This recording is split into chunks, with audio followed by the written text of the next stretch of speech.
We're all so busy living our lives. And then suddenly something cuts through that, something often very unexpected. Paediatric trauma call, 15 minutes. A 71-year-old female with 2 stab wounds to the back. He was found to be in traumatic cardiac arrest. I can't feel any pulses. We're at St George's Hospital in Tooting. Yeah, 24 hours, 7 days a week. I love that question. What's your opening hours? St George's, London. One of Britain's busiest A&E departments, under more pressure than ever. So do you want to watch, darling, or do you want to look away? This is the worst day ever. You never know what's coming in, and you just have to be ready for anything. Gas canisters exploded, 15% burns to hands, face. In a world of uncertainty, we see a life-changing event. I'm A&E, I need her to get out of here, please. When patients come in, something takes over. I'll be fine. I'm going to be very fine. A place where life, Give me an A, give me an E. love, Okay, good lad, well done. and loss unfold every single day. Did you enjoy the Queen's birthday yesterday? I watched the football. All the patients you're about to see were treated in just one 24-hour period. Don't worry. We get to see people who love one another in loads of different ways. Yes. And I think you can give someone the best care in the world, but really what they want is to hold the hand of the person that they love and for them to tell them that they're going to be okay. You're my hero.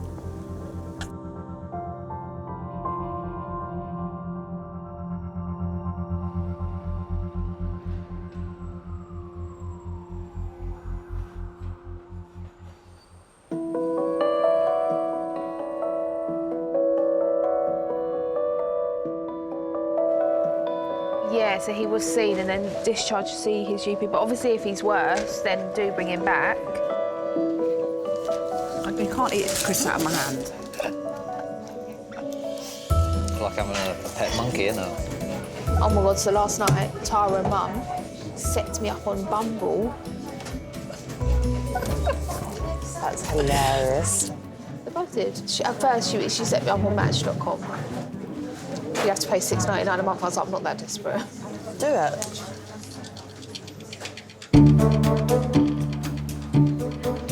Rose, do you know if we got a board pen? Ah, we got it. Working in resus today is consultant Paul. So what's your plan? One of the reasons I love working in the emergency department is the team atmosphere. What's happening? You going on holiday? Been on holiday. You've been on, and you're going again? Got a trip to Portugal. How come you get all the holidays? It's important to have fun at work sometimes when you can. Right, I've got to go and do some work. Come on, stop ringing me. Well, I'm saving lives here. Bye. We do 12 years of being a junior doctor, and then you have a big interview with lots of different people, about 10 to 12 people, I think, with me. They selected me to be a consultant here, which was great, because that's really where I wanted to work. Neil! Neil! Neil!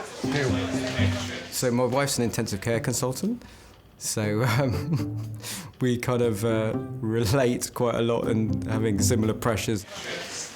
We can have a quick 5-minute discussion about a really sick patient that we had that day, and then we'll move on to talking about getting the kids to school the next morning.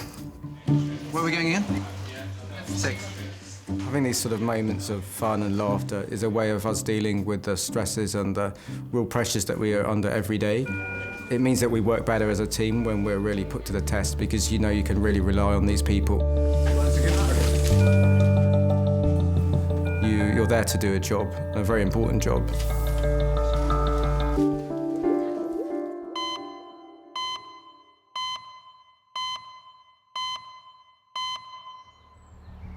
Just try and confirm your location again for me. On the road to Pluckley. What, is it just the one motorcyclist involved? One motorcyclist has been thrown from his bike. He's got blood coming out of his mouth and he's struggling to breathe.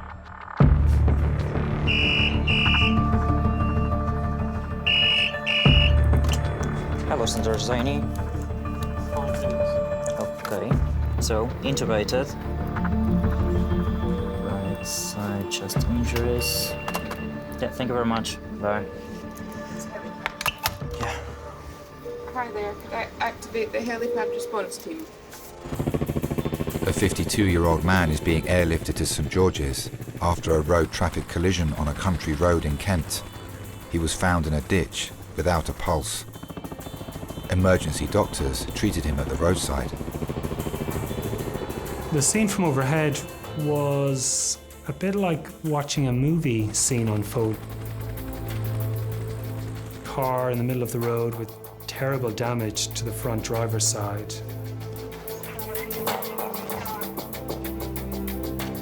The impact had been immense. He'd been in cardiac arrest. It was one of the more extreme jobs we've had. The outcome in that sort of scenario is almost always very poor. The motorcyclist's wife was at home when she heard about the accident. It was a Saturday. He was either going to cut the grass and do a few jobs around the house in the morning or go out on his motorbike.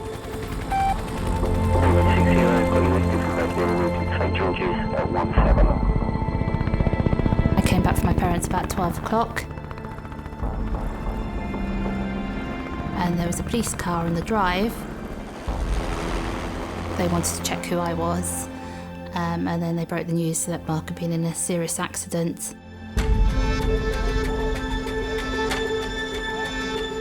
Absolutely terrifying. You're in this sort of bubble or a nightmare, and you just feel that your life's just been thrown completely upside down. Traumas where the heart has actually stopped are very, very rare. We don't see them very often at all. And when you do see one, you know that this is the absolute worst trauma that you can get. It had no blood flow to his brain and no oxygen to his brain for potentially a long period of time. HEMS said this patient's too unstable to go to the CT scanner. It was a really worrying sign. Okay. Yeah.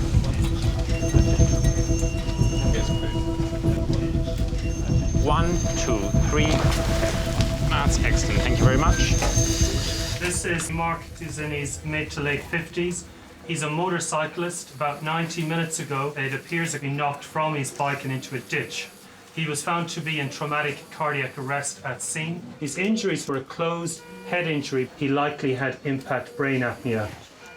He had asymmetrical chest movement, signs of respiratory distress that may be from a sternal fracture. Okay, thank you very much. All right, so we're going to elevate it to a code red, guys. And we need 2 units of blood, please. A code red are the sickest patients with very low blood pressures or those that haven't responded to initial treatment. So it generally means they're bleeding a lot, potentially bleeding to death. Got a radial pulse? It really is life and death. Let's have a look at his pupils. They're equal reactive, 3 millimetres. The police officers basically said, we'll take you up to the hospital, you're in no fit state to drive. So I came down and got my eldest son who was at home. They didn't have much information about Mark.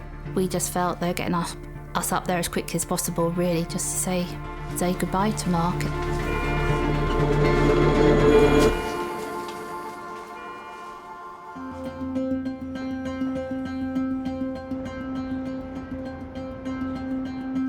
So that's the first unit of blood going up now. So let's just put that straight in. I want to aim for a systolic of 100 because of the head injury.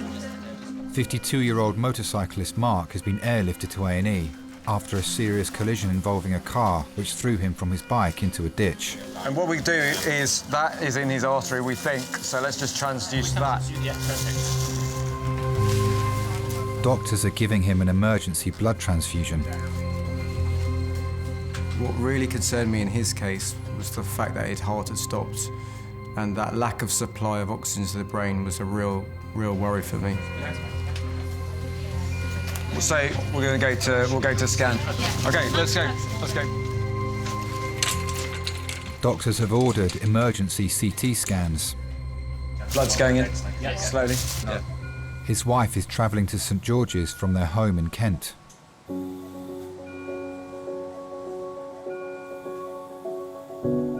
I got to know Mark over about a period of a couple of years. Mark and I first started dating. Mark had a red MG Midget, so a really nice car that we used to go down to Rye in. Breathe in and hold your breath. He would often be coming around to visit me at my parents', and they would come and sit and have a cup of tea in the garden. And my nan would be going, oh, you know, he's your boyfriend. And I'd be going, no, he's not, it's not. It's just coming around for a cup of tea. One night we went out just ourselves. Again, it was just sort of as friends, but I thought, no, this is the man I'm going to marry. Hips out of joint, isn't it? Yeah, it's the key to. He proposed when we were skiing at the top of the mountain. And I said, I'll give you my answer at the bottom, so I skied off and left him floundering after me. But there was never any doubt about what the answer was going to be. I can remember it was absolutely pouring with rain, and then that lifted about 10 o'clock in the morning. It was the most glorious day. Very exciting. We got married at Yalding Church, where Mark used to ring the bells there, so it was really nice. He went along early and actually rung the bells for our wedding. I think he really enjoyed doing that.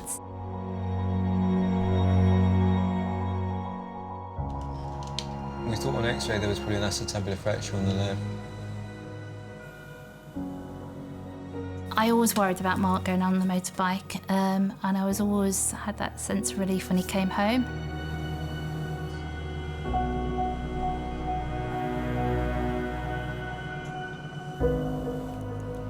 Just kind of, it hits you like a bolt. You just don't think it's going to happen to you.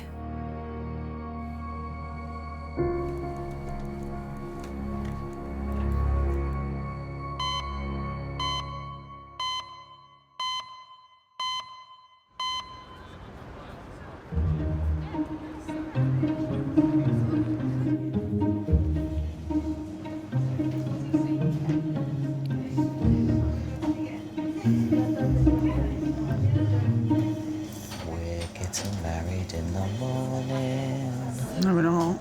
Ding dong, the bells are gonna chime. No, we're not.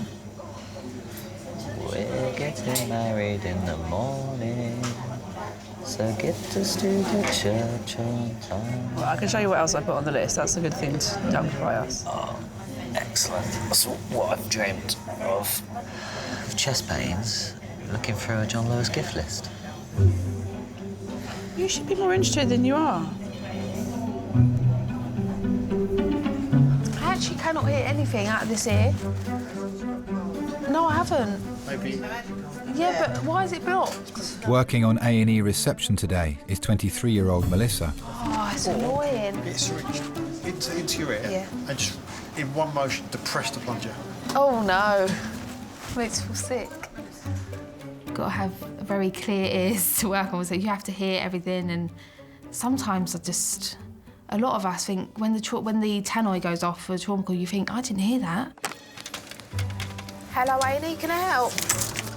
We are like the first faces people see when they do come through the door. OK, what's the date of birth, please? If you don't have any people skills, then reception isn't the job for you, that's for sure.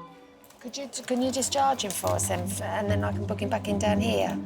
That'd be brilliant. My mum's been working at St George's for about 32 years. This young lad's in a home, and I remember him coming in last week.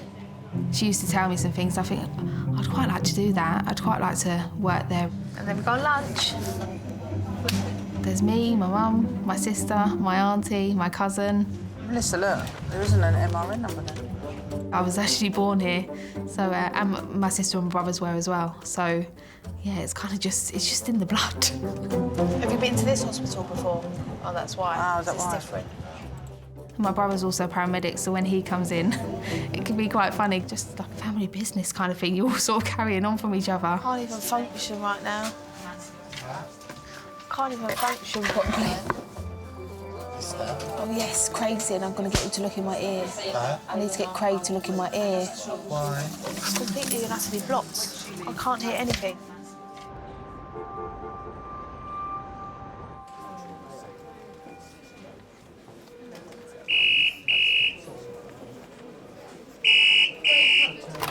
St George's.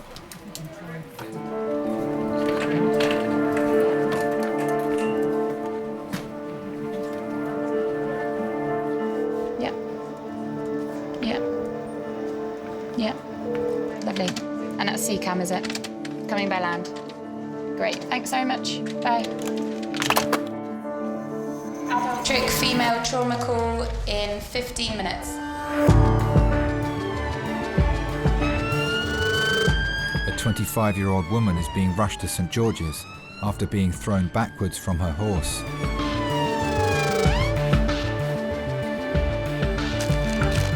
Fallen from horse. Bit tachycardic, but very anxious. Or they can get some really severe injuries from falling from the horse. And often they're going, they're travelling at a fair speed, so you're coming off at high speed.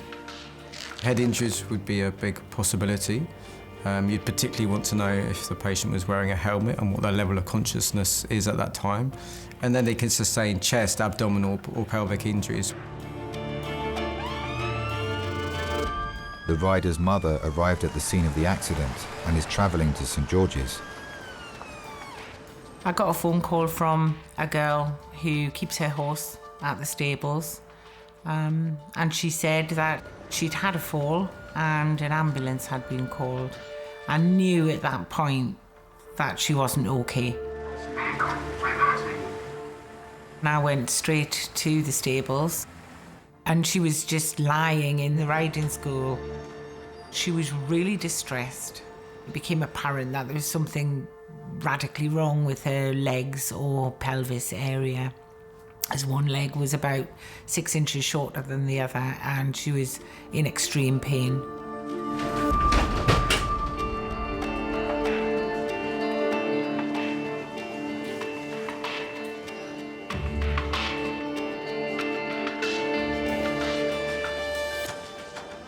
Ready, steady, slide.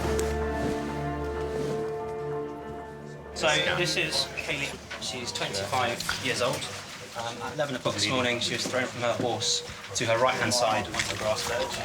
Her right leg on examination was shortened and rotated. We've given 10 milligrams of morphine between 12 and 1 o'clock right now. Pain score of 8. No medical history and no meds. OK, let's do scope blocks and tape then. Let's take the top end first. Can you really think about your neck for me? I know it's hard with your leg, but is there any pain in your neck at all? Doesn't feel like it. OK, so just let me press. Particularly concerned is the neck, because that's the highest level of spinal cord, and if that's damaged, they might not be able to move their arms or legs, or potentially even breathe. Slowly turn your head that way for me, all the way. Keep going, keep going, keep going. How does that feel? It's a little bit sore. Where? Like there. No, it's not working. Right, so we're going to get a scan. We'll give you some more painkillers, OK? Kaylee will be sent for CT scans to her neck, spine and pelvis. She's a real busy person. She runs her own business. She's just never still. The very thought of her having an injury that would require her then to completely change the way she lives her life, that's a scary thought. Ready, steady, roll. Down. Ow. Are you in pain? Don't move your neck. I know it's difficult. It's okay.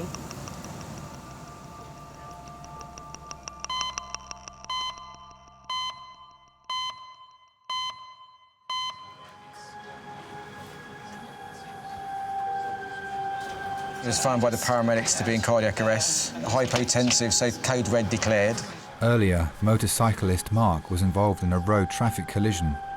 He suffered a cardiac arrest and multiple serious injuries. It's just that all his trauma is on the left-hand side. Doctors have put him in an induced coma and given him an emergency blood transfusion. Now they're inserting a chest drain to inflate his lungs and enable him to breathe.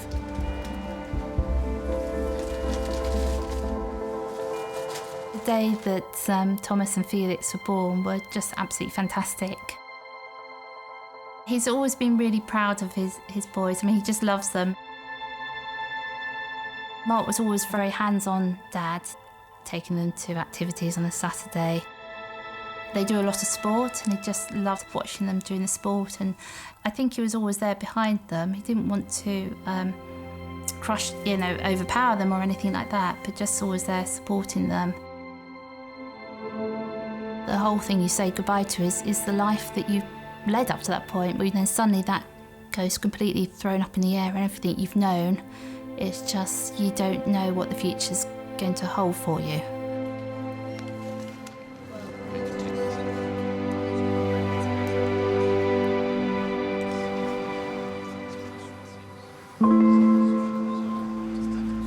As soon as you become a doctor, you really see severe illness every day.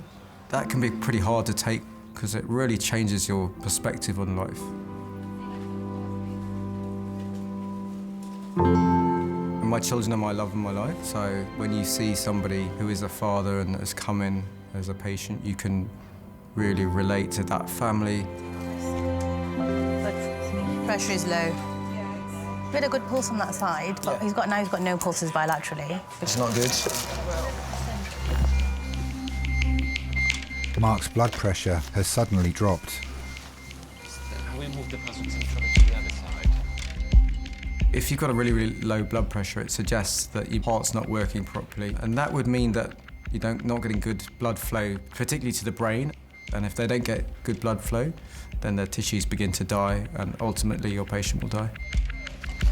We haven't had an X-ray yet, have we? Post-chest drains? No. Let's get that done.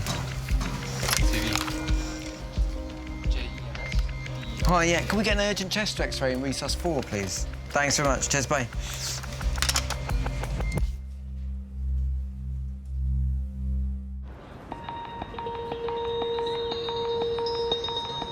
Well done, well done. Sweetie, you okay? Because you're in pain, yeah?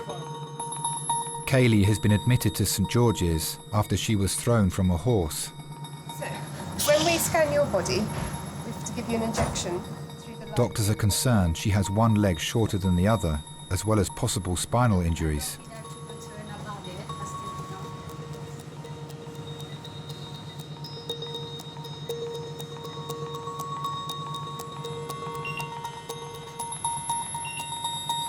I always wanted 4 children. I knew that Kaylee was the last one. She was probably the only one of mine that was completely planned, really.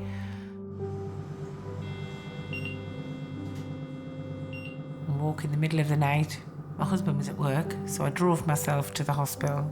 And as she was born, I watched the sunrise. So her middle name is Dawn. Breathe in and hold your breath. She was beautiful. Big, chubby cheeks. Beautiful little baby. Breathe normally. I had her at 8:20 in the morning, and I was home at 1:15 in the afternoon. How far have you got? Do you know? Done head and neck? Yeah. To a house with 3 kids in it. And a mother-in-law, God love her, who hadn't made it down yet because it hadn't been long enough for her to get down on a train. So by the time she arrived, I had a roast dinner made. And, yeah. Doctors will now wait for radiologists and neurologists to study the CT scans and determine whether her injuries are potentially life-changing.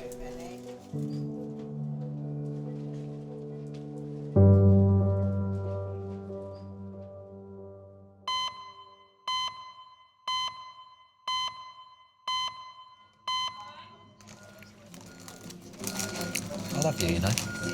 Love you too. Oh. Once more feeling. It's not really how I was planning on spending my Sunday. We all have plans, we all have to change them. You know, I thought I was going to be spending my life playing on my Xbox, being happy, and then I met you. A&E receptionist Melissa is having difficulty hearing. What's happened? She's booked herself in to see emergency nurse practitioner Craig. I can't hear. At all? Cannot hear, no. When did this, start? 2 days ago. And I thought, because I've had a cold recently, so I thought, oh, maybe it's because of that. But the cold's gone and it's just blocked. Have you got pain though? I get a shooting pain every now and then, but it's not like constant pain. Like, I can touch it, it doesn't hurt or anything. And you can't hear very well? No. Okay, let's have a look. Say ah. And your throat's not sore? I love my job. You get quite a lot of good-looking paramedics and doctors. A lot of the time it's quite nice because you have a bit of eye candy at work as well. You get quite flustered sometimes if they're good-looking. You're trying to book them in or you try and do everything you can to help the doctor out. I'm going to look in this ear first, Okay. and then we'll have a look in your other ear. My mum met my dad through this job here. My dad used to be a paramedic. Yeah, and they met by him just coming in all the time, booking in, and they just grew to like each other and love each other, and then they, yeah, got married. You've got an ear infection. Have I? Oh, yes. You certainly have. That explains it then. What should I do? We can give you some ear drops and get you followed up with ENT in a week. Okay. Because my mum used to work shifts, you kind of just, Dad was sort of Monday to Friday, so weekends I was always with him. Oh, all right. Thanks, Craig. We used to live in Streatham, so we used to just walk up to the high road and go for a wimpy. But yeah, so I think definitely a daddy's girl. I've got to go to ENT SOS clinic. Why? What now? Yeah. Well, no, I need you to book me in.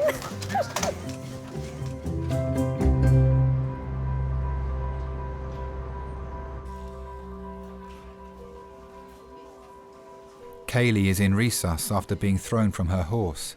She's been immobilised to prevent any further risk of injury to her back and pelvis. OK, so within the scan, we're still waiting for the images and they have to look at them and then they've got to give us the report. Will the scan show if there's any breaks then? Yes.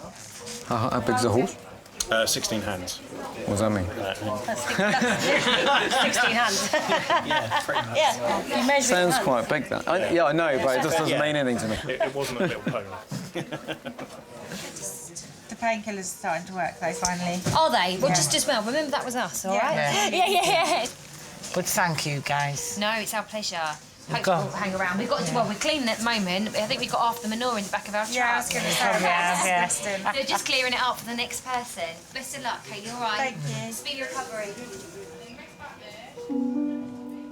I grew up in a household in the northeast. There was 4 of us in a small household in a small town in a very tight community.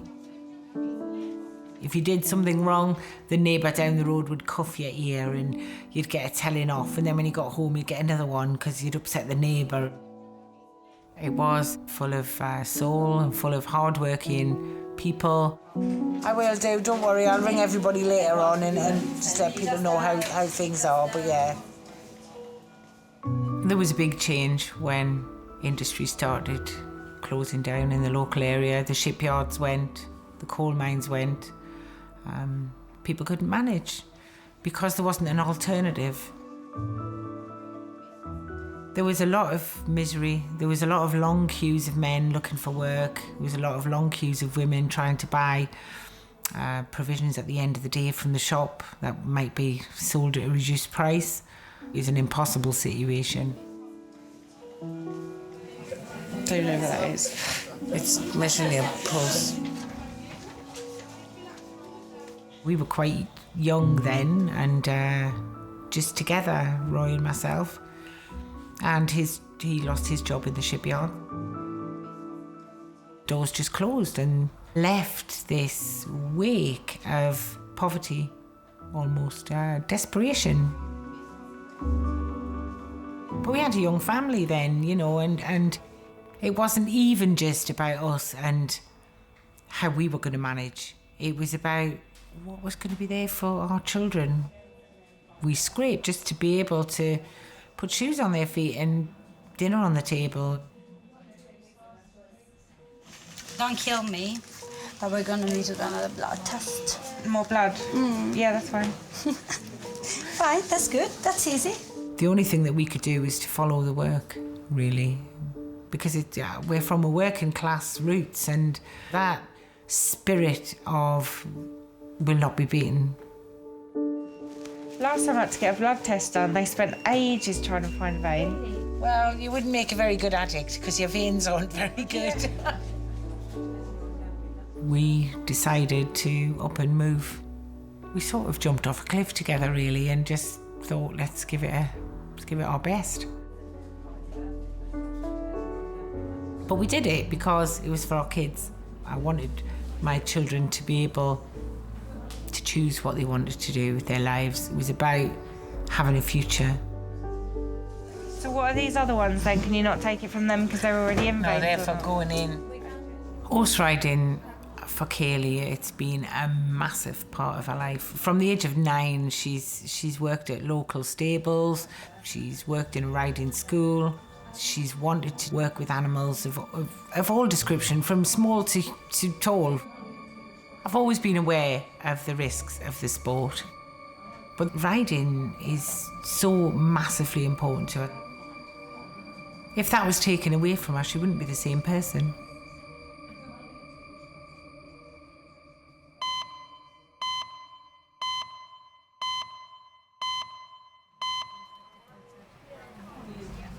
Was he the motorcyclist? He was on arrest when paramedics arrived. Doctors have received the results of Mark's scans, which have revealed multiple broken bones, bruising to his lungs, an injury to his left eye, and a bleed on his brain. His wife and family have arrived at St George's after travelling from their home in Kent. You're fearing the worst because there's nothing to tell you otherwise, and the fact that people at that time, I think they were very busy with Mark, so they couldn't come out to us straight away. You know it's serious. Right. So who's there? Wife and son. Yeah. It's never easy, particularly when you have to break bad news or explain something very, very difficult. It's potentially the most emotional time because you've spent your time very dedicated to the patient and their medical condition, focusing on that, doing the best. And then you see the human aspect of it. You speak to the relatives and you explain that the patient may have suffered some really serious injuries and you don't know how they're going to get on or even if they're going to survive or not. So you know he was involved in a motorbike accident. At first, paramedics turned up. They thought his heart wasn't beating. He's had a scan from his head down to his toes. There's a small bleed in the left side of his brain. And he's got a pelvic injury, so his hip's dislocated on that side. So what concerns me most is his brain injury. The bleed, although it doesn't look that big, it often shows that his head's taken a good high-speed knock. And the other thing that concerns me is that if he didn't have a pulse for some period of time, he may not have had good blood flow to his brain. So there's quite significant injuries that I'm concerned about. Is he conscious or not? No, so because he's got a tube down, we give him some medicine to keep him asleep. Okay. Have you got any questions at all? So he's just in a coma Yeah. at the moment. Yeah. With not knowing what the impact is on him. Exactly. Okay, okay. Those moments can be really difficult. Quite a few years ago now that my dad died very suddenly, completely out of the blue, and had a cardiac arrest. And so I've kind of been in that position of going to the hospital and having the doctor come in and break bad news to my family. So I kind of have an understanding of what the family might be going through when you break bad news to them. That just changes your life forever, really.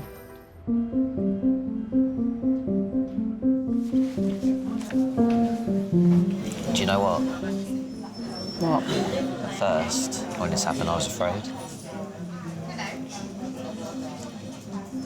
Were you petrified? I was petrified. And I thought, how am I going to live Like, how are you going to live without me by your side? Well, You'd have spent so many nights. at no point did I think you were going to die. You'd have spent so many nights thinking how you've done me wrong. But you'd be strong. I know you'd know how to get along. Yeah, I would. And then... I'm quite independent. And then I'd be resurrected and you'd go, oh, so you're back. I'd go, yeah, from outer space.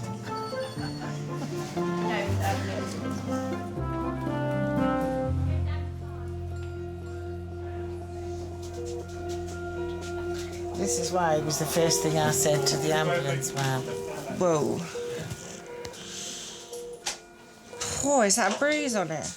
No, it's dirt. Doctors have been carrying out tests to establish whether Kaylee has any significant injuries after a fall from her horse. What do you do for work? Dog grooming. And you have horses as well? Yeah, I've got a horse. What's his name? Olaf. Ola? Olaf, as in frozen. She got work at a local stables, very badly paid. She's loaned a horse, she's shared a horse, and finally she's been able to buy her own horse. It was something that she's had to save up for, buy. We looked at a lot of horses, and then she saw this one, and she got on him, and they just fitted each other perfectly. He stole her heart that day, and he's kept it ever since, really. The full results of Kaylee's CT scans have just arrived. This young girl, 25 years old, got a dislocation of a hip. Yeah, I know.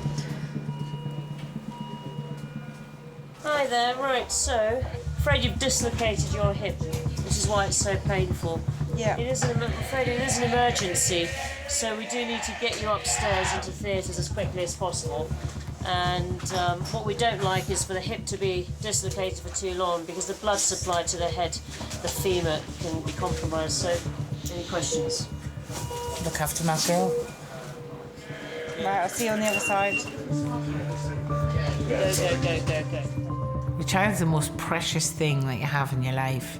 All you can say is, I'm here, I'm with you, I've got you, and really actually what you want to do is fix it all, and you can't. Kaylee will now be rushed to theatre for emergency surgery to her dislocated hip, so doctors can try to give her the best chance of walking normally again. Can you put on theatre, man? Yeah. Please, thank you. Can we have that lift, please? Let's say that lift.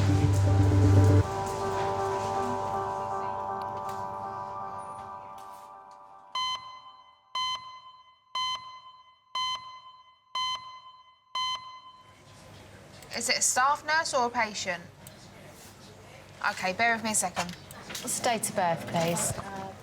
We get called to resus for a number of things, so it could be that if there's a trauma call coming, we have to pre-book them in as an unknown patient. Going to resus for the first time was scary.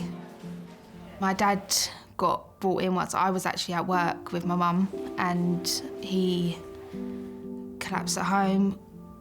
And the paramedics that went to him, we knew. Obviously, being in the job, you do get to know everyone, which was quite nice in a way, because you know that they'd look after him. And yeah, he got brought in into resus. It was awful. It was horrible. We found out that he was actually in cardiac arrest. He was on that horrible machine that does the CPR instead of having to constantly do it. Which was really hard to see, because I mean, you see it on patients and stuff, but when it's actually your own dad, it was really hard. And yeah, he got taken in, and they let my mum in to sort of be with him, and they looked after him and done everything, absolutely everything. And then he got transferred up to ICU, where he was there for 3 days, and unfortunately passed away.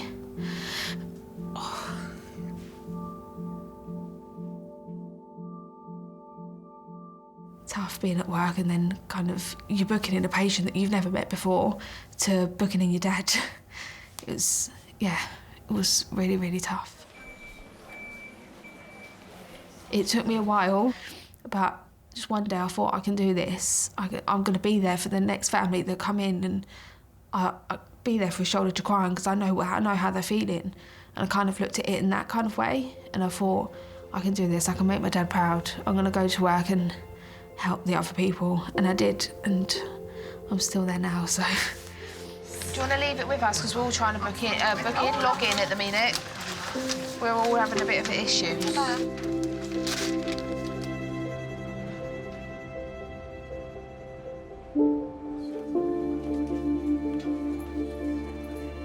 Motorcyclist Mark is being kept in an induced coma after a road traffic collision which resulted in him suffering a cardiac arrest. Just want to check the calcium, see if it needs a bit more, or we're good. Oh, here we go. This is it. Scans have revealed a bleed on his brain and other serious injuries. Even if you've done the best that you can for that patient, you still don't know how they're going to get on long term. It's as much as the family don't know what's going to happen, I don't know either.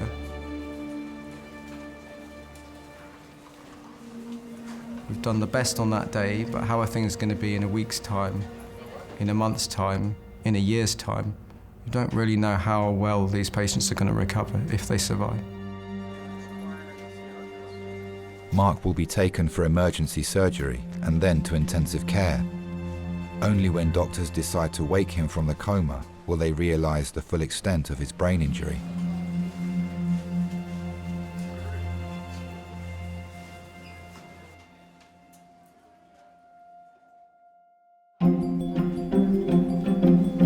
Yeah. Hello, Annie, can I help?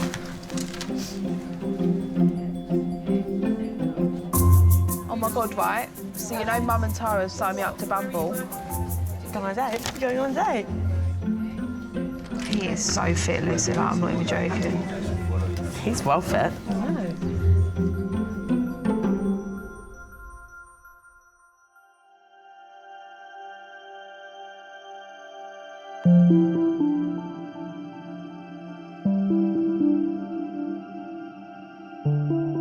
It was a lot of waiting and it was a lot of anxiety. What's going on? Is it going to work? Is there something else?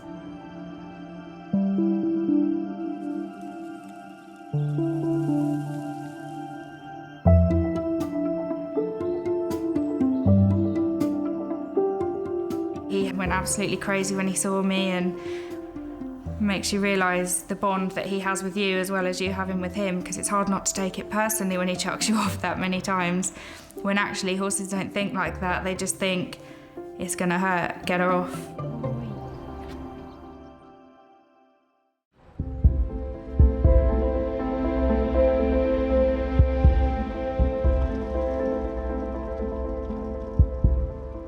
If we go to a motorcyclist who's been in a very serious accident and they're in traumatic cardiac arrest, then the odds are really against them making a recovery from that. But he rallied.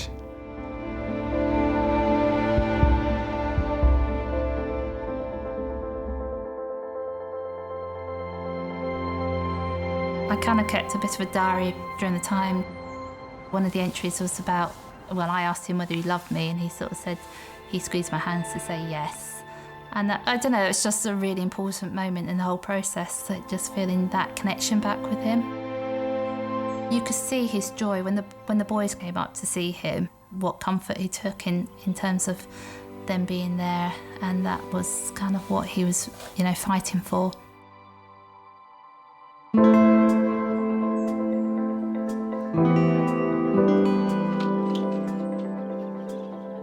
When I wake up in the morning, I still think that this whole experience is a dream.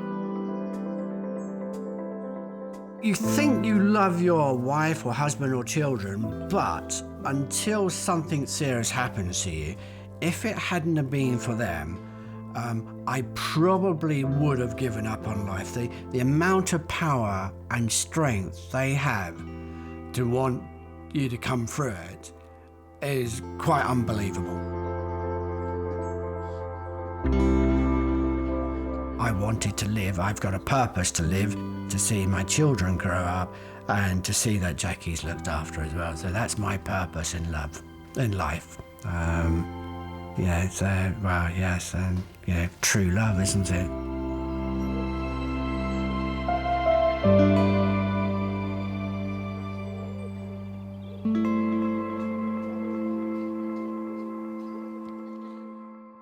How are you?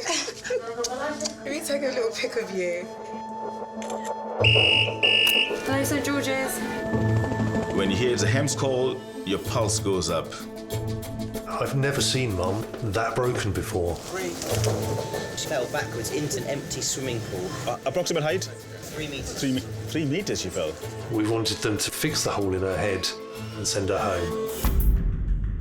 It didn't quite turn out like that.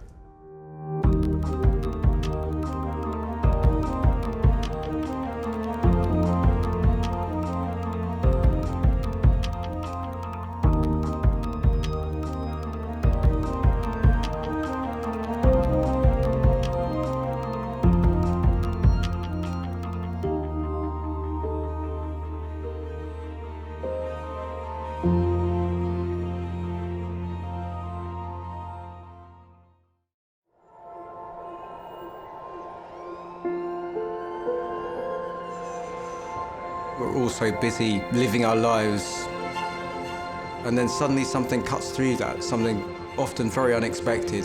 Paediatric trauma call, 15 minutes. A 71-year-old female with 2 stab wounds to the back.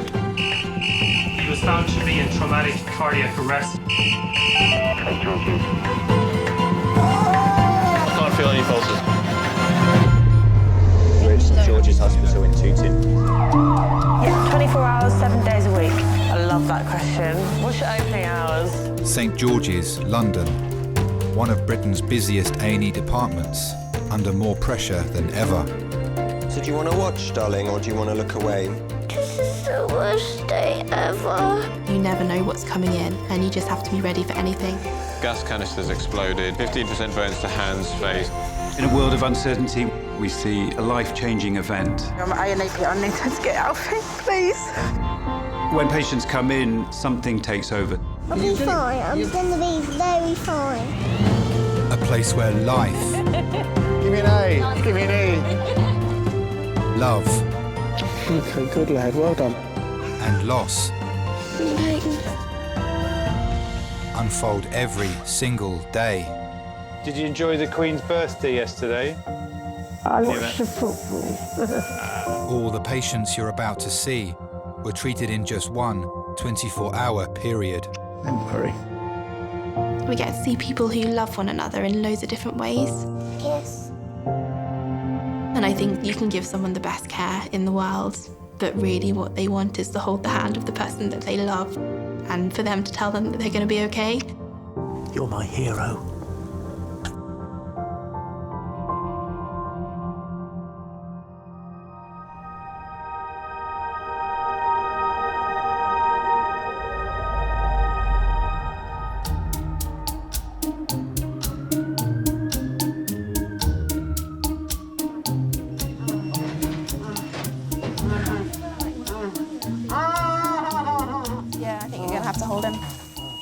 I don't think we have very much option, do we?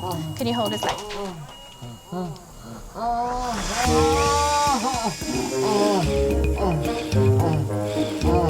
What are you like with needles? I'm so scared of needles. I nearly fainted the last time someone tried to take my blood. I'm a bit of a wimp. In resus today is junior doctor Jess. Am I calm enough? You are fine. Okay. There are people that like flap. But yeah, you're not one of them. Bit of like a, what's it called when you're a swan? Duck. Yeah. I prefer to be a swan. Still a junior doctor. Probably will be a junior doctor for another 7 or 8 years. Getting to the stage in my training where I feel like I'm ready to flex my muscles a little bit. And just knowing that there's someone there to back you up if you need it is really reassuring. Just put another line in her bad arm. Not ideal, but it's the only place I could get a line in. Shall I try and help you out? A&E is such a solid team. We look after one another. Because you never know what can walk through the door. Pop your hand into a mincer. Oh, that makes my bum go funny.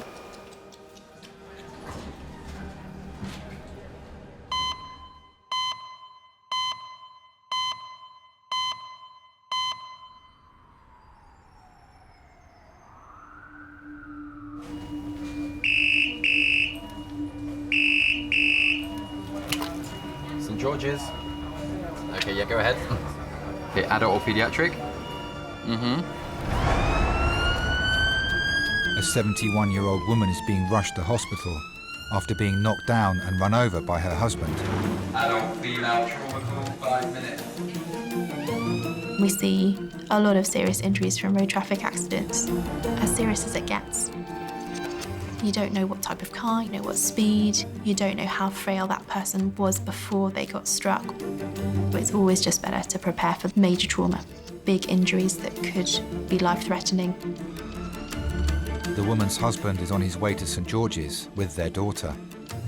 We were driving to my daughter's, looking forward to seeing Jane and the grandson. Mel got out to direct me to park, and she was sort of leaning in front of the car saying, "Oh, you come more. And I don't know really what happened after that. The car seemed to roll on and she was pulled under. It was just one awful panic. Mel was in the gutter. She wasn't breathing properly. And I'm afraid I didn't cope very well with that.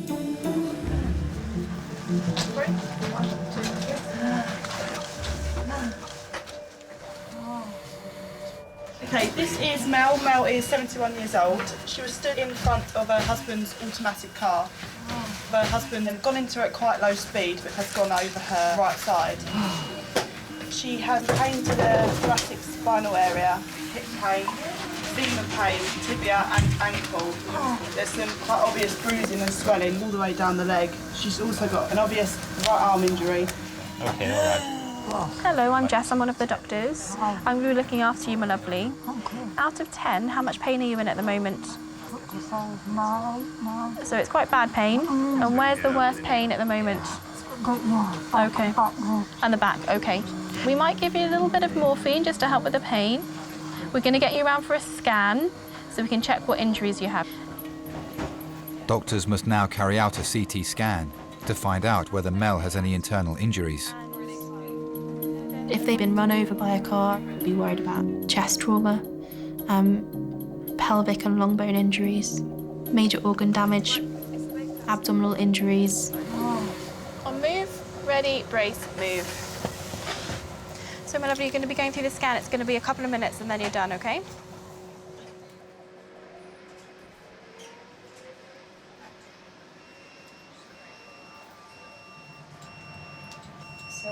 Oh, is that real 69 or 46? Can we just go and have a quick feel of a pulse? Is that okay? Are you okay, my lovely? Are you feeling dizzy? She got a radial pulse on that side. Mel's blood pressure has dropped to a dangerous level. Wait a second. Is she feeling dizzy? She's alert, isn't she? Go, ma'am.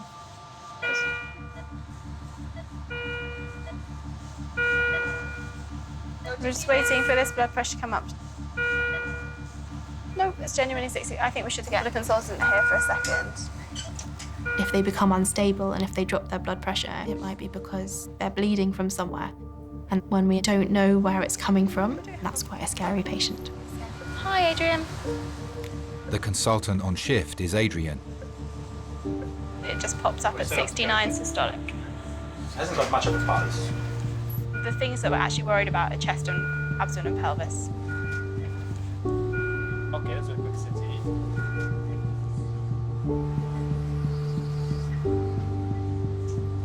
She's neurologically intact with a chest x-ray that looks normal. The pelvic x-ray looks pretty unremarkable. There's nothing obvious. And she's moving her legs. We haven't moved them because she's in so much pain. She has any analgesia. She had 2.5 morphine just before we left. So chest x-ray and pelvic x-ray were okay. Abdominal examination was unremarkable. I need to activate code red. If you call a code red, it basically means that this patient is extremely sick. That patient could be bleeding to death. With that blood BP, she's not stable at all. You hit yourself with blame straight away and guilt. I was in the car, I should have stopped it. What was going through your head worry about her, that she'd be all right, and that I wouldn't lose her. To recess urgently for the code red, please.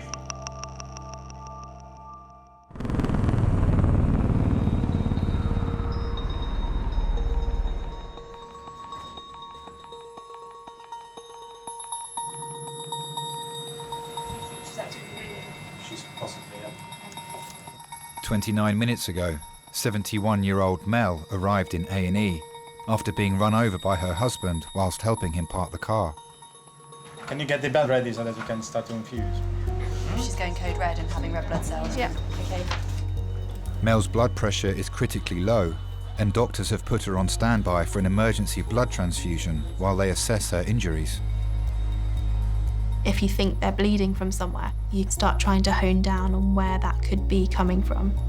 You can bleed into your chest, you can bleed into your abdomen, especially if you've had a car run over your tummy, your spleen, your liver at risk. Is your husband okay? They look very shocked. She's standing in the driveway. And he rolled over her. Mel's husband John and their daughter Jane have arrived at the hospital with neighbour Claire. No, just shaking. Did you know that she was a woman for you as soon as you met her? No. Not long afterwards, though. She got a job as a chalet maid at Butlins in Skegness. I got a job as a kitchen porter. She was taken ill with food poisoning. They didn't send her anything to the chalet. So I used to bring her the best piece of salmon or the best piece of chicken or whatever I could find in the big deep freeze. Yes, I was guilty of filching some bits, but she got better in about 5 or 6 days, I think.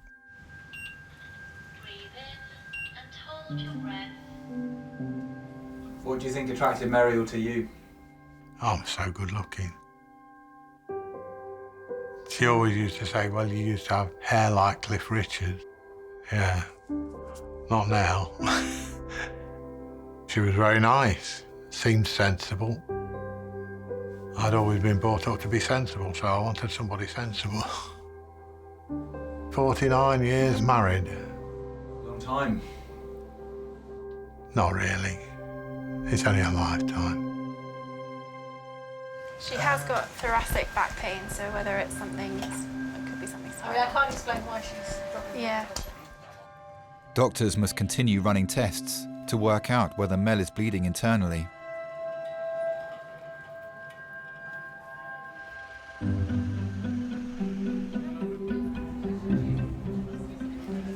If you had to, what would you prefer? An arm as a leg or a leg as an arm? An arm as a leg. Why? Because you can do gripping. You can still walk. I think arms are actually quite long, aren't they? I've never really compared. You include the hands and the fingers. I think they're actually. Because actually, don't you say that if you go like that but properly, it's the same as your height? Oh, what, you do that? No, across, just like this. Apparently, that's your height. Really? Yeah. They always say that's the penis, isn't it? Yeah, but I don't know whether it's accurate.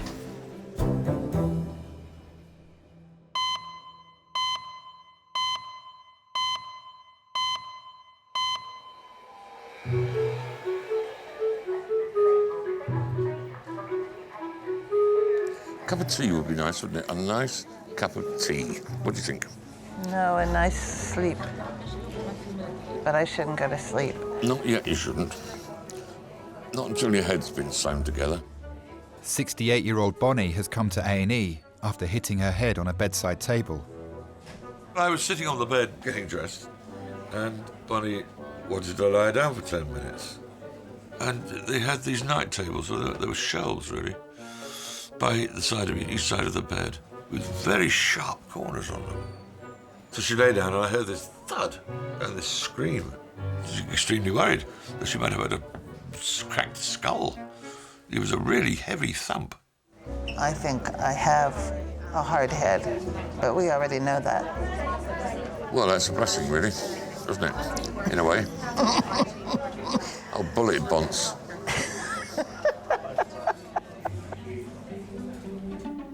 trooper, you know, will not give in.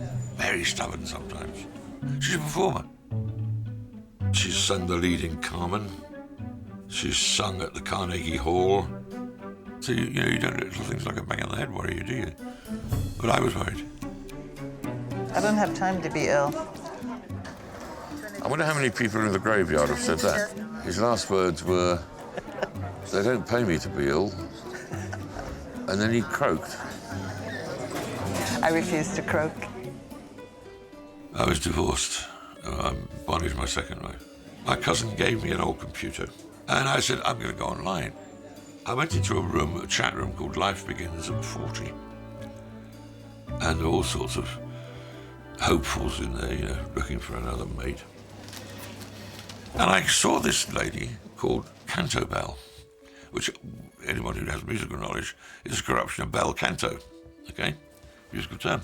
So I said, canto cantabile to her. And she said, oh, there's a person who knows a bit about music. I'm going to talk to him. So we talked and we talked and we talked. Talked and talked and talked and talked and talked. I ran up a £1,200 phone bill. And so I thought, that's a very unsatisfactory situation. So we decided the best thing to do was to meet. How is it that we separately bought the same watch? It's called synchronicity, isn't it? The day before I was due to fly out to meet Bonnie for the first time, my daughter Emma said, you're not going to marry her, are you, Dad? I said, well, I might. Yeah, she said, you can't marry, you don't know her, she might be an axe murderer. So I said, don't you worry, your daddy's a big boy, he can look after himself. Maybe I should go to bed with a helmet on my head. Full body armor, I think.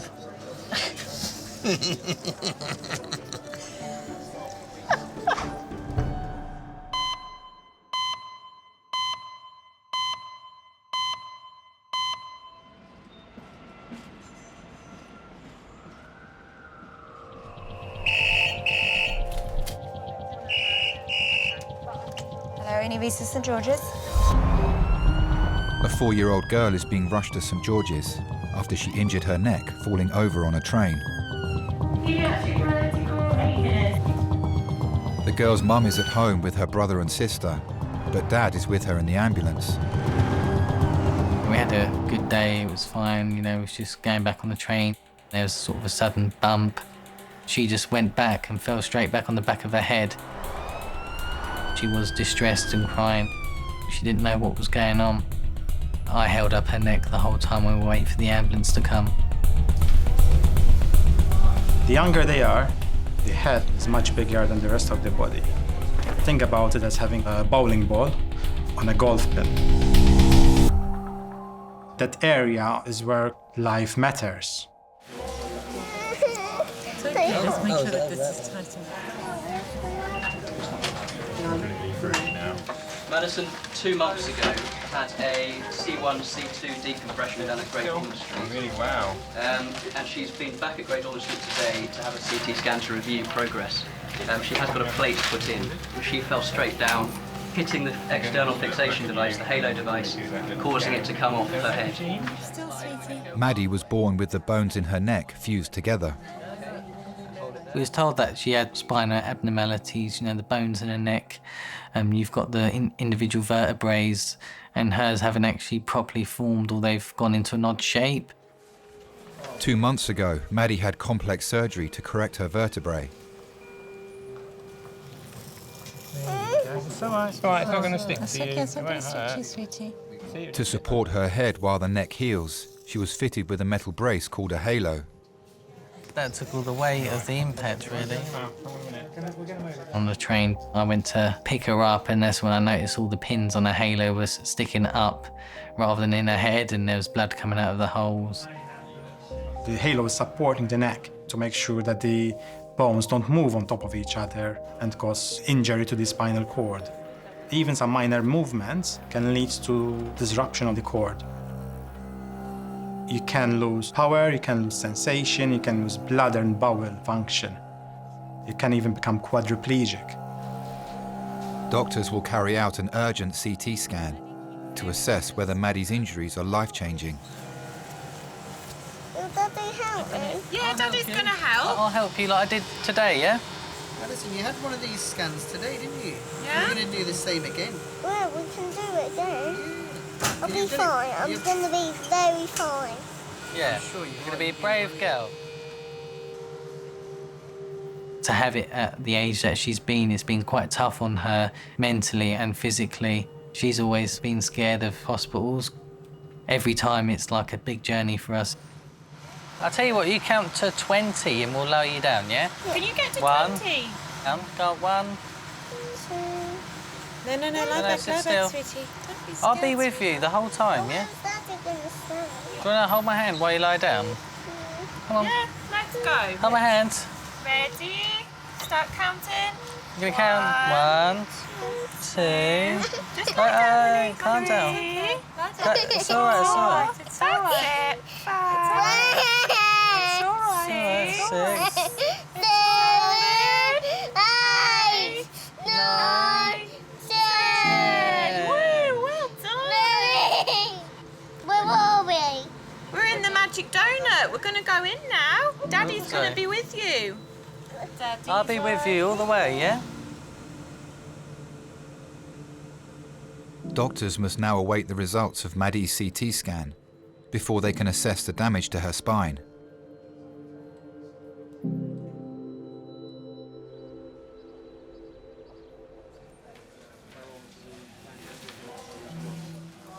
I'll try to do an ultrasound quickly.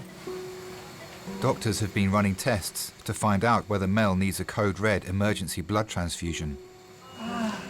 Sorry, my lovely. I'm sorry. It's a good strong pulse. She's responsive. Can't see anything. I'm Dr. Adrian. Your blood pressure dropped. We're unsure about what might be causing this because there's no bleed or anything like that. We're still going with code red. Step down. Okay. I can put it back in. Just call the labs as well. Doctors still don't know what caused Mel's blood pressure to drop, so they will keep her under close observation. I'm just going to get her family. Hello, sir. Would you like to come through and see her? Yes. I think she's quite keen to see you.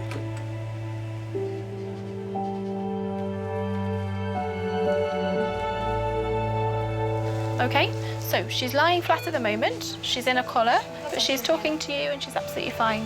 All right?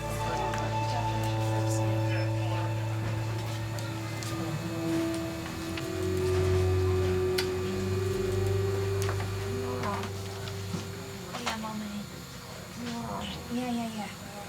We're okay. Worried about you. I love you. Not really. With premium bonds. Premium bonds. I'm just mad with myself that I couldn't think quickly enough how to stop the damn thing. Dear, make me realise how much I love you and I need you. So come on. Start getting better. So it's not damaged the car too much? No. I'm more Worry about the bloody worried car. about you. I can get rid of the car, can't get rid of you. How did you learn to drive? Mel taught me. Yeah, Mel taught me how to drive. I passed first time, she only passed second time, but she was a good instructor. She was a junior school reception teacher. She was greatly thought of by the parents and the children and the school. She was far more appreciated than I was as a teacher because she was better at it. We're lucky in A&E because we get to see people who love one another in loads of different ways. I think it's made me recognise that family is the most important thing. It's not about work, it's not about money, it's about having the love of those people. And I suppose when it comes down to it, that's probably what everyone fights for. What's up? All right. Yeah.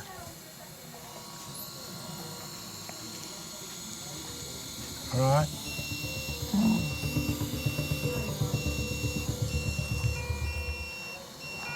dropped a lot, hasn't it? Stay calm. Your blood pressure's dropped a bit. Where do you feel it? In your arm. I need you to just borrow this arm, sweet pea, okay, my lovely? When you think you've got a stable patient, sometimes it's almost the most difficult time when they become suddenly unstable and it takes you by surprise.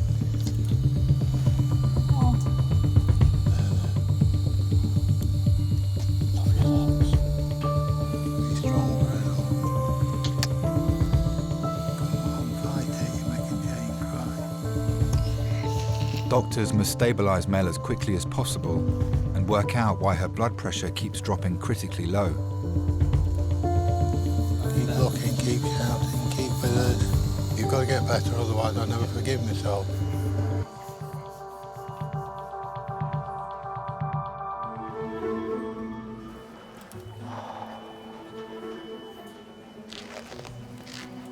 It's not this gonna hurt.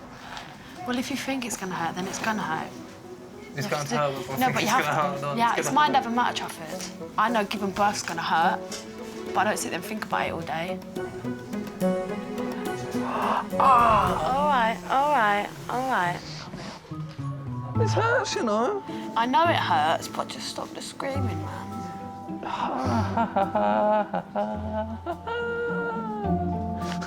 Just breathe it off.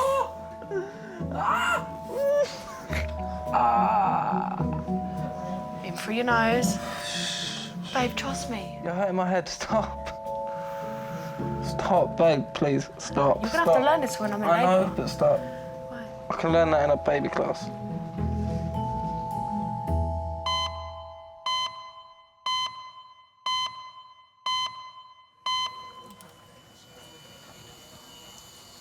All right, kid. Mel was brought to A&E 3 hours ago after being accidentally run over by her husband, John. Is your pain a bit better, Mel? Yeah, it's not so bad. Doctors are stabilising her blood pressure after it dropped critically low for a second time. I can't work out why it is. We're not thinking it's a bleed, because there's no bleed there, and there's no external bleed on sites or any lacerations where she's bleeding from. The CT report, formal one, still isn't back, but the preliminary was pretty normal.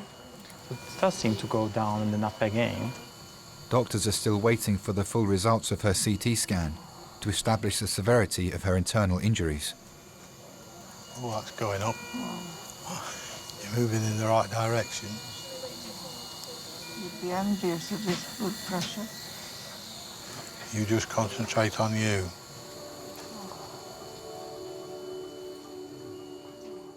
How would you describe your marriage to Mel? Brilliant. Brilliant. And then when we decided to have children, got better and better. Always been a team together, and that's what it's all about. So he's in complete shock.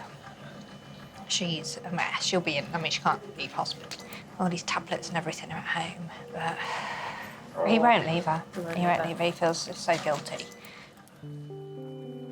8 years ago, I had a stroke in France. The worst thing about being in hospital was the isolation, you know, separated from her. I got this delusion that our car was parked outside the window, but my wife wasn't coming in to see me. I was sure I could hear her talking. I could see the car, but it wasn't her. But for several days, I was screaming and shouting at the nurses, you know, where is she? Why don't she come and see me? And this sort of thing. After 2 or 3 days, I started being rational, because Mel would come in and say, no, that's not our car. I'm parked the other side down the hill. You're making some funny shapes on your thing, aren't you? On your chart. I was to say, it's like the footsie index. Huh. You're all right, you're looking a lot better than you were. Good. Oh, you're smiling. Or grimacing. Perhaps more of a grimace. I think the mask makes a difference. It was a bit too Lady Gaga, really. Put the mask back I on. was going to say, you might prefer me with the mask on. I like you just as you are.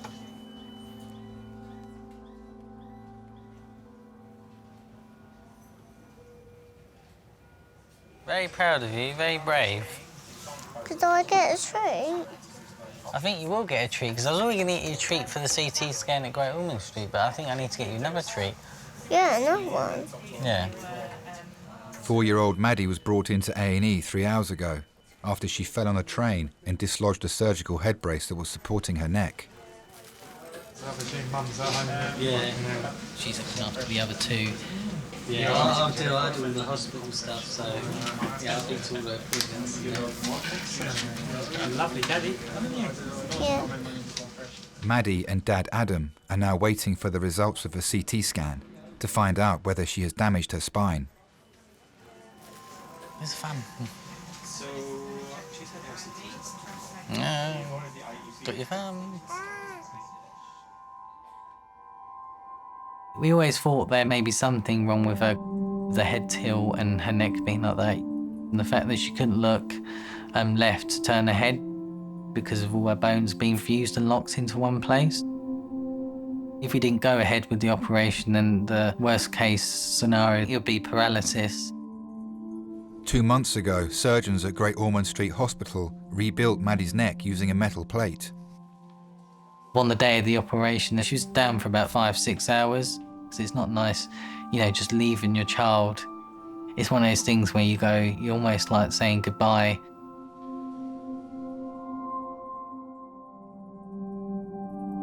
I just saw her lying there with this frame on with pins hanging out of her head. She woke up instantly, like a flash of light, and she was fighting. She didn't really know what was going on, and she was screaming most of the time. The hardest thing I've ever had to deal with in my life. I mean, we can't, you know, get close to each other.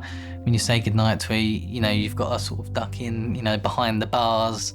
I've caught her sort of lying down, face flat on the floor in her bedroom, not doing anything. I think maybe because of the stress of wearing it. You just try and keep strong and look after her. Daddy, why was you upset in the train fall? Oh, I was just upset that you got hurt. Why? Well, because I care about you. You care about me? Yeah. Why? What do you mean, why? Because I'm your dad. I'm not the most girly of girls, and I think that's probably because I spent every other weekend with my dad when I was growing up, and I was treated like a boy. I got a rugby ball and a multi-way tool in my stocking for Christmas every year, which is fine. I can now use a multi-way tool. My dad kept me on the straight and narrow, and I can handle most things that get thrown at me. I wouldn't have had the adventures I'd have had in my life without him pushing me to do them. Daddy? Yeah? I don't want to stay forever. No, we won't stay here forever.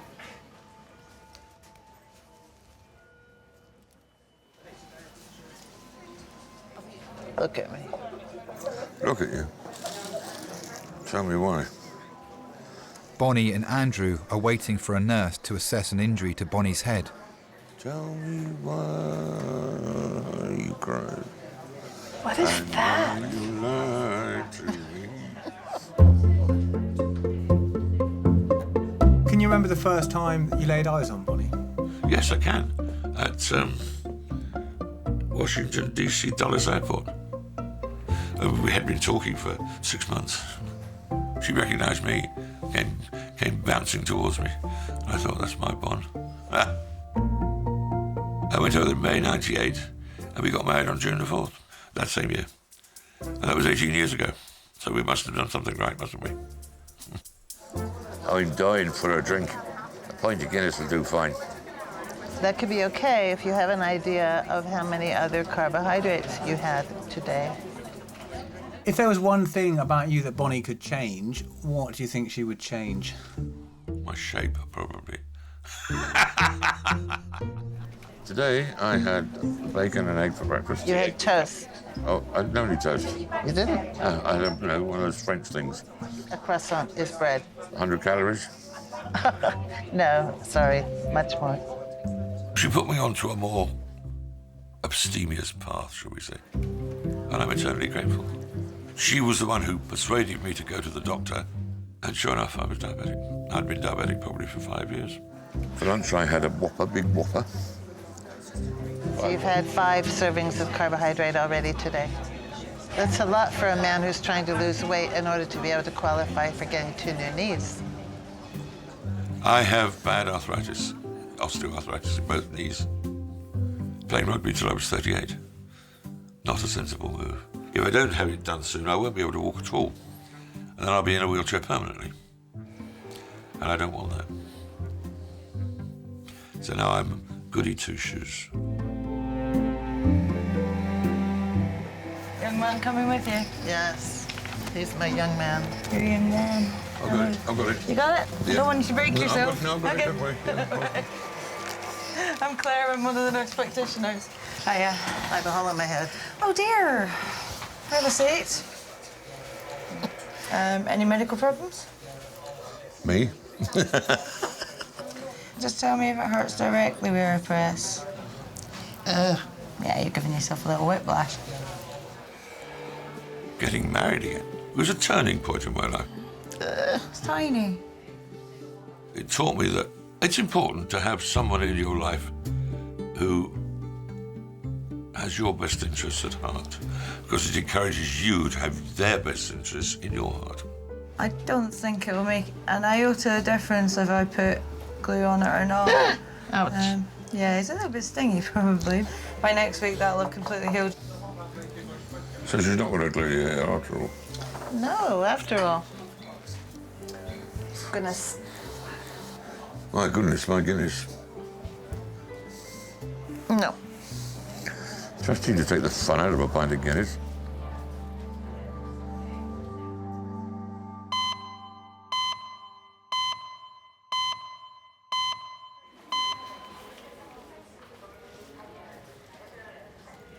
Do you like some jelly? Banana. Banana? I'm gonna eat that first. What one do you want to eat first? That. The jelly? Jelly? Oh, we've got strawberry yoghurt. Is it gluten-free? The yoghurt is, yeah. I think the jelly is too.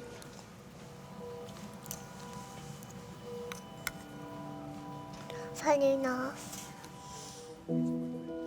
My mum was a single mum.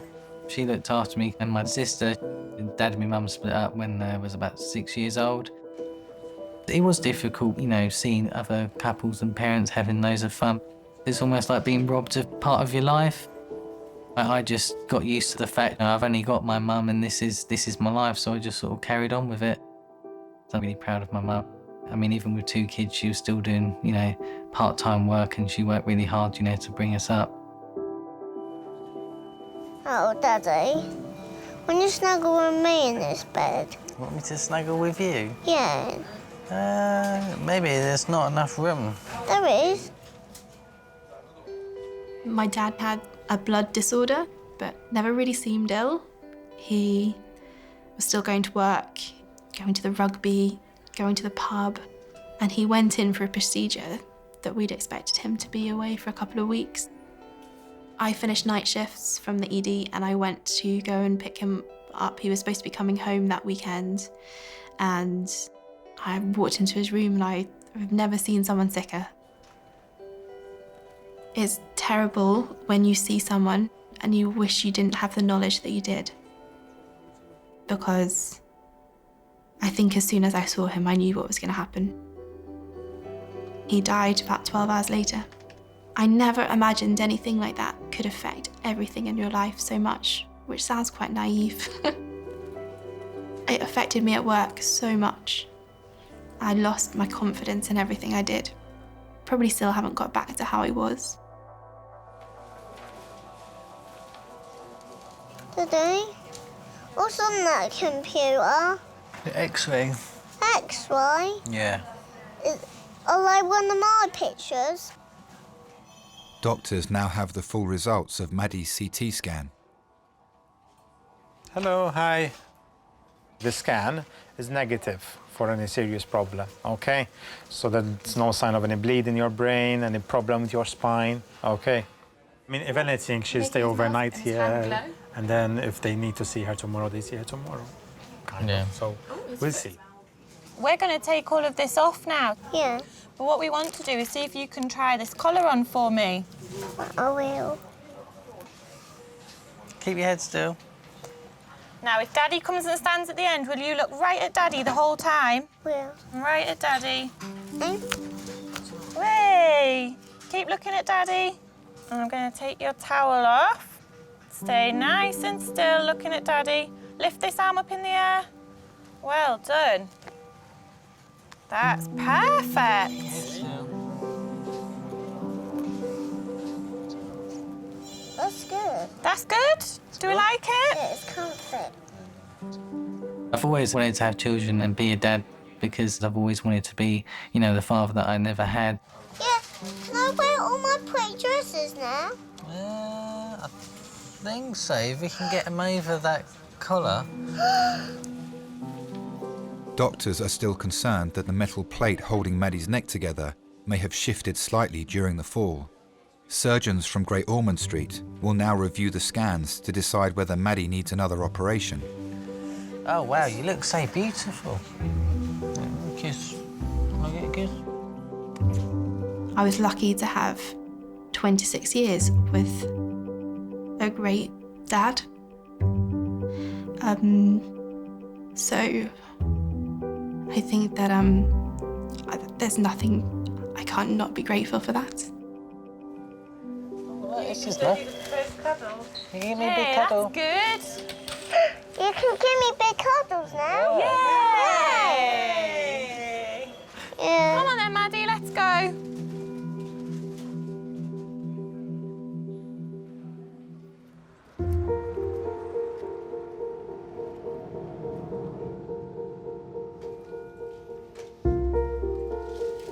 I could hear that chap shouting at you saying, put the bloody handbrake on. No, they want one. No. What's up? Oh, it's just moving. And where is it? The middle of my back. Doctors have now received the full results of Mel's CT scan. The scan suggests she may have fractured a bone in her spine. Okay, so you just relax. Okay. We're gonna do all the movement. And you're not gonna fall because there's a bar. Right, ready, steady, roll. Well done. Mel, do you feel any pain in here? Where's that hurting? It is sore around the back of my ribs, right-hand side, under my shoulder. Just here? Ah. Okay, so that's about tonight. If someone has a spinal fracture, we have to be really cautious to make sure that we don't make things worse. The risk would be to your legs and to the function of your legs, and that has such significant impact on the life of a patient. Preliminary scan reports have come back. There's a fracture of one of the vertebrae in his spine, but the radiologist, who's the image doctor, isn't sure if that's something that's happened today and it's new or whether that's an old problem. She is okay at the moment, all right? It's true, though. It makes you realise how much she means to us.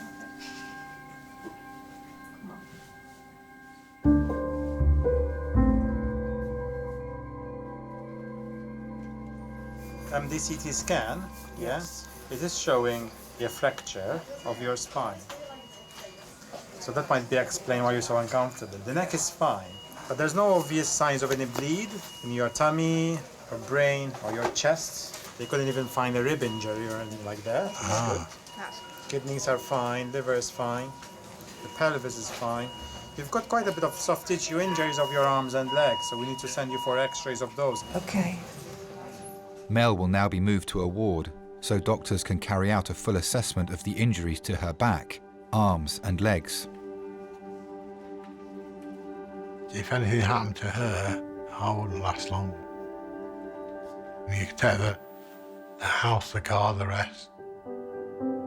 I'd sooner have Mel. And I think we both made the right decision when we first got together. We judged one another for the right reasons rather than the wrong reasons. What are the wrong reasons? The wrong reasons, sex. It's not the be-all and end-all that people make out it is. Thank you. Not sure you're welcome. Right. Glamour of no consequence whatsoever. good, stable qualities are what's needed. Honesty, integrity, ability to give and take, and, well, with Mel, certainly a general all-round kindness and loving nature. She ain't got a bad word to speak for anybody, and rightly so.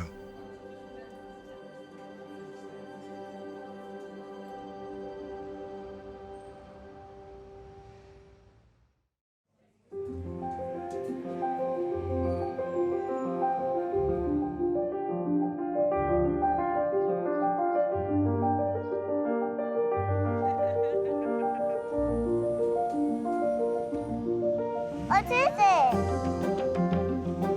Press the button on the bottom. And then you go like that, look. Woo! Can I try? Just make sure you point it that way. Wow. I was very brave. Is it hard to be brave? No.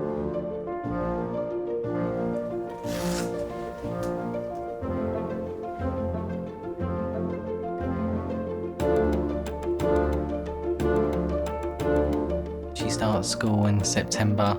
I'm sort of really looking forward to that. She can meet new friends and just be a normal child now.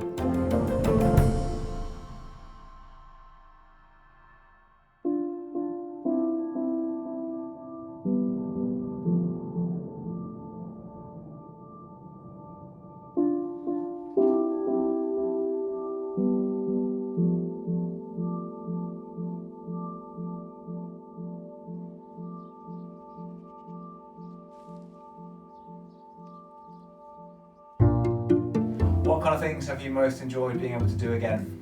Oh, getting outside, getting into the garden. The irony. Not doing very much. Have you forgiven John? There was nothing to forgive. I was trying to be helpful. He was concentrating on his manoeuvring. We don't know how it happened, but it did. Has it taught you anything? Yeah. How important the old girl is. Yes, he didn't like the ironing. We've got through it and come out good the other side. Yeah. We're still as strong as ever. Absolutely.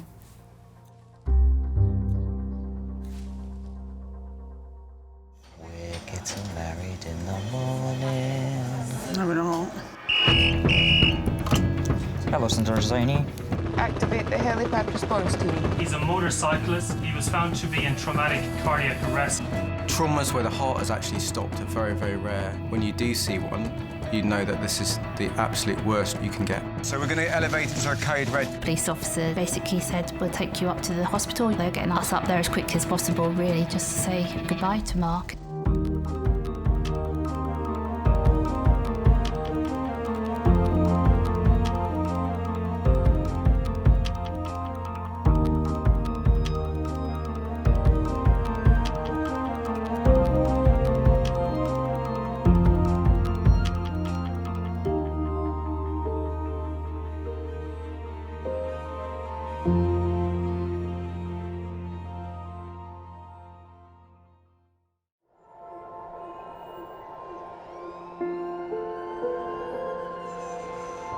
We're all so busy living our lives, and then suddenly something cuts through that, something often very unexpected.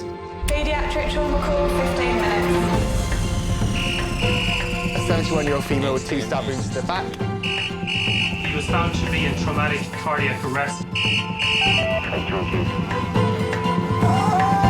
can't feel any pulses. We're at St George's Hospital in Tooting.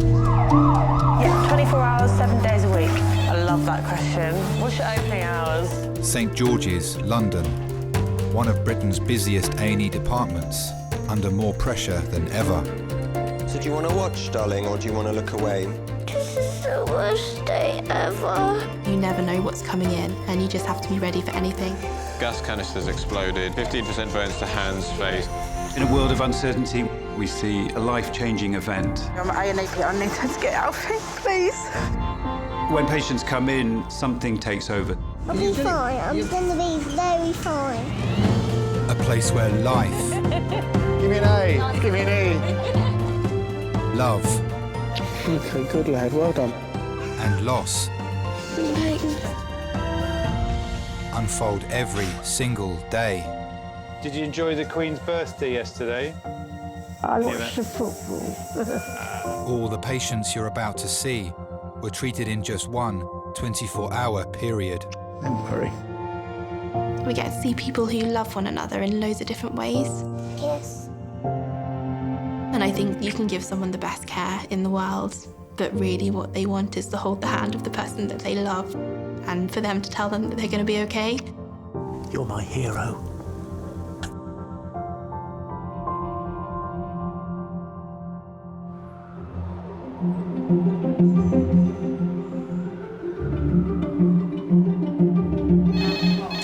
Amy, can I help?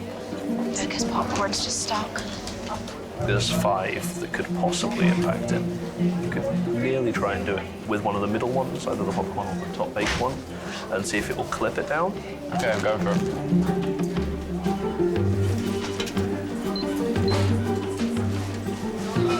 Jackpot.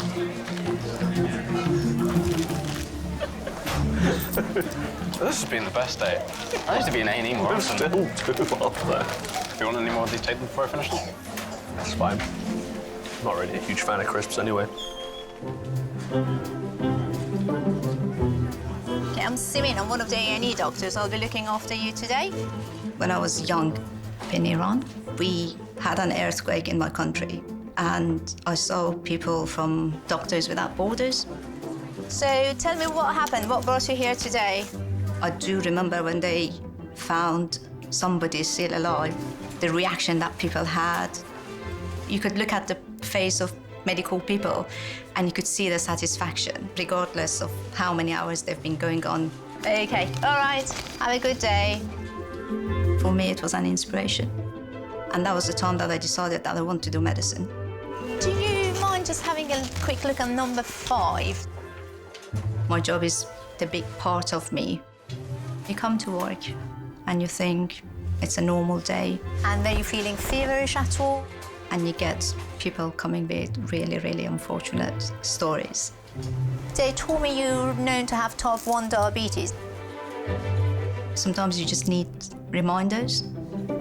You get a patient, you listen to their story, and then it clicks that this is something that can happen to anybody. And that's the moment that you think, well, I'm gonna go home today. I'm gonna call and talk to my brother. I'm gonna text my mum.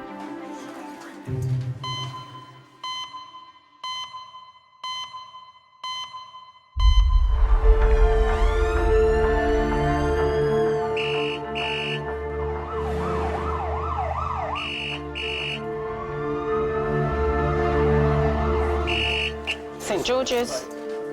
Critical trauma.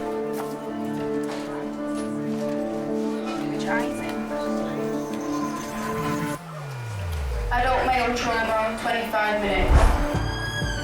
A 70-year-old man is being rushed to St. George's after falling from a boat and suffering an injury to his eye. Falling from boat onto face. Wood in left eye.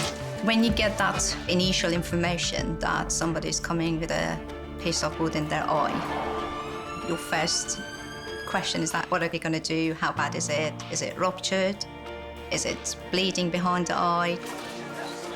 Is it just the eye, or is it something more? The man's partner is travelling in the ambulance with him. That day, I was doing housework. George had gone out and he rang me to say that he was on his way to the island in the Thames where we moor our boats. He was going to go on the boat to empty some of the water because it had rained very heavily. And he said, right, I'll be on my way back shortly. Then the phone went again. I thought, oh gosh, what's he ringing about now? I could tell it was George, but it didn't really sound like George. This sort of muffled groan. And he just said, I've fallen on the island, and that was it. And I thought, oh, goodness. I knew something really bad had happened. I just dropped everything and jumped in the car. George must have managed somehow to feel his way down the path on the island and clawed his way along the fence.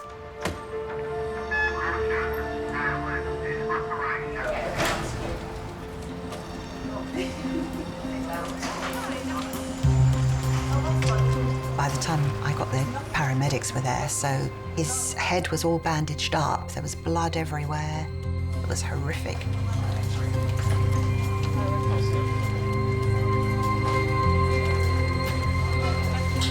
I nearly fainted a couple of times. It's like something out of a horror movie. Yes. This is George. He's 70 years old. He was stepping off a boat, and as he stepped off, he lost his balance. He fell forward onto some driftwood. He's got a piece of driftwood that has penetrated his left eyelid and into his eyeball. How far, I don't know. He explained that it felt like a pop in his eyeball. He can see through his right eye, no vision through his left eye. He's a taxi driver by trade. Okay. All I've done is put a damp patch over where, when you lift it, you'll see. Thank you very much, sir. I'm just going to start examining you, OK? All right, then. What's your name? George. Deep breath in and out. OK, relax back. Just going to lower you down. Okay, let me know if breathing becomes a bit difficult. I was worried. I don't think you look to the future very much in that situation. You just think, what's the damage? I'm just going to have a look. Is it near the brain? Has he lost his eye? You just don't know, do you? Have a look to see whereabout that sits. Nobody can survive that sort of injury without being badly affected.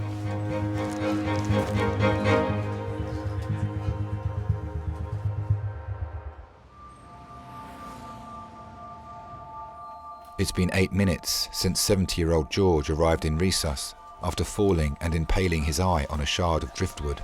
So, Simon. Go on. When you want to remove a foreign object, there are a couple of questions that you have to think about. Where is it sitting? What structures are involved? Is there any saline? But going a little bit further, you've got the brain behind it.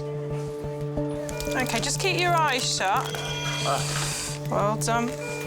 Just see exactly where this is sitting. And any spare gauze at all? Yeah.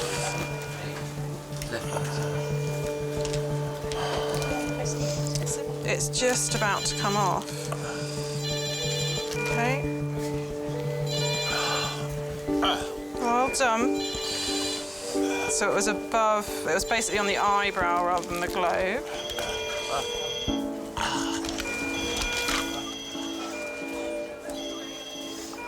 Now, are you able to open your eye? Good. Yes. Now, as you do that, I'm just going to have a look. You have got somebody, they're in an unfamiliar environment, they're lying flat. You think that what's happening is you losing your eye. I would imagine that's really a scary thing. It's just kind of bruising and blood, laterally. Sorry. And the only face that they see is your face as somebody who is treating them. And the message that you want to convey is that you're safe, you're in the right place. Big laceration. So I'm just going to get a scan, and then we take it from there. Doctors are concerned that George may have internal damage to his skull and eye and are sending him for a CT scan.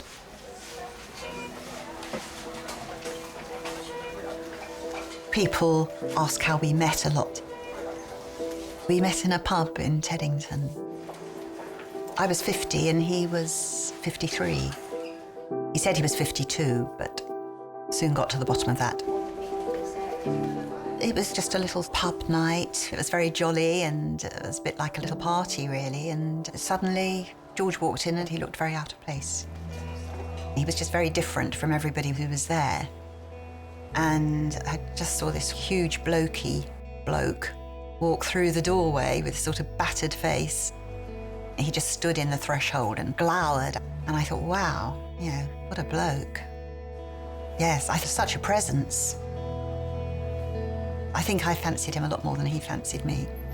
And so I walked up to him, and I had had quite a bit to drink, so I was sort of quite uninhibited. Breathe in and hold your breath. We started talking, and I realised George was a London cab driver, of course. That sort of really was iconic, fantastic. I'd never been out with a cab driver before.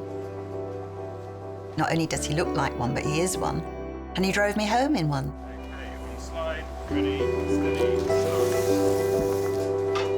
After I was divorced, I used to think, oh, you know, I'm never going to have companionship.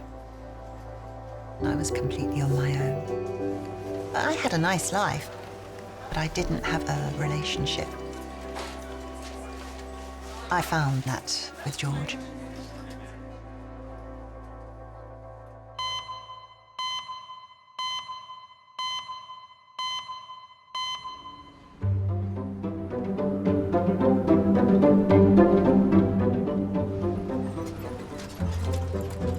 I have to say, this is one of the healthiest waiting rooms I've ever seen.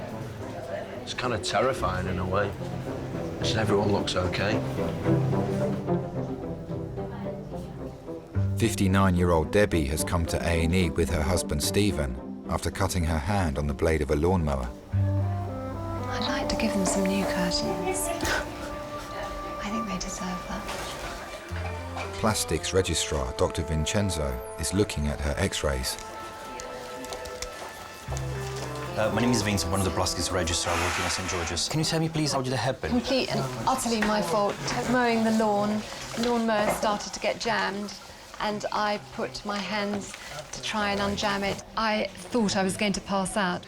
Do you mind if I take a look? Of is course. Is it really painful? No, I was wearing 2 pairs of gloves. I like to make my garden look nice, and I love gardening. I absolutely love it. And mowing the lawn has always been my job. That is one of the things I won't let Stephen do. He doesn't make straight lines, he misses bits out, and that drives me crazy.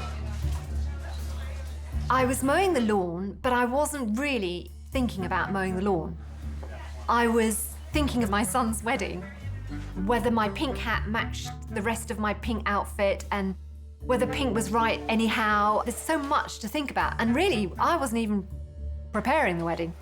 I want to check if the sensation is fine, everything. Yeah, sure. Steve and I met up on my 18th birthday party. I can remember, and I had a couple of boyfriends there at the time, but this lovely Stephen came along, and he'd been on a pub crawl with somebody else, and he sat on our fridge freezer chatting my mum up. And my mother thought he was fantastic, particularly when he got the vacuum cleaner out and started hoovering up at the end of the party. That was it. Can you feel my finger touching? Yes, I can. It's just not as good as that one. I mean, I think I was really lucky. I'm a really active person, you know. We're competitive ballroom dancers. Oh, really? Yes. So the thing is, with this hand, normally, in a hold, you are like that. We've been dancing for 12 years. So we dance ballroom and Latin. In Latin, you've got cha-cha-cha, you've got samba, you've got paso doble, and they're the best music. Tom Jones, Sex Bomb is a great cha-cha-cha, cha-cha-cha. Just relax your hand, let me do that. The competitive dance teacher saw us and said, you should compete. We said, no, we're a bit old. We will make Bournemouth and we will make Blackpool. Yeah, we will. We'll see. You have to really want to dance. There's a deep laceration, of course, so the wound has to be explored properly. I think you need surgery at some point, because even if the tendon seems to be working fine, sometimes they're partially divided. In that case, you might need to be fixed. I'll be right back. Oh, darling, I'm so sorry. That was so important to us. Well, we'll see what you can do with it.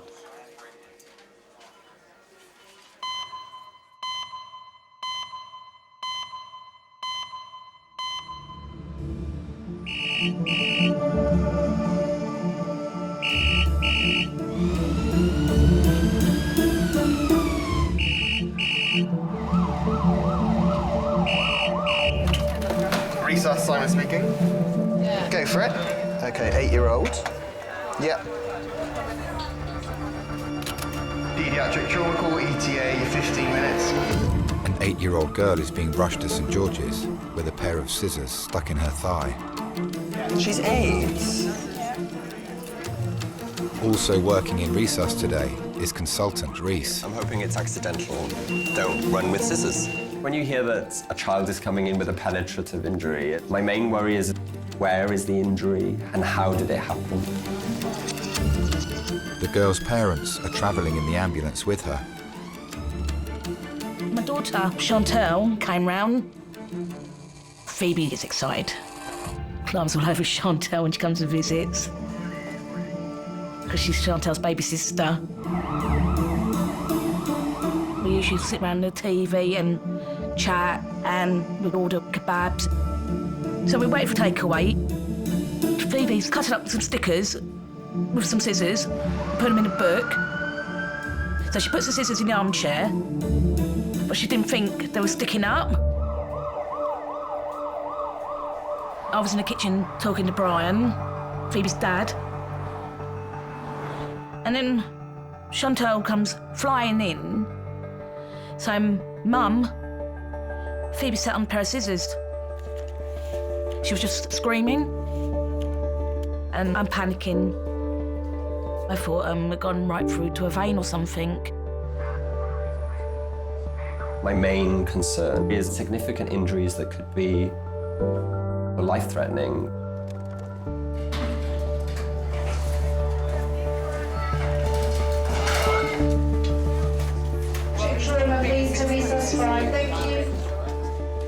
I think it's really difficult when parents have to hand that control over to us as the medical team. Okay, hold on to your teddy, darling. 1, 2. Okay. Phoebe was playing on her own and screamed out to get Mum. She had the scissors in situ. So do you want to watch, darling, or do you want to look away? It's really important to keep a child calm when they're in the resus environment because it's so frightening for them. Some children actually say it's better to watch because then they know what I'm doing. But some children say, actually, I don't want to watch and I'd rather look at Mummy. Mummy, I'm scared. I know, okay. Darling. You know it's okay to be scared? Yeah? Well done. All right, princess, you don't need to see this bit. You just need to see me. I don't want to It's just like 3 centimeters in. You're going to take him out. No, we're not. I'm going to want to do an X-ray to see where it's going, and then we're going to arrange for us to take it out. And we're going to... You won't feel anything, no.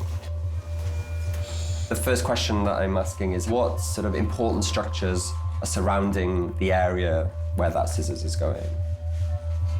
So if the scissors are deep, then I'd be much more worried about internal injury to maybe the vessels or some of the nerves.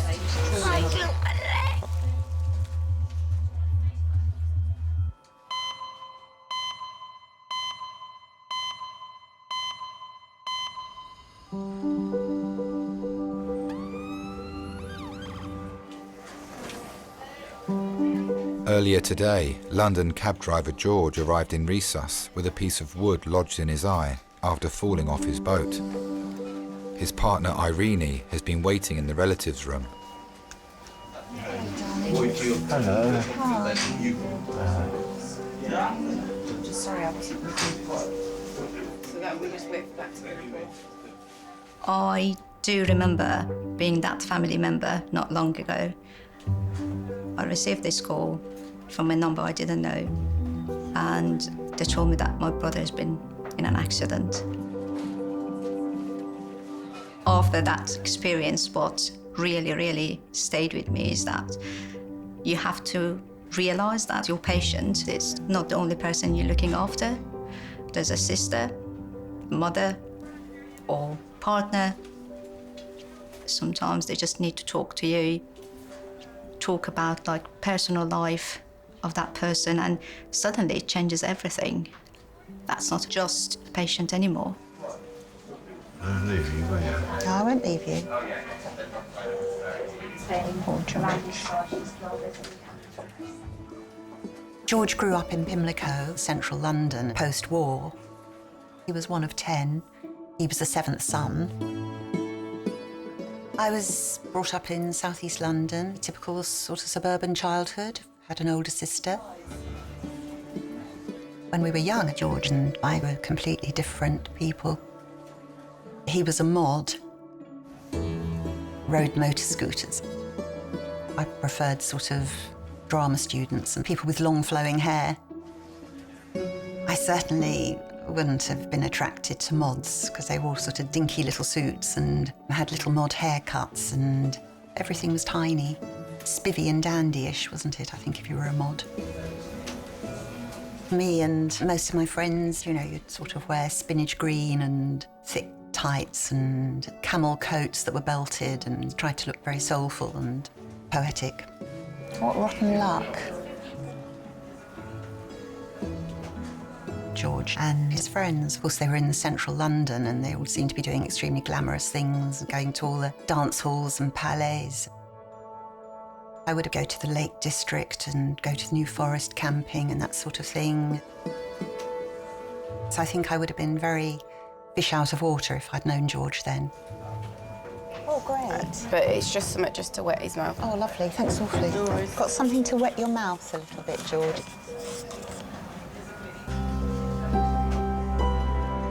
I think sometimes it's easier to have a relationship with somebody where initially you might feel your poles apart, but then actually you realise how much more you've got in common, and it's quite nice as you do that. And we've always enjoyed doing the same things. If you're still feeling cold. We belong to a boat club, and we did the day skipper course there. Does that feel better? Whatever you do to make sure. We like to drive over to the island where he's got a mooring. It's like walking into another world. We pop down there quite a lot in the evenings. Time just goes by, the river flows by. It's a little oasis of tranquility. It's just lovely. Is that better? So, Mum. Yeah. Can I just check with you? Just max facts, or would you look? Doctors now have George's CT scan results. They reveal internal bleeding behind the eye.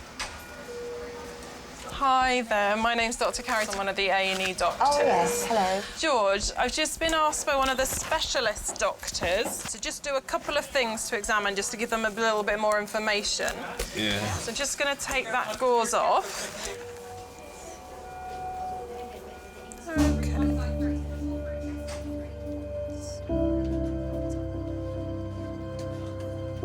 Imagine that you do have bleeding behind your eyeball. Open your eye the best you can. I want you to look over towards me. It's a closed area. It's not going to expand. So the pressure is going to go higher and higher. So look round at me. Yeah. So look right over towards your nose. If it's not addressed quite quickly, that will affect your vision. Is this person going to lose his vision? Does it feel like your eye's being pushed forward? Yeah.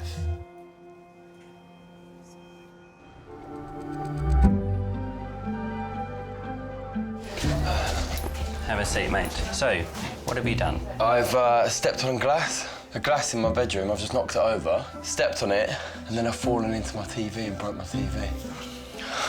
Fragile tape. I've never seen that before in 28 years. I don't know How why we've got cool fragile is that? tape. It's quite cool, isn't it? Very cool. Yeah.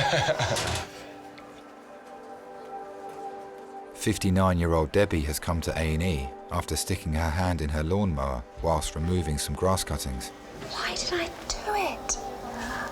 Just happens to everybody. Dr. Vincenzo will explore the wound to assess the damage. Just a couple of injections on the base of the finger, both of them. Sorry, ma'am. 1, 2, and 3. Apparently from the X-ray there's a fragment. Yes. So there's a fracture on the middle finger. So the nails have to come off. Yeah. Yeah. They will grow back, but it will take some time. I'll wear false nails, don't worry, light false lashes. Although I came from a very happy household of 4 girls, I was absolutely delighted when I had 2 boys. They were real little tearaways, and they just wanted to explore and run and be what little boys are. I have a very busy week with a wedding ahead. So wedding next weekend? Yes, my son. Tim is 36, so he wasn't getting married as, you know, a 22-year-old. As you get to the planning stage, it was very exciting, as all weddings are. If you have any lack of sensation after surgery, Yes. they may take a few months before he comes back. My youngest son, Simon, he was going to get married and go down the traditional route as Tim, but he didn't. Things changed. If Simon had played with dolls or done something that was very feminine at a very early age, then maybe I would have been slightly prepared.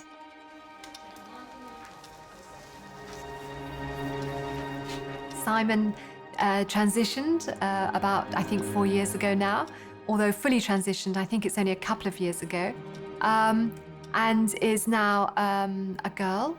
So instead of Simon, I have a daughter, Sophie. I can't say that it wasn't a shock to our system. It was. To both Stephen and I, it was out of the blue. We hadn't expected this. And it has taken time for me to adjust. I don't think I can put into words, without crying, how much I have had to appreciate the struggle that Sophie took. I mean, there could not have been a bigger challenge that any one man could say or take.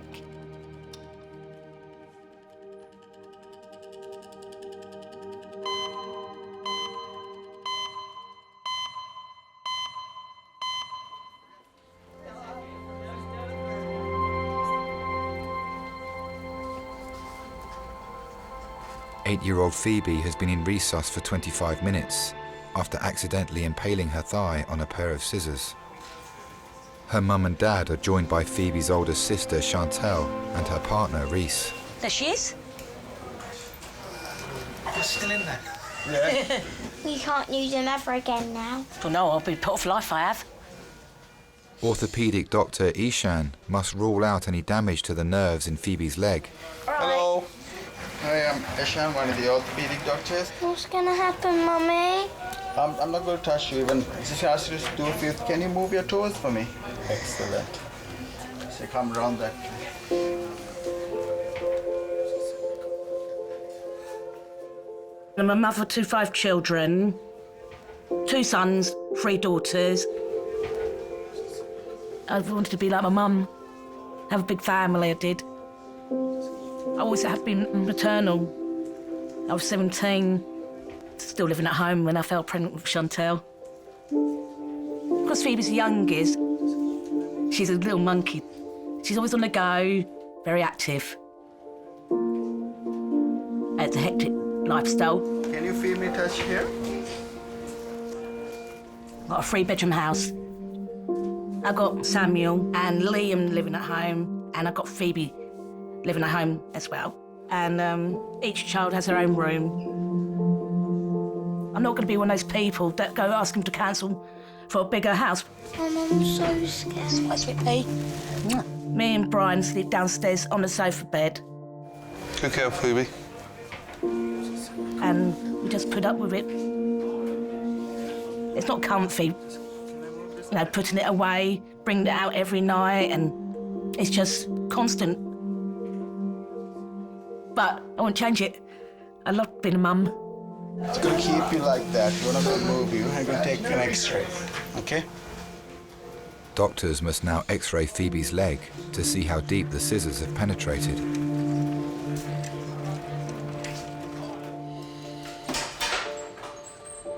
Ten years ago, I was all happy, thinking I found my man of my dreams. I fell pregnant. You know, I thought it was all going to be a happy family.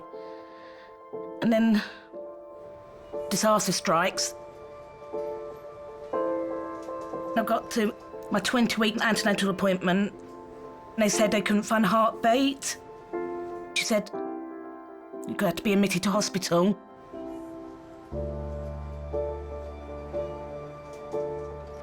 When I got to the hospital, there was no heartbeat.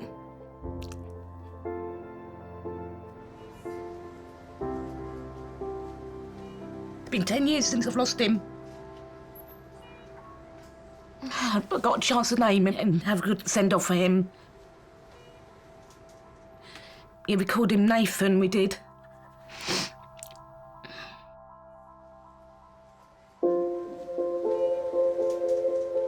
But when the months went on, I thought, I'm not going to be able to have another baby. And then, 8 months later, and I found out that I was expecting again, I was happy, but I was scared at the same time. Thinking, is it going to happen again?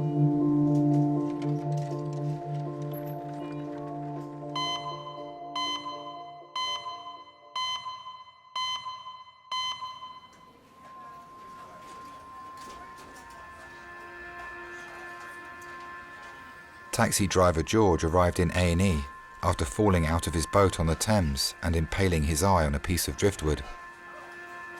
His son Paul has arrived. Thanks for coming, mate. Okay.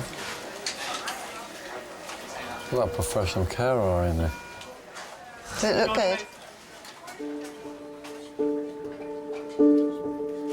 When you mention that George is a cab driver, people know what you're talking about, and they already have an image, and he is very much what people have in mind. He is a typical cab driver, I suppose. Look like a proper pirate now with an eye patch. Say, yeah. One of the nice things about cabbing is that in some ways it's still very much as it was 40, 50 years ago. You're still picking up strangers, and you've still got a certain reputation and credibility. He gets up really early. He just creeps out of the house, and I hear the cab, and hopefully it starts, and then I hear him disappear up the road. He works at the airport, and I understand that while they're waiting, there's a canteen, especially for the London cab drivers, and they sit there and play cards, tell jokes, have bets. I think they just have a laugh. They really enjoy each other's company. And occasionally, if they're lucky, they get a couple of fares. It's very important to him, and that's his life, really. If he lost his ability to work, I think that would be devastating for him. Specialist Dr. Lino is examining George's CT scan results. Hello, hi. Hi. George? Hello. George, it's Lino. I'm one of the surgeons. Yeah. Just had a look at your scan. Basically, I can tell you there is a small fracture on the floor of your orbit, or the bony socket, okay, of your left eye. Yeah. And there is a slightly larger one on the side. This means that you will need to be seen by an eye doctor, but we want to see first how's the eyesight going. Okay.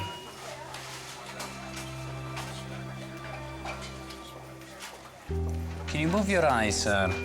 Is it very painful? Yes. Yeah, right. So is it very sore if I touch you? Yes. Right. My brother had a car accident, and his injuries, they were mainly facial. He had to go through so many surgeries.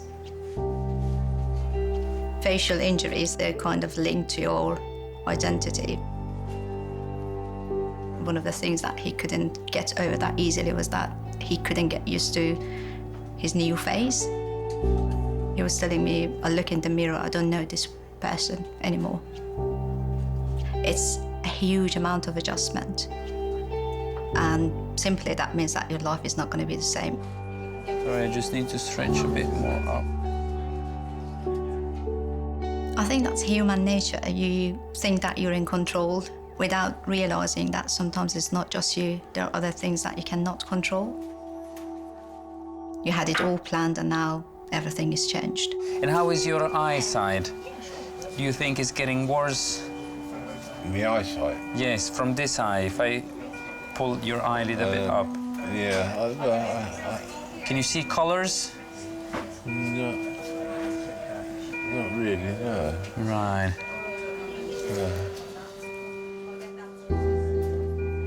Lots of people say you can manage with one eye and you can drive with one eye. You can't drive a cab with one eye. And I just thought, gosh, how is he going to cope if he has lost the sight of one eye? I don't know. Can you see the colour? Flashing you. Yes. Can you see lights? I can see your head. I don't know if you got a glove on or not. He might stop being the George as I knew him and relied on him really as always being forthright, loud, able to sort out situations. He might not be quite the same again. I'll put this small gauze on top again, okay? Just very, very gently.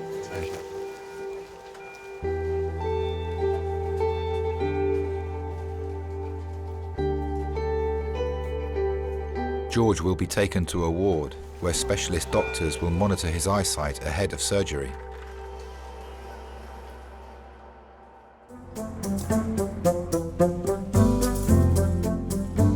Right, do you want to have a look?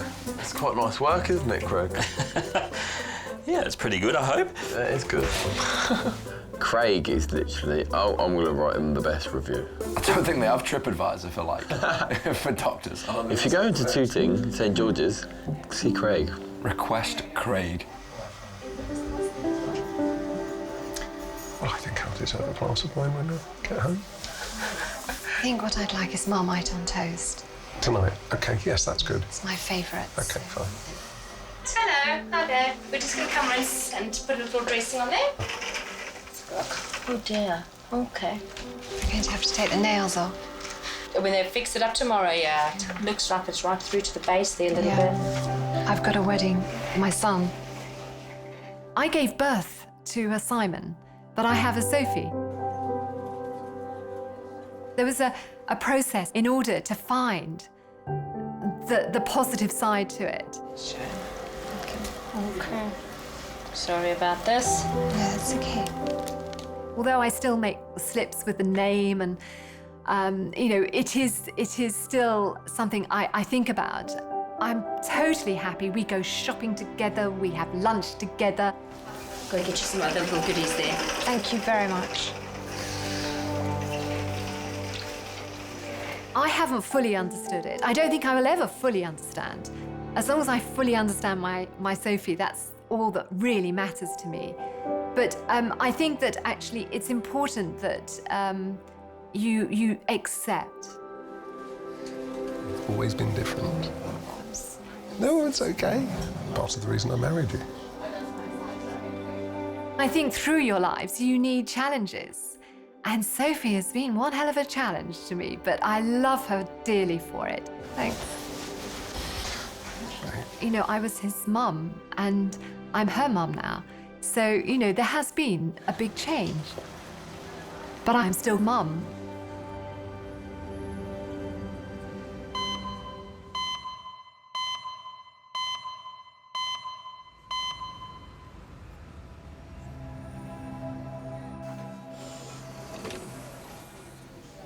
Phoebe arrived in resus with a pair of scissors embedded in her thigh. X-rays reveal that they have not penetrated the bone or arteries, and it's safe to remove them. Finally! Have I been so long? Have I been ages? It's been very busy here tonight, that's why. We might actually put you to sleep down here and take it out down here and wash it out down here. What if it starts pouring out of blood? Would you wash it up in there? Yeah, we're gonna wash it all up for you. Do you want to keep the scissors? Put them in the bin. I think you'll be very careful with your scissors from now on, won't you? I didn't know I put them there. You're forgetful. What's your name? Phoebe. Not that forgetful, are you? Do you know what I like to do with my children in the hospital? We like to do fist bumps here. You do me fist bump? Yeah, good girl. Just rest, close those eyes, and think about something nice. Yeah. Good girl. You've been amazing, okay?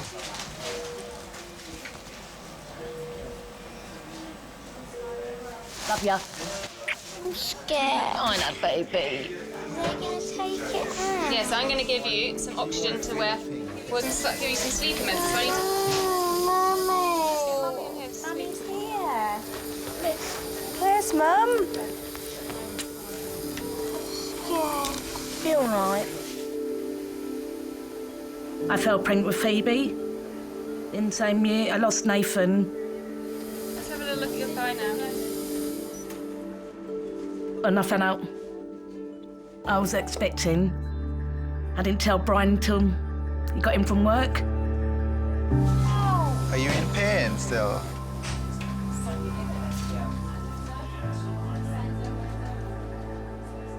And then when I finally got to 20 weeks with Phoebe, and they said, healthy heartbeat,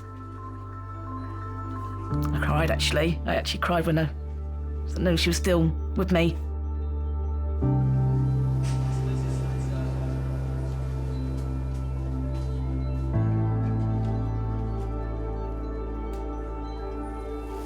Yeah, that's fine. That's good.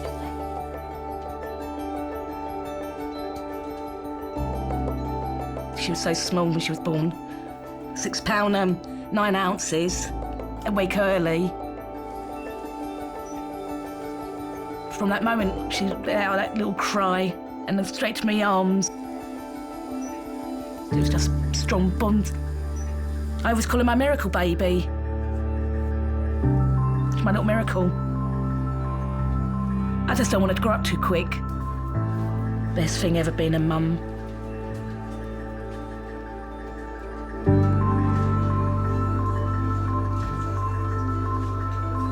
Phoebe will be taken to a ward for observation to make sure there is no further damage to her leg.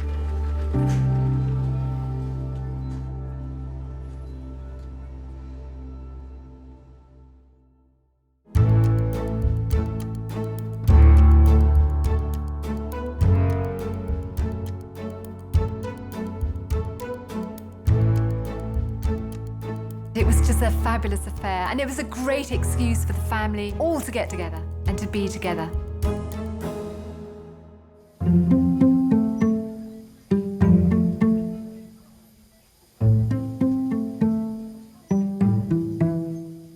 When I hurt myself, I mostly wanted my mum.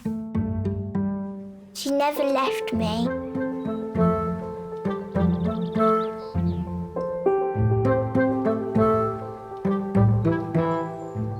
It teach me a lesson not to play with sharp things now. I spend loads of time with my mum. I love her. She's the best mum in the world.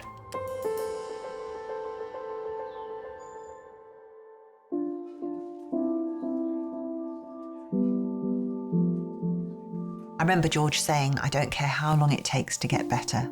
I can't work for several months, that's fine, but I would like to have some sight in that eye. I was thinking, I'm not sure whether life will really get back to normal again. But I thought as long as he gets a bit of sight back, that would be great. But we didn't hold out a great deal of hope.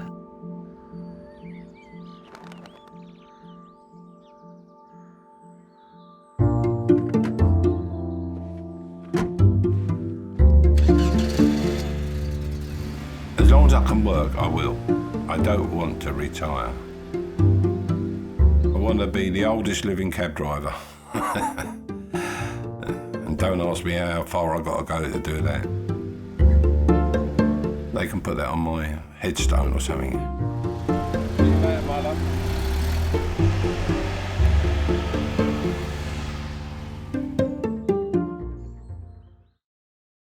Should you have a selfie while we're sitting here? Oh, come on then. Hello, St George's. Skull fracture, C1 fracture, T4 fracture, rib fracture, facial fractures. It just goes to show how easy it is for an experienced builder to slip up. He's fallen down some steps and broken every bone in his body. It takes a second to make a mistake, and your life's changed forever then.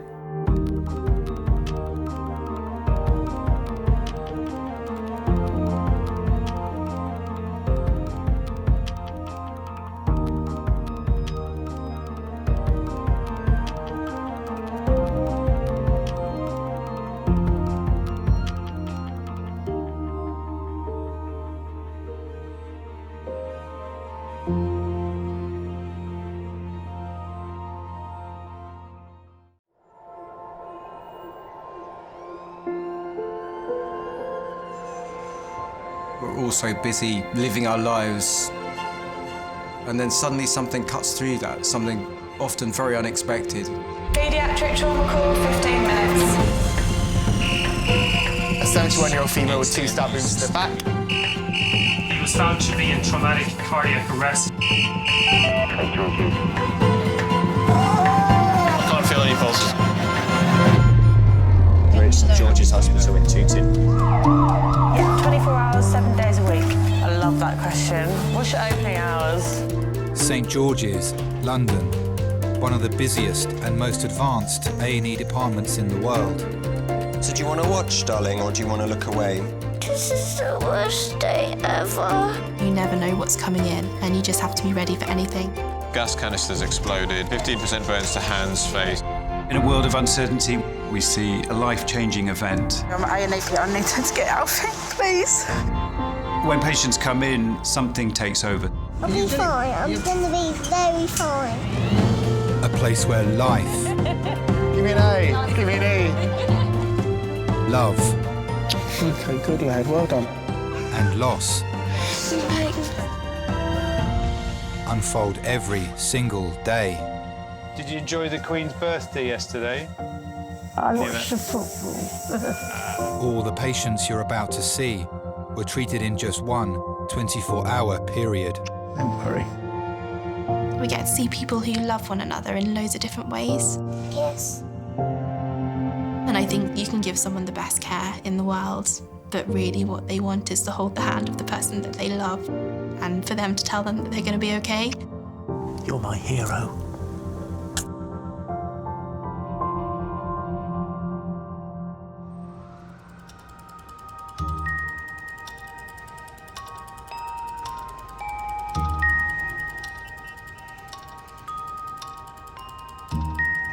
What are you going to get for breakfast today?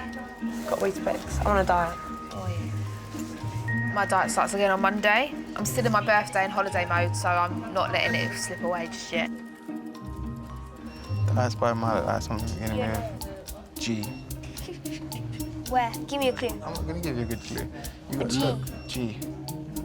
Look at where it is. Over there. Gorilla? Yes. Oh, I find my little eye something beginning with window. I mean... I win window. Do you need any help with anything? No, that's cool. Okay. Working in the resus department of A&E today is junior doctor Raj. Adult male code red trauma in 15 minutes. I had quite a good childhood. I was a sensible / naughty kid. I was the one at the back of the class talking all the time. Have you got ortho? I'll be nurse too. There we go. I'm actually the first doctor in my whole family. My dad, he'll say this is my son. He's a doctor. He's proud of it. Yeah, I can do chest drains. It can be embarrassing at times. You can't keep going around telling everyone I've saved someone's life, because you do work in a hospital, and there are a lot of other doctors who do important things as well.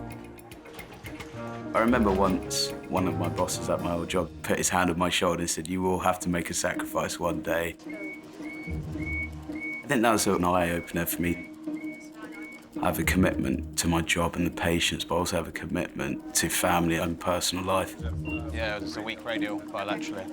It's something that I really want to manage well in terms of making sure that I do have the work commitment, but also don't try and sacrifice family life for work and vice versa.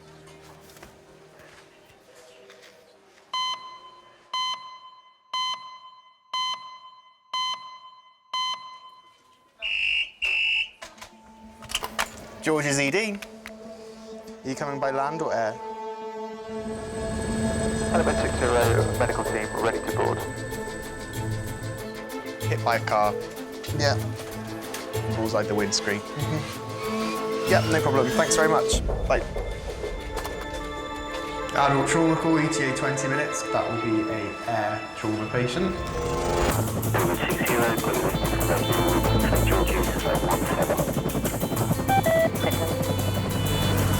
A 61-year-old female is being airlifted to St George's from the scene of an accident over 40 miles away in Hampshire. Activate the helipad for 20 minutes time for trauma. She was out walking when she was hit by a car after it mounted the pavement. RTC, bullseye. Yeah. When you hear that the patient's bullseye, the front screen, so the head is smashed against the screen off the window of the car, it's one of those cases you always know the pedestrians on the losing team. T1 patient downloaded to continue shortly at 2-2. So we worry about traumatic brain injuries, organ damage or any internal bleeding, any spinal damage as well. It's a wait, this one, isn't it? Yeah. She'll go straight to CT. Fine, yeah, that's good. I remember being really, really rainy, and I was taking a horse to a competition, and I'd had 3 missed calls off my brother. It just seemed very odd. I had a weird message on Facebook from a lovely lady in the village, and she just said, there's been an accident, someone's been knocked over, and she said, it's your mum. So everything's outside CT ready to go. I'm going to be in there. Cool. I was in the office and our next door neighbour rang and he said Nikki's been hit by a car. To which I could hear this noise in the background. I said, what's the noise? And he said, oh, that's the air ambulance. I then thought, crikey. I remember standing up in the office and saying, guys, I'm out of here.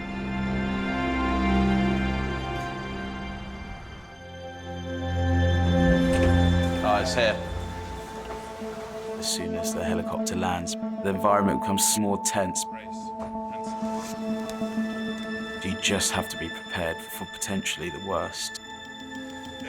Good morning, guys. This is Nikki. Nikki is 61 years old.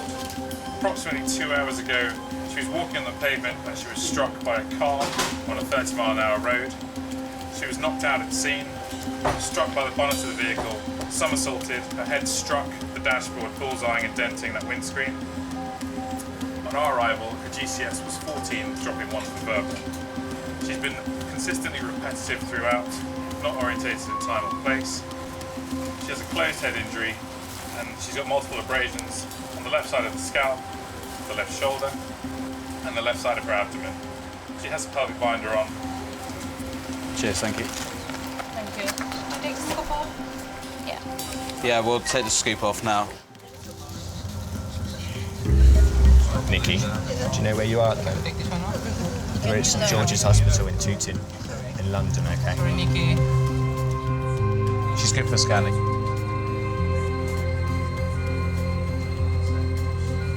In my head, as soon as I knew she was going to St George's, my whole idea of the accident changed. I thought, we could lose her.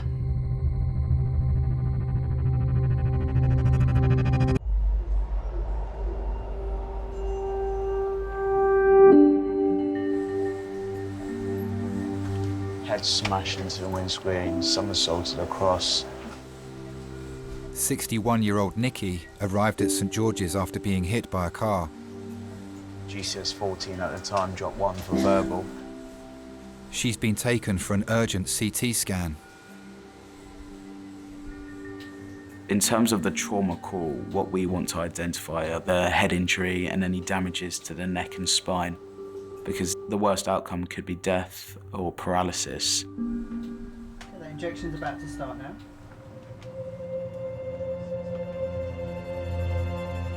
Do you remember the first time you saw Nikki? Yeah, I can remember it very clearly. I was in a pub in West Byfleet, and she came along as a date with one of my friends.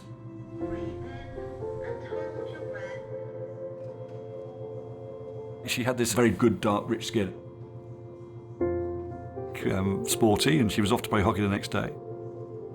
I think she was having a pint of lager. And I thought to myself, yeah, you're the sort of woman that I like. And then sadly, she split up with my great friend, and then I thought I would make my move with Nikki.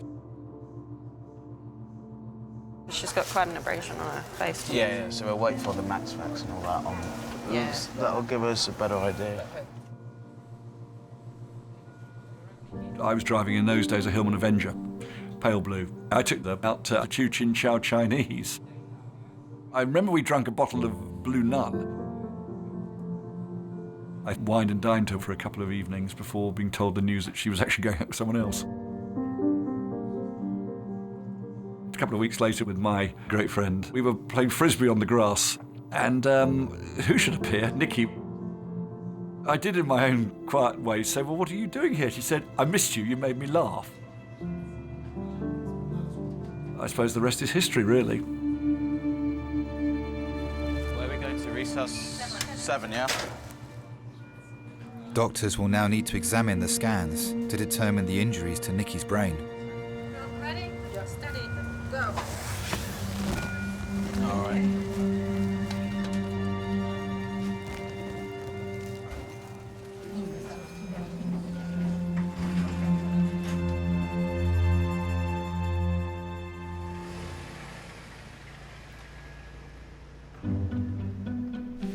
I love a bit of opera. Well, no, it's not so much opera. I like Russell Watson.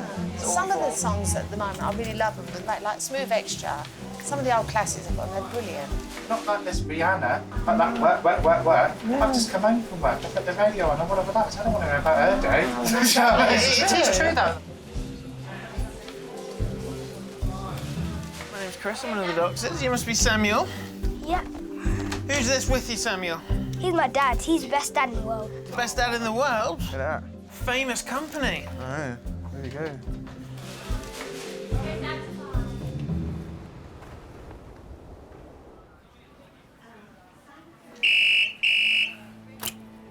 Hello, St George's.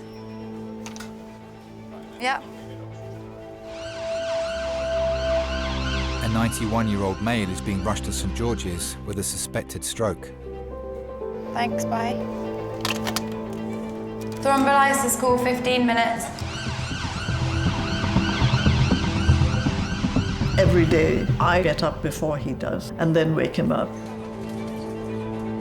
That day, I pulled the sheet off him and, come on, get up, you lazy bones, until the penny dropped that this is something unusual. He was totally unresponsive. His blood pressure had shot up. His pulse rate was going absolutely bananas. And that's when I had to call the ambulance. It was frightening.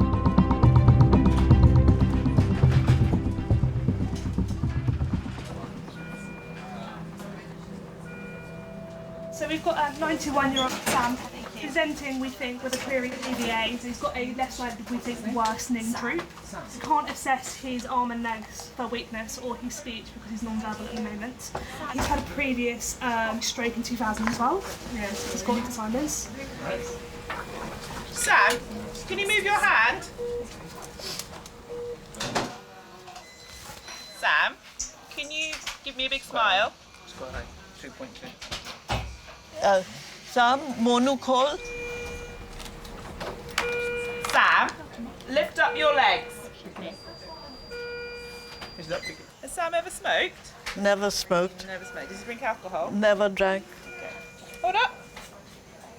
And what did Sam used to do for work? He was a pilot. A pilot? Yes. Started on Spitfires, ended on the Jumbos. Oh, wow, Spitfires. quite a in the military. With the Indian Air Force. How did you and Sam meet? Oh, I was the lowly air hostess. Coffee, tea, or meat. That's the kind of impression people had in those days of an air hostess's job. But that was not me. Sam was always my favorite captain.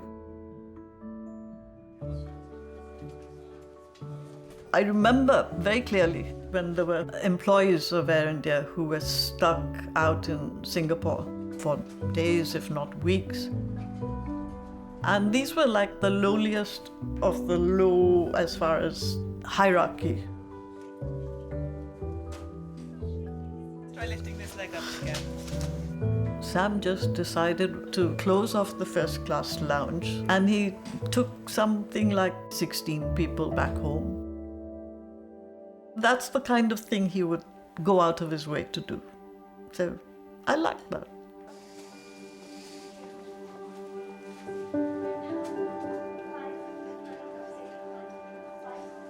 My parents were not at all pleased.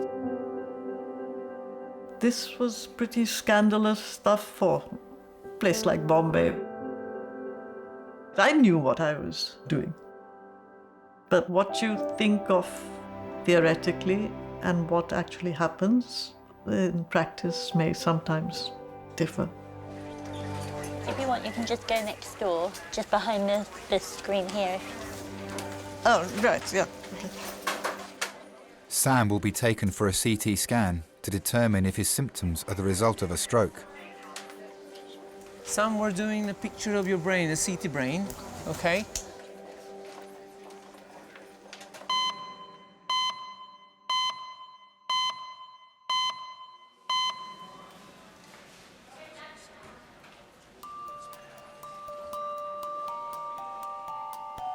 Earlier today, 61-year-old Nikki was brought to A&E after being knocked down by a car that mounted the pavement.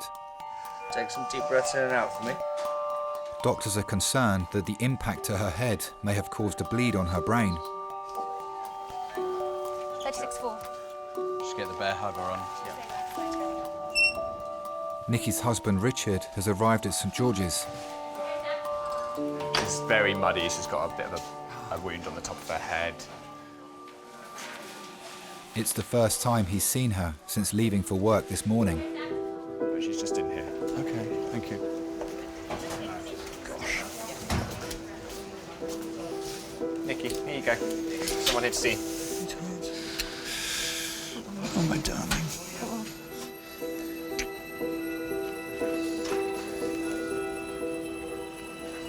Gosh, Ricky. Everything's going to be fine. Listen to me saying it. Everything's going to be absolutely fine.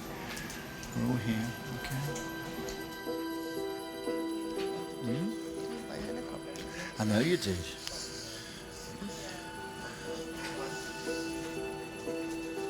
I'm just going to go call my children, if I may. Is that okay?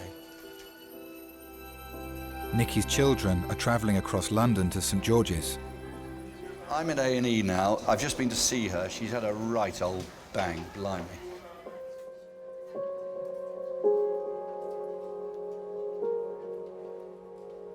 Mum gave up work when we were born, so she was the one that was there every single time. When I was very little, I had a small grey pony called Freckles. She went to every competition, every training session, and in our teenage years, you know, if it was 2 o'clock in the morning and we were stuck in London or we didn't have a cab home, she would come and get us.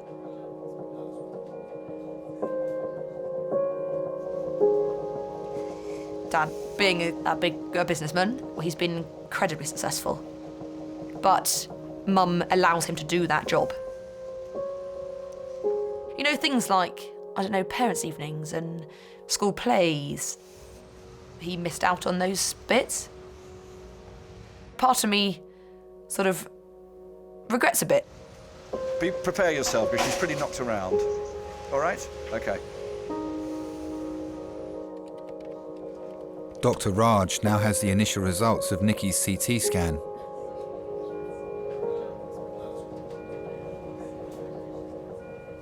Hi there, I'm I'm Raj. Richard. I'm Raj, How one you of the doing, A&E doctors.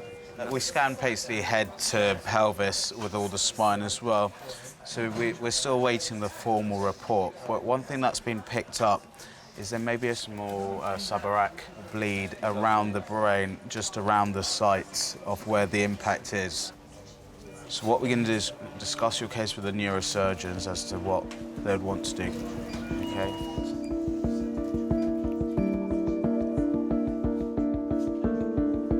subarachnoid hemorrhage is a bleeding around the brain, between the actual brain and the first layer itself. The bleeding can cover the whole brain. It can go down to the spinal cord. It may result in speech problems, walking problems. If it's a significant bleed, this could easily result in death.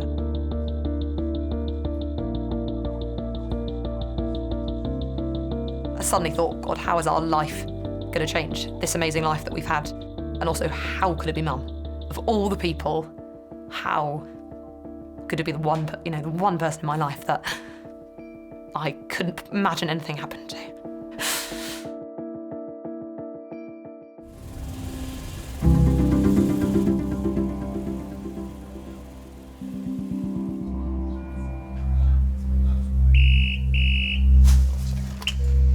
St George's. Pediatric trauma. Fall out of pram, head injury, yeah. A 4-month-old baby is being rushed to A&E. Pediatric trauma call, 12 minutes. The baby fell onto concrete in a car park near the family home. Fallen out of a pram with a head injury. Consultant Reese has been called to resus. When a child falls or onto their head onto concrete, I'm really worried that they may have significant head injury or some internal injuries. And obviously if they have a head injury, then I'm going to be worried about their neck as well. Travelling in the ambulance is the baby's mum and grandmother. The morning of the accident, we went for a coffee with my mum, as we did most mornings before she started work. She'd finished feeding him and she put him back into the pushchair. So I went off to do some shopping with Teddy in the pushchair. My mum had gone off to work. We'll do a primary assessment here and have a look and see if there's any immediate imaging, we'll get it done. When I got to the car park to unload my shopping and take Teddy out to put him in the car, I unclipped him, and as I lifted him off, he just catapulted out face down onto the concrete. And he was just hysterical. His skin was all going blue and black from the front, from his feet up. The phone rang and there was a woman saying, "Your grandson's fallen out of the buggy." Then I remembered I didn't strap him in. What's his name? Teddy. Okay, come through, Mum. Alrighty, so we've got 4-month-old Teddy. Is found in the Sainsbury's parking lot. Yeah, so she was unputting the buggy at one side, and what happened was the buggy flipped forward, roughly at about chest height. Didn't breathe for a second or two, started crying, vomited once en route. Thank you very much. Teddy, look over here. Let's see if we'll turn his head. Yep. Turn over this way. All right. Look over here. Teddy. Hello. Hello. Hello. Too much of an audience. Okay. There's not a huge amount of active neck movement. When you have an infant, they can't tell you where they're hurting or where their pain is. They tell you in different ways. If an infant isn't moving their neck and they're highlighting that to me, I'm really worried that they've actually injured some of the bones or the ligaments around that area. Mum, so when he fell forward out of the pram. Yep. Been moving his head around left and right? No, he's not really been moving, right? He's just been like, he cried. His head's kind of still, is it? I think we will image the C-spine. I think X-rays. Down, thank you. So a significant neck injury in a baby could mean injury, to the spinal cord, and that's my main concern, which could result in paralysis.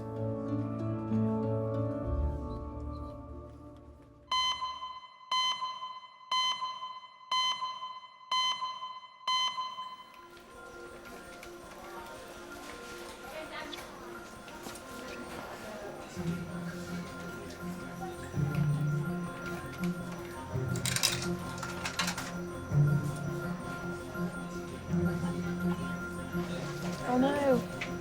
What? Oh no. It's a disaster. You give it a shake, go on. Go on. Hey! Hey! I look a mess.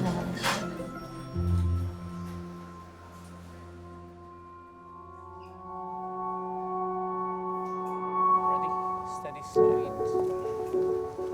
91-year-old Sam has been brought to resus with a suspected stroke after his wife Roshan found him unresponsive at home.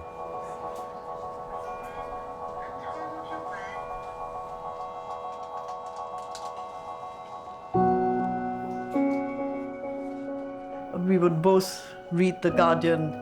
We would discuss current affairs and, activism. I think that was our main common bond. True to style, I told my parents we're not going to have one of these obscenely large Indian weddings. We're not going to have over-the-top stuff. It was simple and really nice, just close friends.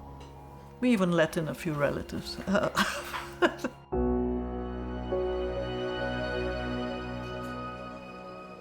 After we had got married, I had no desire to have children. Sam was very generous, and he said that if you, as the woman, had said that you wanted to have a child, he said I would have agreed. Just didn't seem that that's what we wanted or needed, so it worked well. Sam was posted here with his job the same year we got married, and that's how we came to London. We used to walk around on foot and just admire all the old buildings and all the lovely history. We went to Trafalgar Square when Nelson Mandela was here. I got to shake Mandela's hand, and we had this whole brilliant day together. And it was wonderful. But in some ways you can say it makes me feel sad, because you can't retrieve time, can you?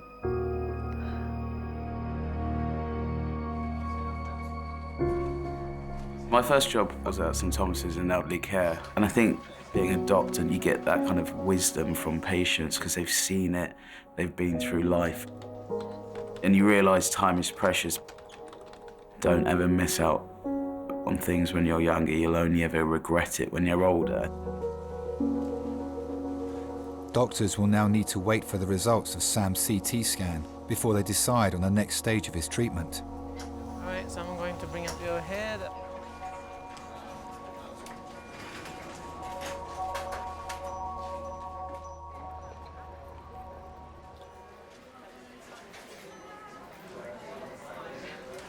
X-ray are free for us to go round. 4-month-old Teddy arrived in resus after falling face first onto concrete. He's been brought to X-ray so doctors can assess the injuries to his skull. I always knew I wanted to have children. I always wanted to be a mum, yeah. The first time I fell pregnant was before Teddy. I was just over the moon with delight, yeah. I first went to the hospital for an early scan, and they told me to come back in 3 weeks because it was smaller than it should have been. There was something wrong, but you never want to think about it. You just think, we'll wait. He's such a good boy, nice and calm. It's time to fall asleep, Mummy.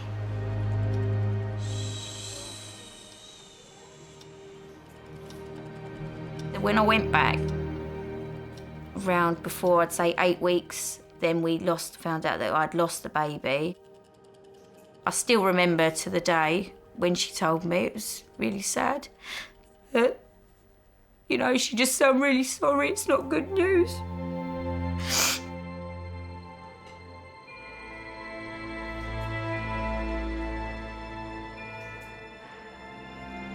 Everybody was so nice. I remember them just cuddling me and trying to take away that the hurt that you're feeling, but there's nothing that anybody can say.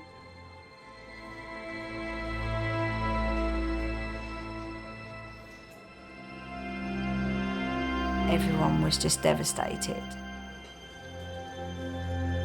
One day, we were in the kitchen together, cooking, and I asked her a question and she didn't answer me. And when I turned round, she was just crying, and there was just tears rolling down her face. And she said, "What's wrong with me, Mum?" It really hurt me to see her hurting so badly.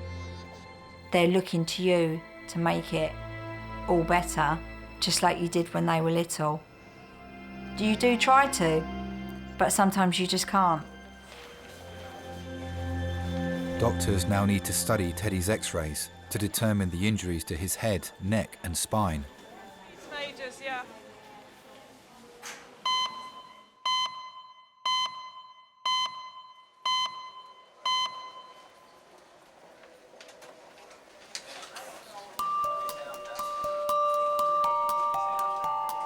Right, Annie's going to be here in about 2 minutes, and then the guys they're coming down too. What's the story? This is just the head. I'm waiting the formal report. The initial results of Nikki's CT scan have revealed a bleed on her brain. You can come through. Your dad's here as well. He's just into this. Hi, Dad. Come on. Hi, Mummy. Come on. You're right. She's a tiddler. She's a right old bang, isn't she? Darren. Are you okay?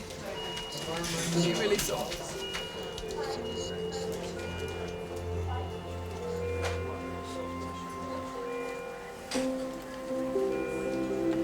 Come and have a snack.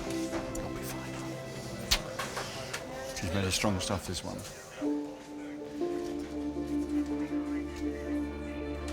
We used to have some amazing Cornwall holidays. And I remember sitting on the beach eating Cornish pasties, which was our massive treat. We never got given them. And it was always in the pelting rain, in a pair of shorts and a fleece, because it was always freezing, but we had to wear shorts and flip-flops, and spending a lot of time just playing silly games on the beach. And that was one of my favourite things to do.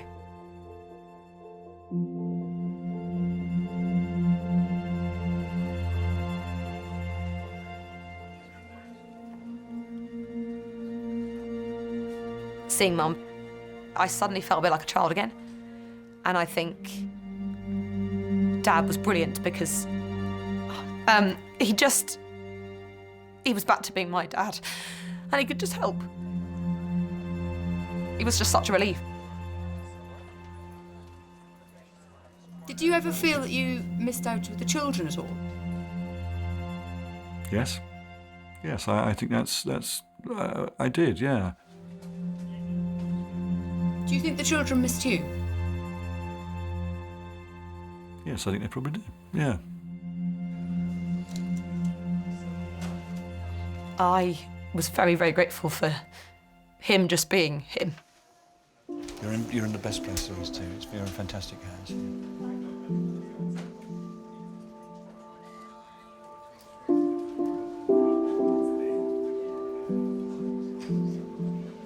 I remember when I was young, my dad would go on business to America for like 6 months to a year. So I remember that could be quite difficult because you do miss your dad. I'm sure to a degree there may be a little bit of regret, but I think it's something we all accept as well because he's done well in his career. I hope to settle down in the future and have children, but I'd like to be there as much as I can, so at least the children have good memories when they grow up. So we got the report back from the scans. Okay, there's a few injuries we've just picked up. Okay, so her scapula, her shoulder blade, that's in a few pieces. In her back and spine, she's got a few spinal fractures. T12, L1, L2, L3. So we'll chat to neurosurgery again because of the spinal fractures. Thank you very much.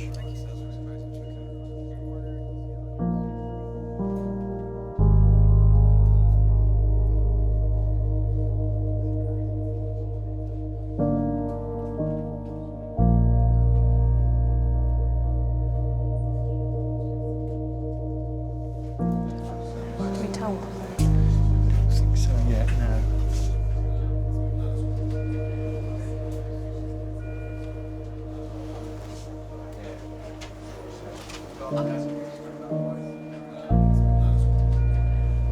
does Nikki mean to you? Everything. You can't quantify that. By saying everything, she's precious. She's a rock. She was an absolute rock. I couldn't break it down any more than that. It's simple. Let's just say that. Thank you very much this morning.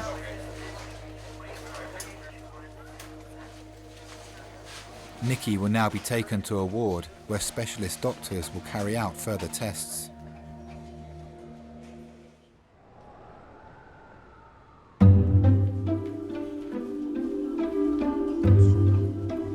Retired pilot Sam has been brought to resus with a suspected stroke. Now, where is this monitor going is what I'm trying to find out. Ah, no wonder it's not picking up your oxygen levels. It's not on your finger. Yes, he seems to... Not a big fan of this. No, one of his idiosyncratic things. He never wore a watch. I won't take it personally.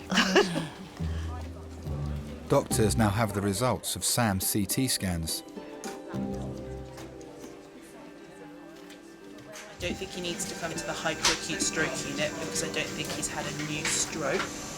But I think it may be worth me speaking to my medical colleagues to see if they'd be happy to monitor him just to see how he gets on. We'll wait for the blood test to come back and then I'll update you. Okay, thank you.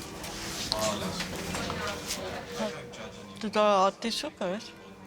Are you trying to take that off again? I'm watching you. Don't be a bad boy. You've got to keep that on.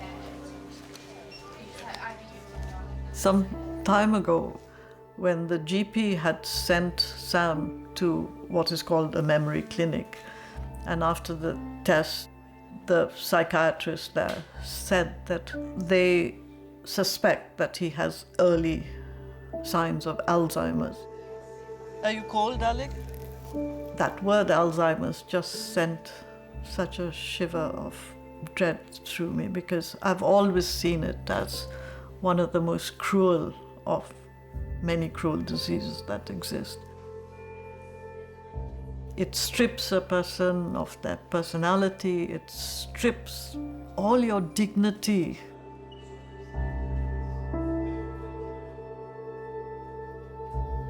Having ruled out that Sam has suffered a stroke, he'll be taken to a ward for further observation.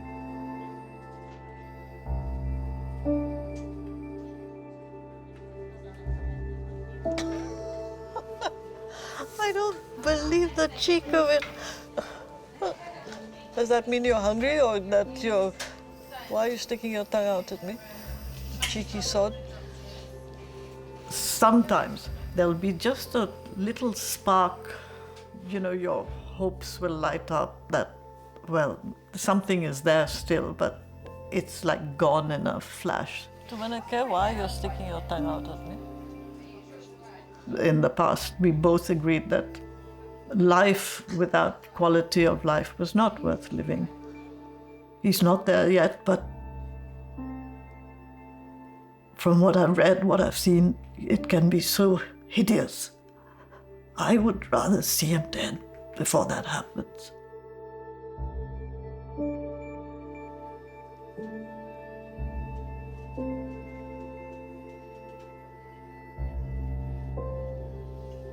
In many ways, it's as if my life with Sam as I knew him has ended. And I just simply have to try to make the most of whatever time I have left.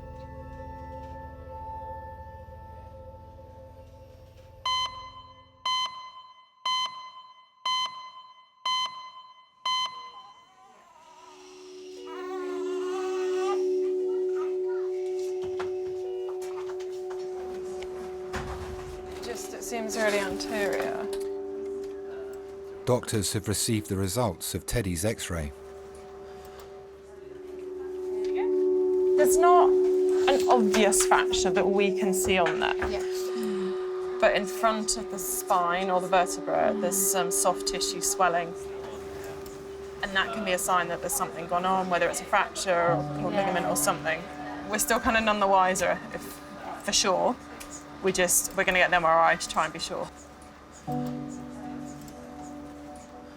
Might be best up on bed, yeah? So I'm just going to get on with organising that scan for him, and I'll let you know when we've got a time for it. It'll be all right. He's in the best place, Mum. Yeah, exactly. What if he can't walk or something again? The hardest thing is the not knowing and completely being out of control. You know, just having to stand back and let people do what they need to do. Just feel helpless. It's my fault, I didn't strap you. Accidents happen. When something happens to your grandchild, and especially when it's your fault, the guilt is just overwhelming. My biggest fear was that he wasn't going to be Teddy, the normal, bubbly, smiley Teddy that we all know. He was just going to be changed for life. And then my second fear was, will Lauren and I be able to live with this? How's our relationship going to live with this? But it's your mistake, and you have to live with it. Hi there. I've had a look at the x-rays, and I just really want to see what he's like, as well as the x-rays, because it's important that we treat him and not x-rays. Let's have a look. Let's see, young man. How are you, young man? Has he been quite sleepy since he's back? No, he was No, alright. he's- But now he seems like he's really sleeping. Yeah.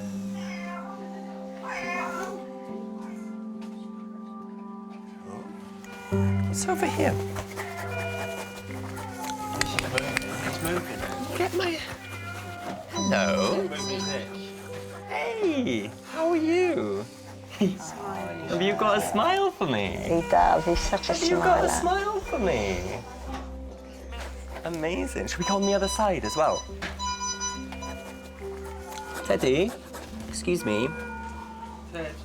Hey. So I thought he was deaf, but I took him doctors. Hey. Wait, see, I need to check you before, obviously. What are you doing? Okay, it's not so bad, is it? That's not so bad. Oh, matey. Amazing. Okay. So, looking at him, I'm a lot happier. Okay. I'm gonna get the neurosurgeons to have a look at the x-rays as well. If there's still concerns, then we may need to do the MRI scan. We'll see how he goes over the next few hours. I'd like to keep an eye on him for a period, you know, just to see where we're going and get a few more opinions. All right, thank you. Thank you very much. Thanks, Mum. Cheers, all right. When he opened his eyes and he looked at the doctor, it just turned back into a normal day again.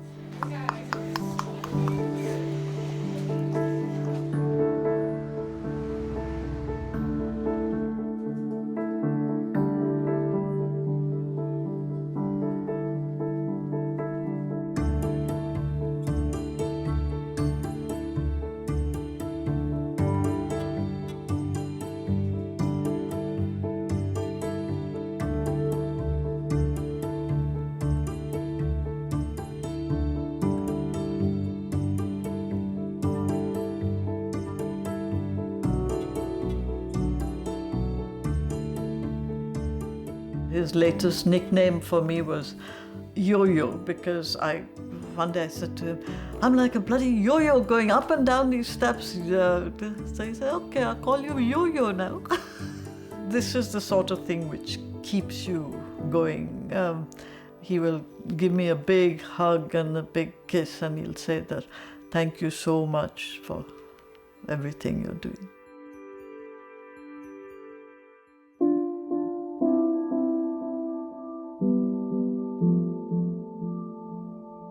Where do you start with sort of planning life? And care and looking after things. The days became very long. All you have to look forward to is listen to the Archers at lunchtime. And the day drags and the pain doesn't go away.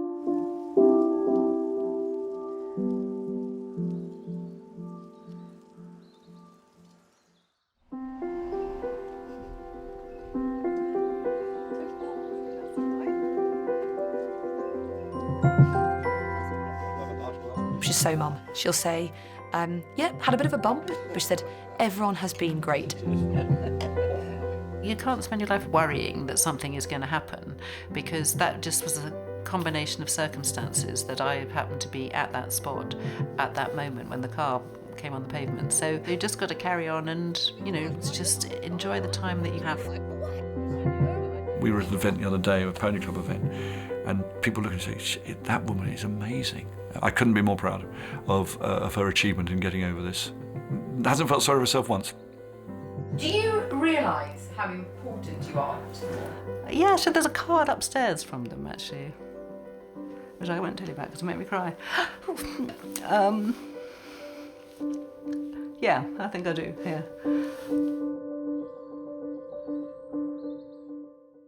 So, what have you done? I've stepped on glass. Fragile tape. I've never seen that before in 28 years. Adult male trauma, 25 minutes.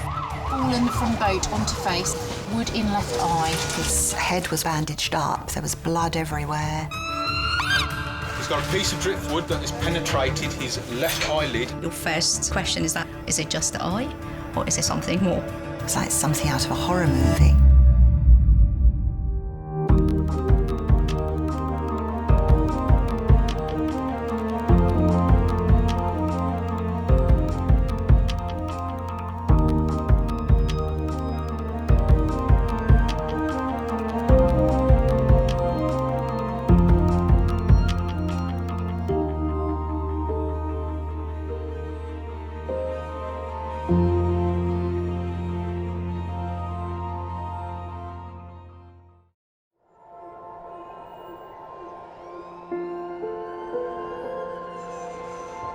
We're all so busy living our lives, and then suddenly something cuts through that, something often very unexpected. Paediatric trauma call, 15 minutes. A 71-year-old female with 2 stab wounds to the back. He was found to be in traumatic cardiac arrest. I can't feel any pulses. We're at St George's Hospital in Tooting. Yeah, 24 hours, 7 days a week. I love that question. What's your opening hours? St George's, London, one of Britain's busiest A&E departments, under more pressure than ever. So do you want to watch, darling, or do you want to look away? This is the worst day ever. You never know what's coming in, and you just have to be ready for anything. Gas canisters exploded, 15% burns to hands, face. In a world of uncertainty, we see a life-changing event. I'm ANAP. I need to get out of here, please. When patients come in, something takes over. I'll be fine. I'm going to be very fine. A place where life... Give me an A. Give me an E. Love... Okay, good lad. Well done. And loss... unfold every single day. Did you enjoy the Queen's birthday yesterday? I watched the football.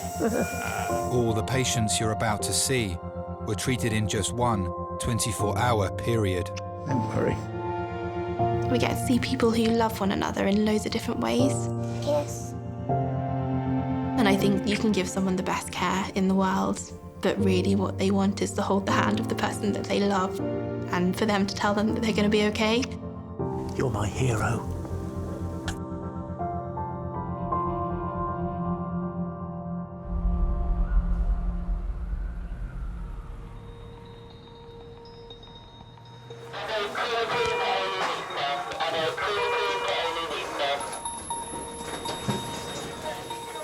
Seven. What's the plan with 7? I don't know. The thing is, I'm happy whatever. The only thing I need to get beds, that's the thing, and I need to look at the patients. She's got a bed on the ward. In charge of resus today is consultant Rathan. Emergency medicine is real medicine, it's true medicine, where you see illness, serious illness and serious injury, front line. So she's going for transport, that's fine. This one's going to medics, 8 is going to medics, nothing more for me to do, cool, good. What you do will make a difference to that patient. That's why I still enjoy it. Hello, St. George's. Let everything ready, and I'm just going to give the drugs. All right. Born in Jaffna in Sri Lanka, many, many decades ago. Being a Sri Lankan Tamil, we're kind of refugees of the world. Who's coming to recess? Those traumas, they're not doing very well. They're not stable, so I need a reg. But since the Adrian's in the back, see if he can come, if he's not too busy. Because of the conflict in Sri Lanka for almost 30 years, we had to seek training in another country. She's believed to have fallen down a flight of stairs. She's got a large open head injury, which was found by neighbours on the floor today. All right. I'll go and speak to CT. Mate, that'll have to wait, mate. Sorry, mate. Let me just sort this out. All right, she's not very well at all. Okay. Can we warm her up? I arrived in the UK on the day that Tony Blair was first elected to power on the 1st of May 1997. Still deeply ingrained in my mind. It was a nice, crispy morning, sun shining. We were young, and oh yes, it was brilliant. It was a good day. It's taken several years to get that visa come across, and we can now get on with our lives. It was great. It was absolutely great. Oh, and that's going to kill me one day.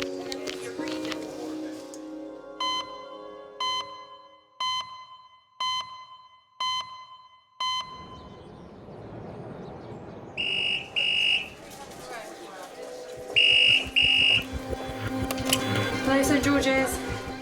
Sorry, so KSS by air or land? Air, yep. Do you want to go straight to CT? Okay, great, thanks. Bye. An 80-year-old woman is being airlifted to St. George's after she fell backwards into an empty swimming pool.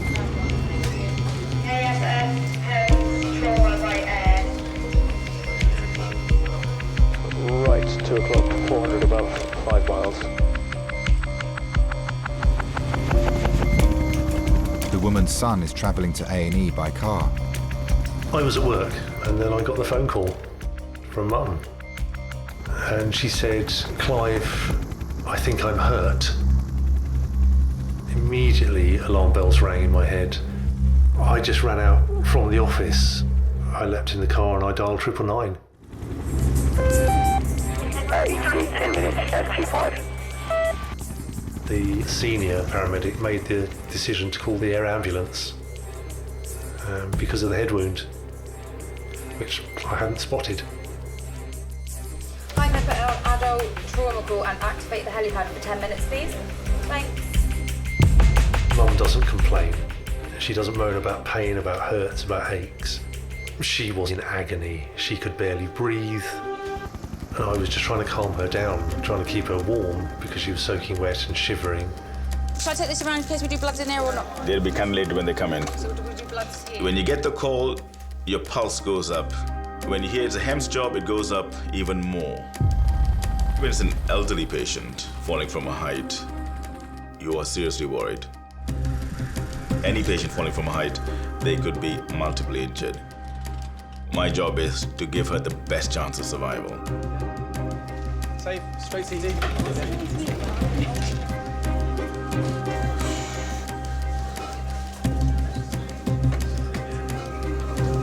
1, 2, 3. Everyone listening? This is Frances. At some point within the last 2 or 3 hours, she was gardening around an empty swimming pool and then fell backwards into the pool. She was unconscious for a period of time, we're not sure how long. She then self-extricated from the pool and raised the alarm herself.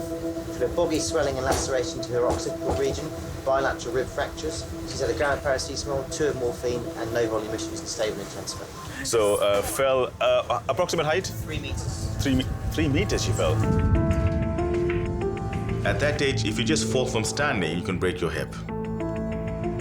If you're falling from 3 meters, now that's potentially breaks to the skull, intracranial bleeds. Those are the two most life-threatening situations. She was basically gardening around the swimming pool, fell backwards into a swimming pool, 3 meters, back of head, fan scan, head to pelvis. Said, all right, cool, thank you. Doctors must perform a CT scan as quickly as possible to establish whether Frances's life is at risk. I've never seen Mum that broken before. Yeah, I worried then. There are 20-year-olds that wouldn't have survived that fall, and you're 80. We wanted them to make Mum better. We wanted them to strap her ribs up, fix the hole in her head, and get her back on her feet, give her some Savlon and send her home. That's what we wanted. It didn't quite turn out like that, unfortunately.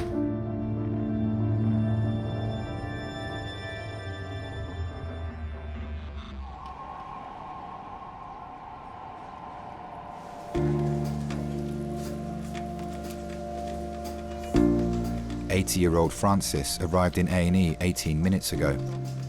This is a lady who fell backwards about 3 meters into an empty swimming pool, bang in the back of her head. Doctors are worried about an injury to the back of Frances's head. They're carrying out a CT scan to assess whether there's any damage to her brain. You don't have the same capacity to withstand the injuries like a younger person does. You are frail. So we have to work a lot quicker, but a lot more gently. So it's kind of a double whammy. Okay, ready to roll. Frances's family, including sons Guy and Clive, have arrived at St George's. Clive was saying that she was cutting the bits and weeds and stuff that grow out around the edge of the pool, isn't there? It's probably trying to tidy that up, I expect. But she might just have tripped. But I can't see how she got out. I couldn't. I don't know. She did have a piece of string or rope tied from the fence near the swimming pool down into the swimming pool, so that if she slipped, she could pull herself up. Which is possibly what she did to get out. That's Mum. She gets out. Do you remember when the swimming pool was put in? I think it was built in 1975, 1976. One day, myself and my brother were at cricket practice, and we came home, and Dad said, "There's water in the pool." And we came up here, full whites on, straight in the water. We were the happiest kids in the world at that time. We hit that freezing cold water and we didn't care. Mum was a swimmer. Mum would go in there and she would swim for hours, literally just up and down, up and down, up and down. Incredible stamina. Yeah. Everything else will mend. It's just worried about her head, that's all. I had a great childhood, I think. I mean, we were lucky. Dad worked his nuts off. I describe him as a property developer. He did very well. You know, he provided well for us. Mum was always around. Well, we could come to Mum with anything, for advice, just to sound off. Mum is the glue. Mum's the glue that holds us all together. Right, we're done. Oh, we're done, guys. Oh. Is that a bleed or is that just a... So we've got bleeds. Each has a small bleed. Scans reveal that Frances has a bleed on her brain. If the bleed is catastrophic enough and large enough, that's what causes direct pressure on the brain, which in itself can damage the brain, but it can also cause the brain to be pushed out through other holes in the base of the skull. When that part of the brain is not where it is, but it's pushed out of its normal location, that'll cause you to die. So let's start across on 3. 1, 2, 3. Specialist neurology doctors must now look at the injury and assess the damage to Francis's brain.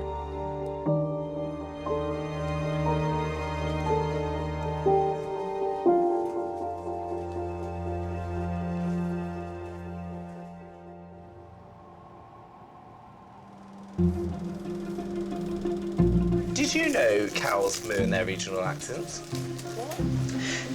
Farmers believe that cows are mooing in their regional accents. Go on. So if I moo in a regional accent, you can tell me where it's from.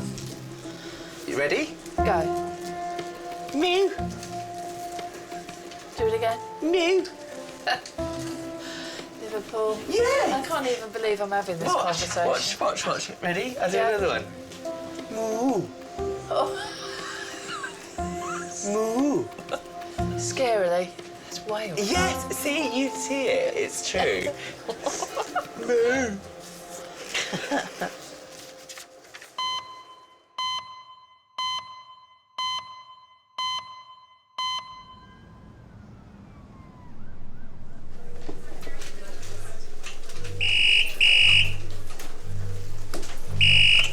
Hello, St George's.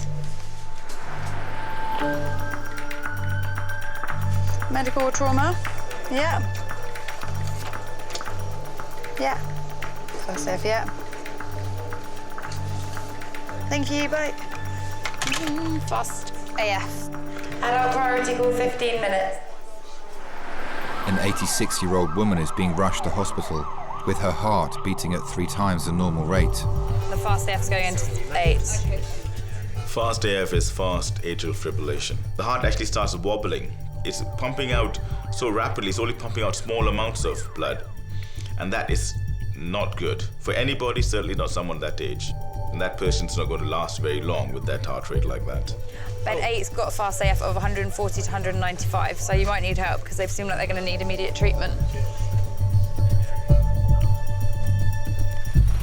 This is Ruth. Ruth is 86. Ruth presented at the GP surgery this morning complaining of fatigue. She woke up feeling just generally unwell. She was complaining of feeling quite short of breath, quite sweaty, and a heaviness down the left arm and left side. This was ongoing for a few hours. I've caught the heart rate is about 205. Doctors must find a way to lower Ruth's heart rate as quickly as possible. Hi, Ruth. My name's Chris. I'm one of the doctors. What's been going on today? I sort of felt extremely tired and short of breath, very short. Did you have any chest pain at all? Tightness, as if somebody was pressing on it. Right. We're going to take some blood tests. Your heart rate is a little bit fast at the moment, so we're going to try and slow that down with some medication. How does it affect flying? As long as you're better, I'm sure it'll be fine. As long as your heart rate is better. Well, I'm supposed to go on Monday. To where? On the cruise on the Danube, the various countries there. That would be a lovely holiday, Ruth. Yes, but I have a feeling I won't be getting on that plane on Monday morning. I like seeing different places, meeting different people, and sort of go and explore. When I went to visit Gran Canaria, I can say I've crossed the whole island. It's a small island, but you can sort of go right to the middle and look down the crater. Oh, that was nice. You're all right. What's your name, love? Ruth. Ruth. Hi, where are you from? Chessington. From Chessington? Where's your accent from? Well, you can guess. Guess. German. Are you? Yeah. Ah. Oh, I love Germany. After the war, I came to England. My English was, reasonable by then, so I applied to train as a nurse. The first day I went on the ward, and I saw somebody. I said, right, that's the man for you. It was just like that. Because some people have to get to know slowly. With me, nothing is slowly. If you're too slow, you might miss something. Neither of us had any money, so I had a very small wedding, but it was the wedding. That's what mattered, not the money. Lived happily ever after for how many years? 55? It was very nice. Thank you. No, really, hardly felt it. Since my husband died, I travel on my own. And people said, how can you go on holiday on your own? I said, I'm not going to sit at home. Just go and enjoy and spend the money you have. And finishing up in a nursing home would not be very nice because I've seen my husband in one and it's not a very pleasant place to go. Doctors will now wait to see whether Ruth's heart responds to the medication. Would you like the curtain open? I don't mind, whichever. See what's going on? Yes.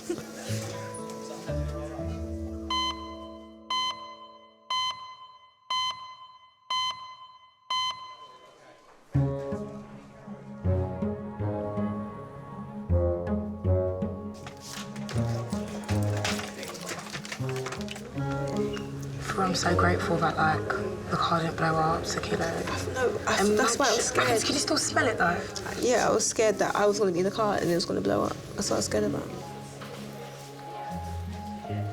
20-year-old Sakile and Jerry have been brought to A&E after Jerry crashed the car they were in, driving home from a party.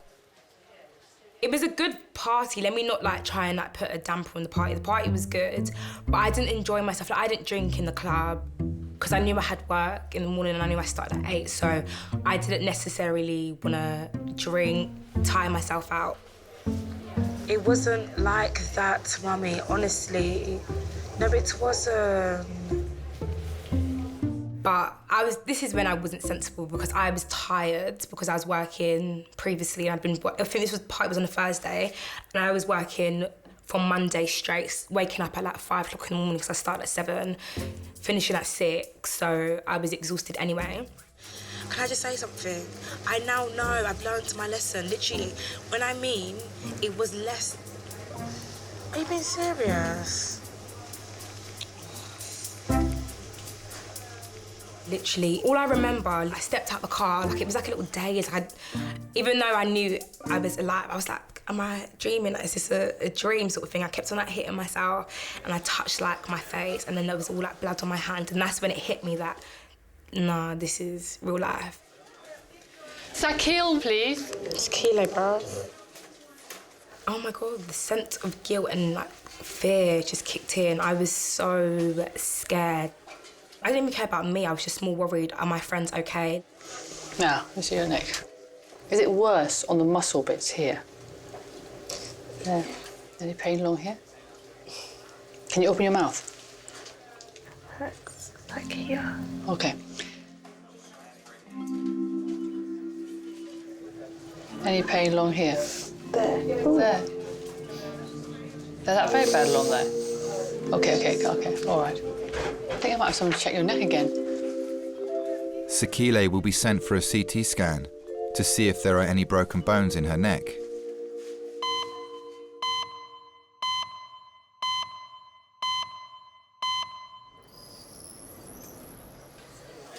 Right, so she's got a small right extraaxial foci of hemorrhage, sternal fractures with soft tissue stranding, and rib fractures. Initial results of Francis's CT scan show a bleed on her brain and possible injuries to her neck, chest and ribs.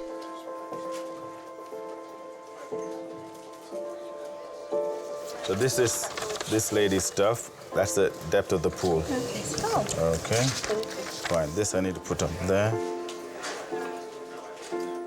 Oh, Jesus. So she mentioned that she fell in, wasn't conscious for a bit, but then managed to get herself out of the pool. Okay, Francis, got your family coming in now, okay? Okay, thank you.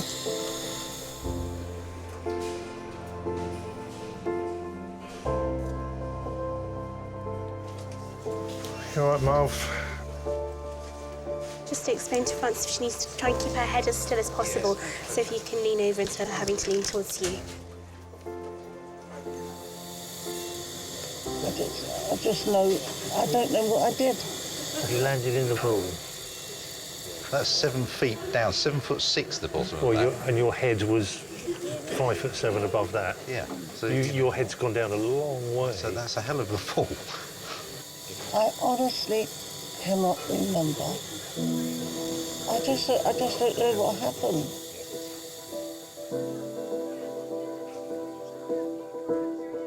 Mum, she was always doing the garden. It's a Victorian walled garden. It was the kitchen garden. It's about 1.5 acres. It's a massive task. The day before she was on the shed roof refelting it. She's 80 and she's 8 foot up in the air refelting a shed roof. We walk around going, Mum, Mum. Just exasperation all the time. Hi, Rathan here again. There's a patient that sang the back of her head. Dr. Rathan is discussing Frances's head injury with specialist doctors so he can decide on the next steps for her treatment. She's still collared and blocked. I remember when I was younger, you looked upon the older patients as kind of looking after your grandparents. And now, before you know it, it's like treating your own parents, looking after your own parents. All right, superb. All right, thank you. Bye. Mum was a housewife, but obviously worked harder than all of us put together, looking after 5 demanding family members. She should always look out for you and never really herself. When you do get older people coming in, especially similar age to my mum or dad, you do have a moment when you think, now I'll make sure you're all right. She's never going near that swimming pool again. I'm going to fill it in. The other night, thinking about filling it back up again because I know Mum likes swimming. And we can trust her to be in there by herself anyway. Well, what do? You can't. Well, you got to, but you know, you can't. But if she faints into the water. Well, I know. But what do? You're going to take a mini tractor away from her as well. You know, she could faint, fall off, and get run over by her own tractor. You know, fall off the decking. You know, what do? Do you take her away from her own home? She's going to be all right. So capable. She's so capable. This is the first time that I've looked at my mum when she was in hospital and looked at her and thought she was an old lady. Without Mum, there'd be a huge gap in this family. Huge gap.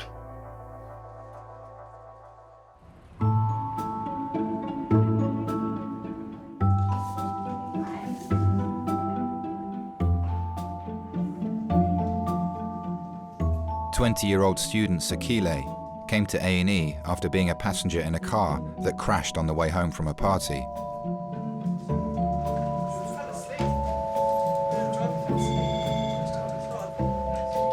Doctors are taking a CT scan of her neck to assess the severity of her injuries. Jerry, please. Hi there, come through. Her friend Jerry was the driver. I think I fell asleep at the wheel. But I think it was like literally for 2 seconds. I think I went like that, and before I knew it, bam, it was too late. I've learnt my lesson though, big time. Yeah, even if you sat in the car till the morning time, till you had a bit of a sleep. Yes, because I had work at 8 in the morning as well. What time did this accident happen at? 5. Your poor mum. Right. Oh my. If someone hits me up and they're like, oh, Jerry, what are you doing tonight? I'll get ready regardless if I have to be ready in like an hour, just because I don't want to see later on that everyone's having a lit time and I said no because I felt tired. Do you know what I mean? I'd rather go out feeling tired than stay at home. You live on your own with other people? I live with my parents.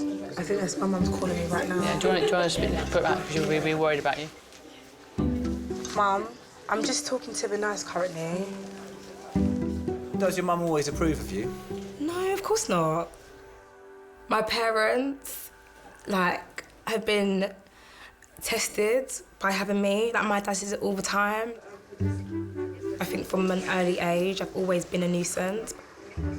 Why have I hurt you? Oh my God. Bye, Mum. My dad doesn't understand. He thinks I'm crazy. He thinks I'm sick. Like, he doesn't understand. He's like, I don't understand why you live the way you live. Grit your teeth like this? That hurts. Does it? Okay. Now, does it hurt up here? Yeah. There? It's really just your jaw and mandible there. Okay, we'll do an x-ray of that. But I feel like that could be a generation thing. Like, I always say to my mum, like, when you was out in your hot pants, like, partying, like, that's, do you know what I mean? Like, let me live now. This is my generation. This is how we do it. Do you know what I mean? Okay, so you're going to go for an x-ray now. Okay, so through those wooden doors, face this way, enter the corridor, bear left. Thank you.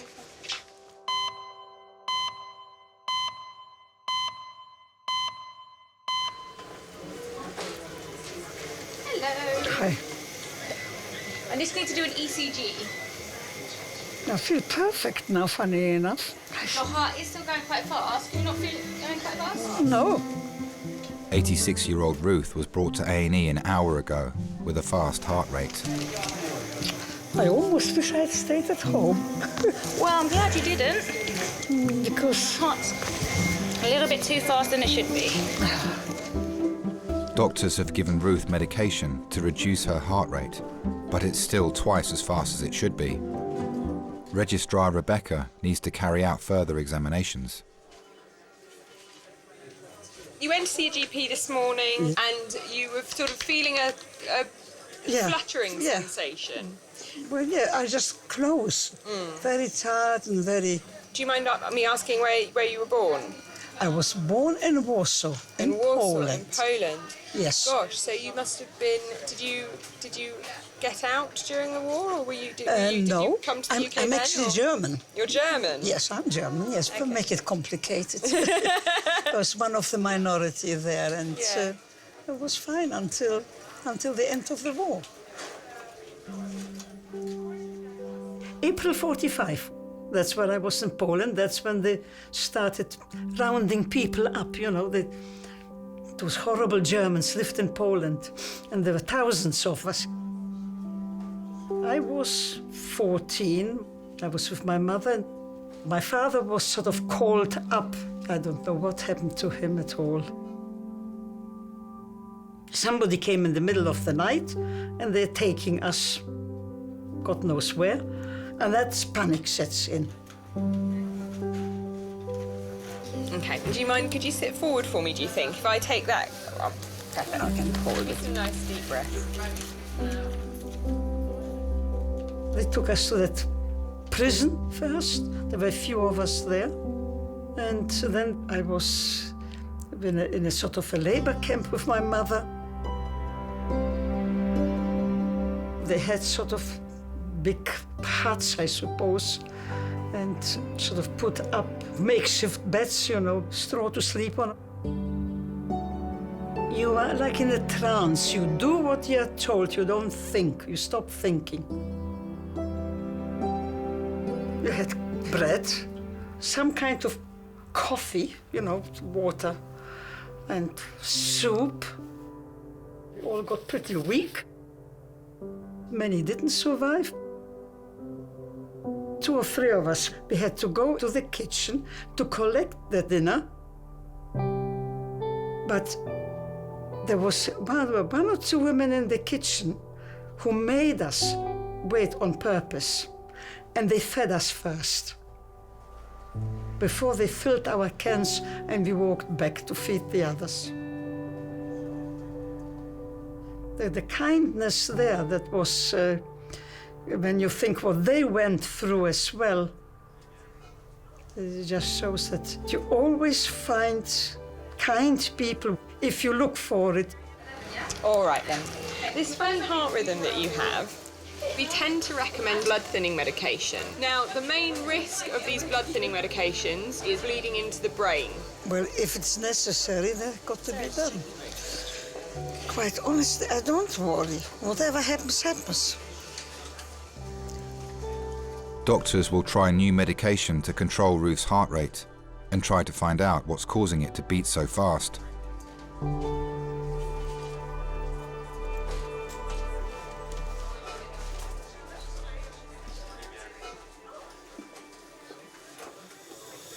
You don't have to stay, people. Well, we do. Our cars have been clamped.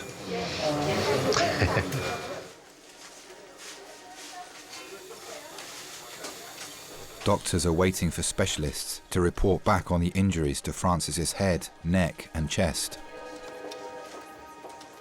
We could certainly learn a lot from our old, and I'm talking about the properly old, above 70, 75 years of age, 80 years of age. The vast majority of them are grateful for what you do and never demanding. It's an incredibly humbling feeling when you see them really ill, but you know, they won't, they, just like my parents, just like my mum, they're more worried about you, looking after them and saying, no, don't worry about me. Did you have your ring on, Fran? Did you have your wedding ring on, or did you take it? No, I put it off. It was always mum and dad to us, you know, to me and Guy, and you know, obviously to the kids, Nanny and Grandad. It was never Nanny or Grandad. They were a team. Mum would do virtually everything. Dad would come in and expect a medal for putting the kettle on. He was a strong man. You know, when we were young, we'd be on his shoulders, he'd throw us in the air. In 2004, so 12 years ago, he had pancreatic and secondary liver cancer. She didn't want him to go somewhere where she couldn't see him. He wanted to be at home, so he stayed here, and she cared for him. So 12 years ago in January, I was putting some security lights up for Mum, and I think it was about 20 past 10, I just heard Mum cry out. And ran over to the house, and he'd gone.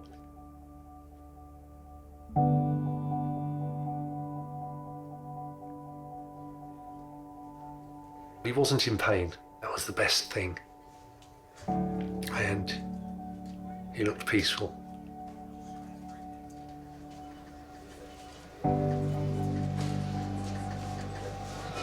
Right, you're all family, I presume? Yeah. Okay, right. Right, Francis, my name is Ruth and I'm one of the consultants.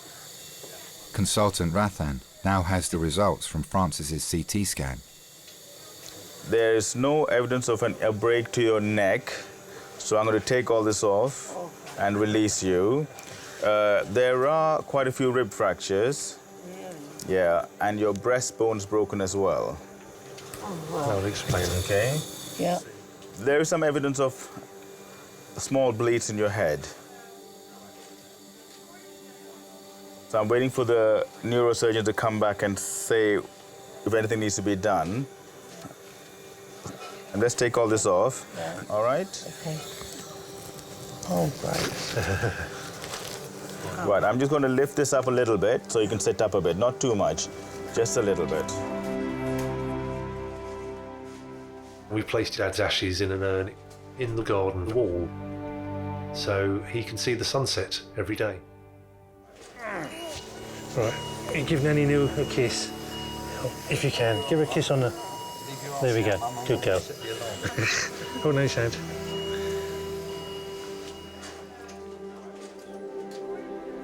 I talk to him. I don't know what the others do. I think the kids do sometimes. You know, they miss their granddad. But I know Mum used to shout at him a lot for leaving her behind. Close your eyes, Mum, if you want, okay? That's all right, that's fine. I'll go to sleep. They'll wake you up when they want to stitch your head up. Francis will now be taken to a ward for observation and further tests to assess if her injuries are life-changing. Depending what part of the brain is damaged, it can cause mobility problems, you can have breathing problems. It's almost like a stroke. You may not know the full effects for a few days.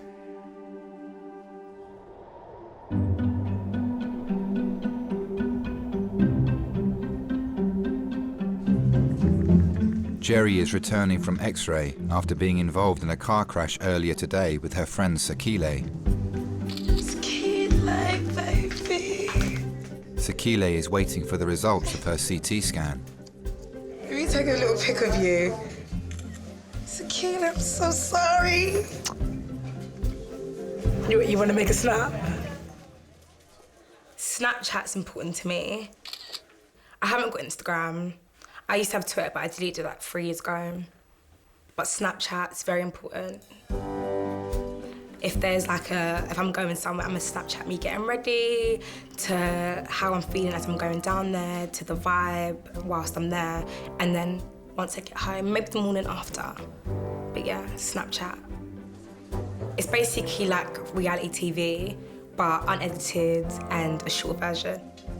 I'm so happy I went through it with you lot, though. Listen, I wouldn't answer it to him anyway. Sorry. I'm not happy that this happened. Can you imagine life without your phone? No. No.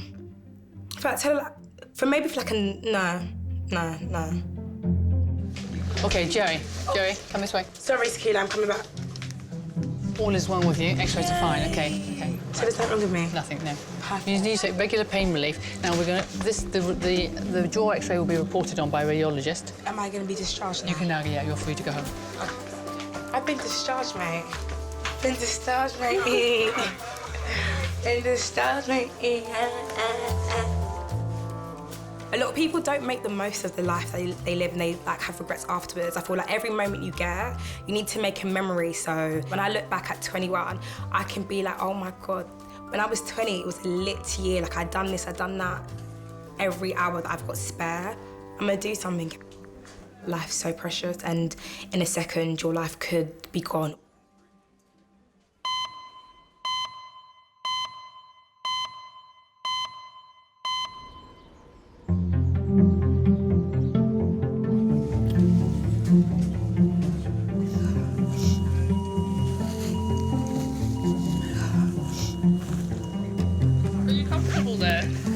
Not really. Do you want to, if you push yourself up the bed a little bit more? Yeah.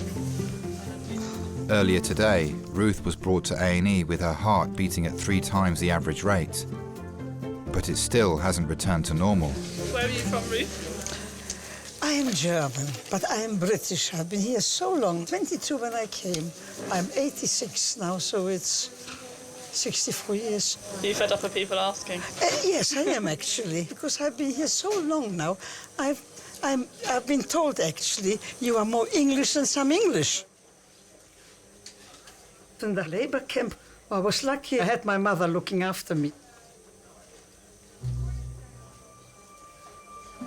Out of her 3 children, she only had 1 with her. She didn't know where her husband was, and it's sort of, yeah, no, it sort of wears on you. Malnourishment and all this. One day, apparently she just collapsed at night. She had a heart attack or something like that, and I remember the camp guard saying she will not live till the morning. But she did. But they did take her to hospital. And they said, you will see her when she comes back, but of course she never came back. She died soon after. So I was left on my own in the end. How far down is it now? What do you mean, your heart rate? Yeah. It's coming down, but it's still a bit high. So you will be admitted to hospital tonight. Pardon? You will be admitted to hospital. Oh. Tonight. At the very least. But I've got the bag at home. You've got what? Ready for it. You've got what, sorry? A little bag with all the stuff I need in hospital. The nurses will be able to sort all of that out for you. Why were you released from the labour camp? Oh, because they closed them. They were being kind in the end, you know. That's when they offered me Polish citizenship. I thought, keep it, you can have it. That's when I got in touch with my brother-in-law, and he wrote to his friends in England, and that's when I came to England. I came here to work as a mother's help. I was with this family who did not know me from Adam, and yet they accepted me as one of them, you know, especially coming from Germany in those days. I was very lucky I made a very good decision to come. And I'm happy. I'm going to move you into our next area and a nurse out there is going to look after you. Ruth will now be taken to a specialist ward so doctors can assess her heart condition in more detail. Sometimes people think, oh, she's very hard. Yes, but I try to remember the good things, and anything bad that happens, forget about it. That's the easiest way to get on with it.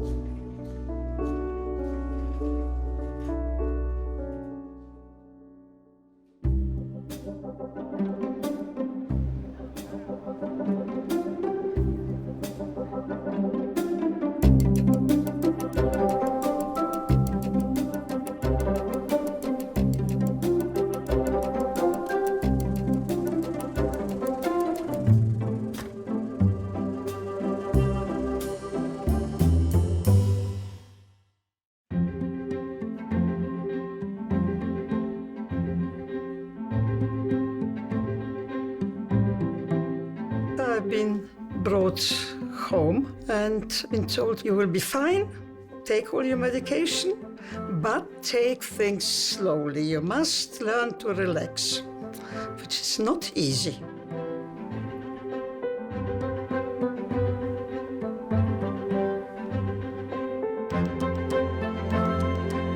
I'm flying out to Tenerife, staying there 3 or 4 nights and then getting on a boat and then coming back by boat to Southampton.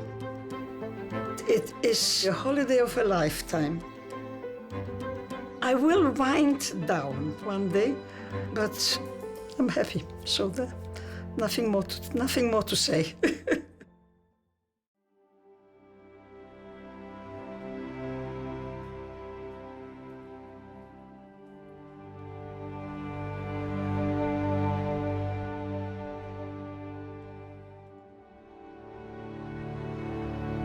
It was the most worrying time.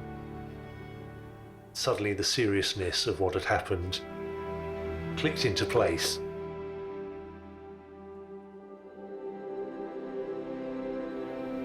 There was a horrible moment, and I looked down at Mum, and I saw Dad. That was hard. But we knew that she was strong, that she's a fighter. I thought, not yet. Mum's not ready for this.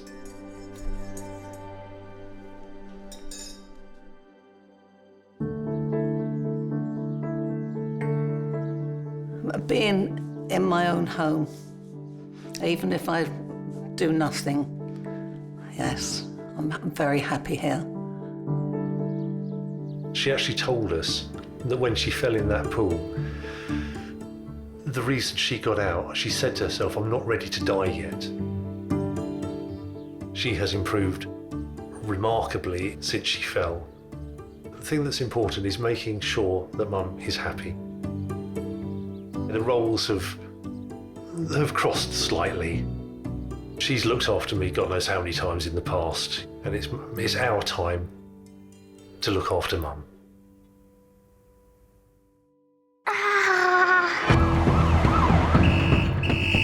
She said, I don't feel right. The whole of my left side's gone. Roll. We're going to do a cold dreads. This is the worst day ever. Can you cover your left eye? Okay, that's much harder. It may look like a stroke, or does it have the feel of something else? Is it serious? I really don't know.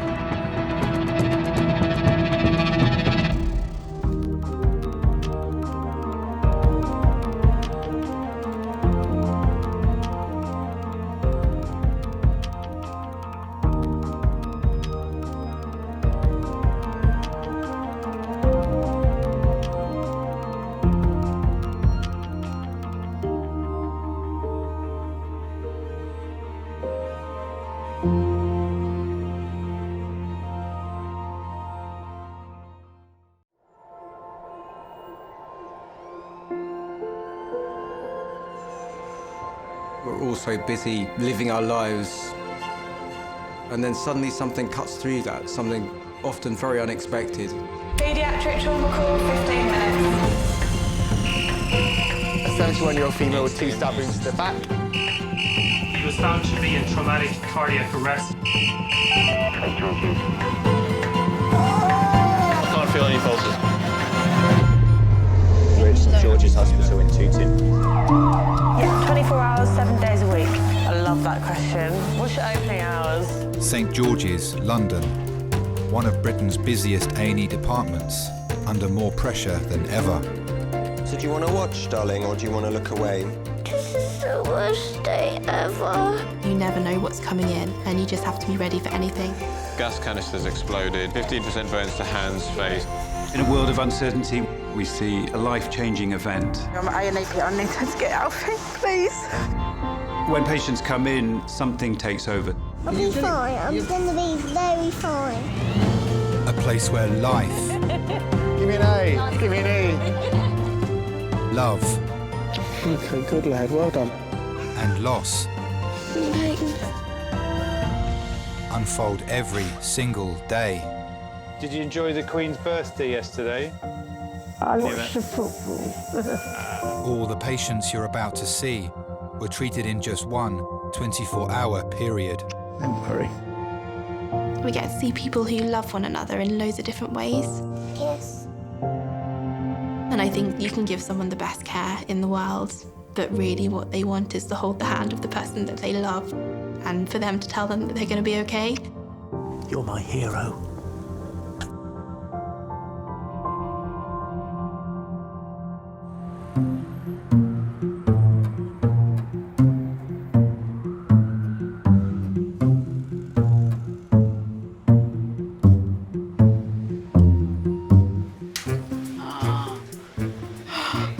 That radio. Where does it go anyway? Someone smells fresh. Not me. Yeah, it's not me. I would really like my lunch. I haven't had my lunch yet. I haven't had breakfast yet. Working in resus today is consultant Will. So, let's add some x-rays to him.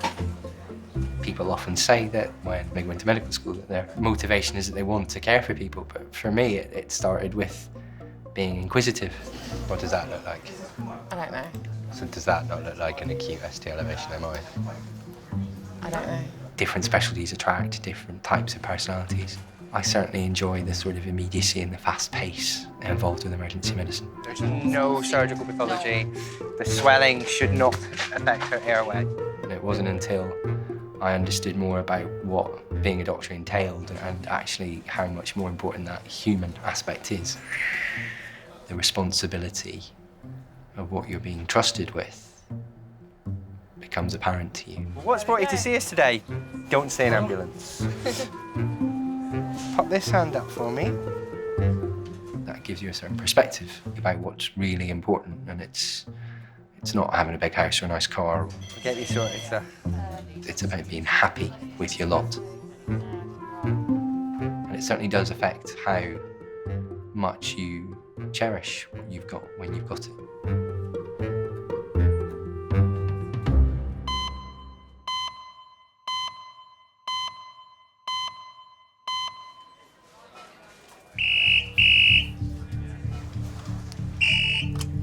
Hello, St George's ED. Okay, go ahead. Yeah. Thank you. Bye. Adult male, trauma call, 20 minutes. An 84-year-old man is being rushed to A&E after losing control of his car and crashing into a road sign. When you get a trauma call, one of the pieces of information you'd be given is the age. If you've got a patient in advanced years who's been involved in a high-speed traffic collision, you're automatically thinking you may well have somebody who's critically injured. Although the airbag went off, he still made the bullseye of the windscreen, even though he was wearing a seatbelt.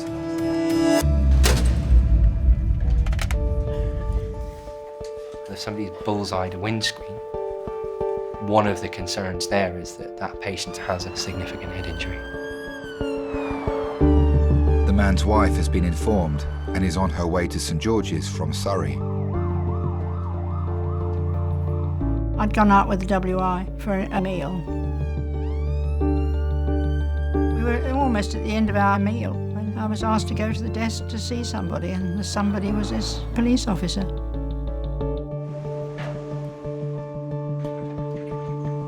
I just thought, oh my goodness, what's happened? And then she said it was John. And then she said he's had a very nasty car accident. All sorts of things go through your mind, because you just don't know what to think. All right, ready, steady, roll. Is that your knee, John, or is it your chest? Can you reconnect? Get a collar on there first. Steady. Let's get you sorted out. Brilliant. So this is 84-year-old John who was involved in an RTC. He was a driver in a car. He had a seatbelt worn and both airbags are deployed, and there's a significant bullseye on the windscreen. He has bruising to the left side of his chest and to his abdomen. Is there anything else that you'd like to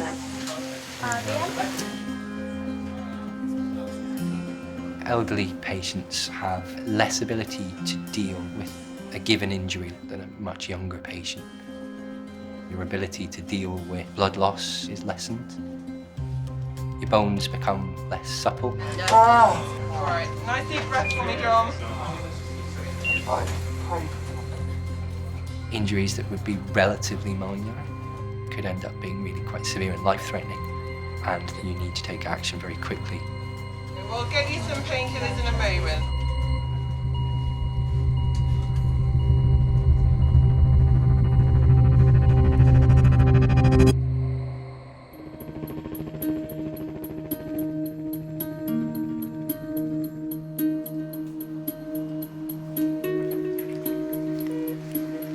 84-year-old John has been brought for an urgent CT scan after losing control of his car and crashing into a signpost.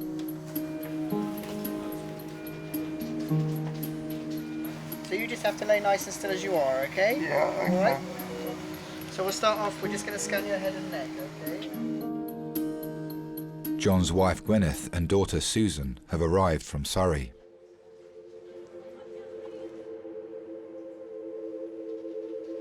Okay, so nice and still now. We knew each other from the time we were about 11 and 13. We were in the youth club together in all sorts of things, playing table tennis and going on hikes. We were sort of pals for a long time. He was tall. He was 6'4", and I liked tall men, you see, so that was good. And he was always in with a group of friends, and you know, they thought we were going to get married eventually. I said, no, we're just friends.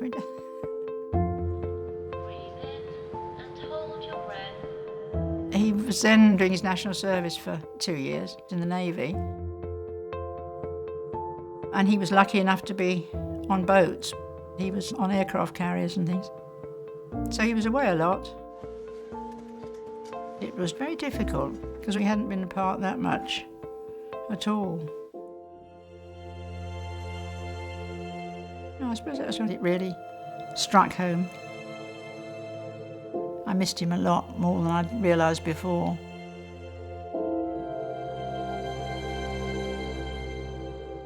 One day, my brother said, you've got a phone call. And I said, a phone call? And then over the phone came John's voice, and I said, what are you phoning me for? He said, well, I've got the opportunity of using the landline that's being laid, and I thought I could phone you. I said, real romantic it was. I thought I'd phone you.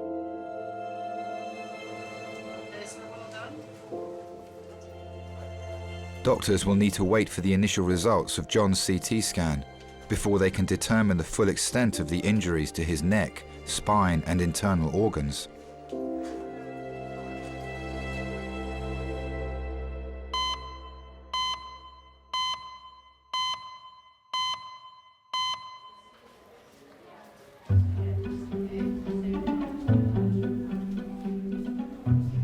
I hope they let me in to watch it.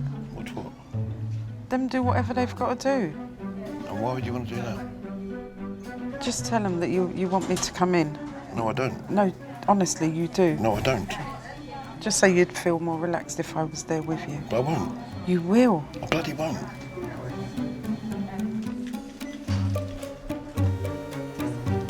Oh, God.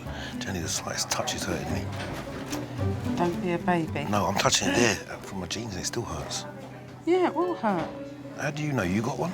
No, but I know that something... How do you know? Because I know that something... It's like me saying I know what it's like when you give birth. I don't never know. It's because it's large. Is it?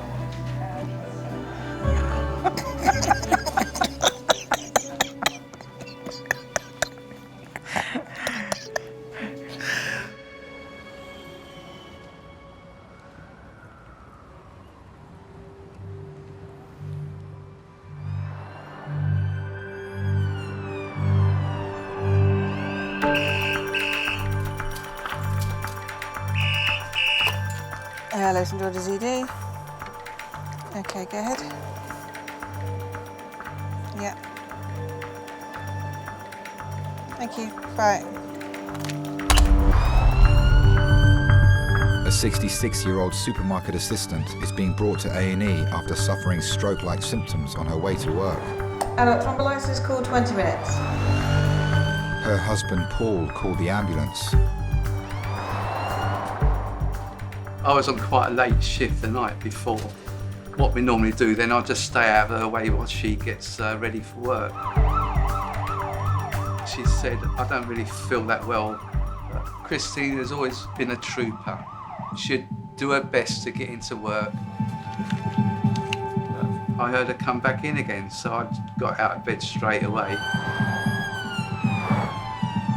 She said she got halfway to the bus stop to catch the first K3 to Isha to try and get the Waitrose where she worked. When she collapsed and had to support herself on a wall, she said, Paul, I don't feel right at all. I've never known anything like this before. The whole of my left side's gone.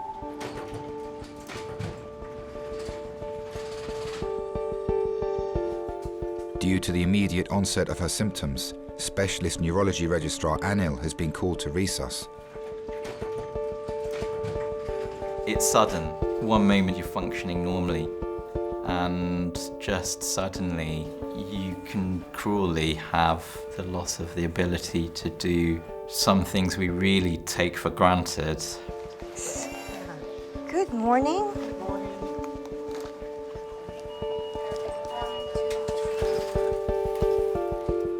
I'm Lizette. I'm one of the stroke team members. Okay. So Christine woke up at 5 o'clock this morning. That's normal for her. She was getting dressed for work and noticed that her left arm was a little bit numb. Can you say tip-top for me? Tip-top. Huckleberry fin? Huckleberry fin. But you think the left leg is numb as well? She did say when she was walking, she was definitely drifting to the left side and having to use the wall to prop herself up. Fine. Hi, morning, Christine. Good morning. So I'm just trying to do a few tests, basically, to try and assess whether you've had a stroke or not. Oh. What month are we in? We're in June because it's my son's birthday tomorrow. It's your son's birthday tomorrow. Yeah. Brilliant. And just with your eyes, follow my finger. Do you get any double vision? No. Good. All right. Can you cover your left eye?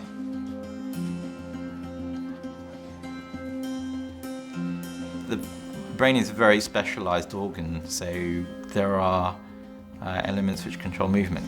Okay, can you put both your hands out, straight out, palms up, keep your hands there. It's quite shaky, isn't it? Yeah, it is, and that leg's shaky as well. Tremors can be a sign of a number of different things. Does it most look like a stroke, or does it have the feel of something else? Just with this index finger, touch my finger. Now touch your nose. Finger, nose. Okay? Okay, now the same thing on the other side.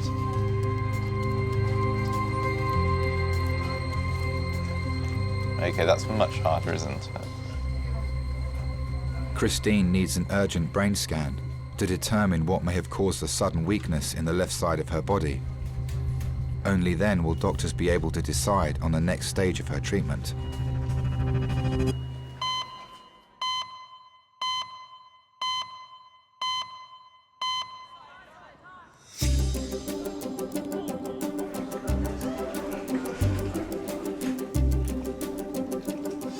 Imagine you'll get a few football injuries, will you? No, we haven't had any yet, actually. I expect as England progress in the tournament, we'll get more injuries. Yeah. My sort of pinky finger got mixed up within the shorts and I could sort of feel it pull. Ow. 7-year-old Reggie has come to A&E with his mum Hayley and brother Alfie. He hurt his arm doing a cartwheel to celebrate England's win against Wales in the European Championship. He doesn't like England anymore because they made him hurt his arm. I'm sure you'll like them again soon. No, never. You'll never like England again, okay? Oh, hi, I'm Marion, one of the doctors. You hurt your arm?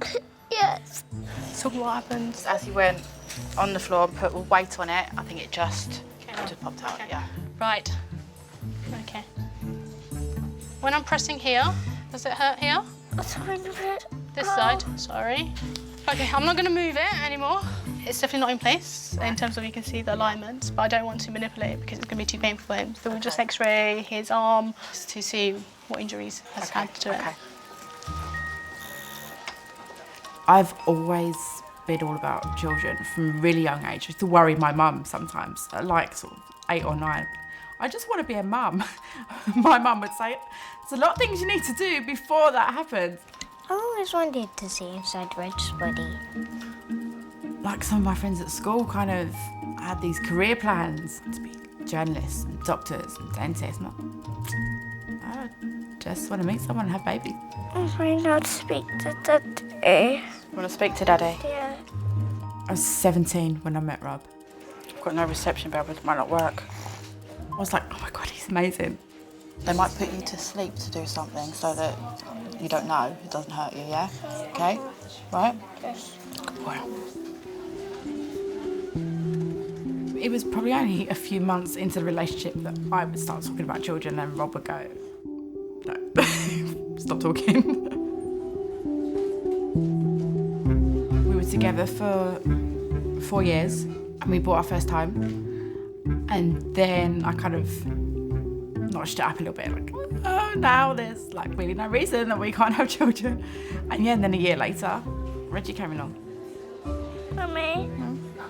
Sorry. I love you. I love you more. I want a kiss. Kiss. Good boy.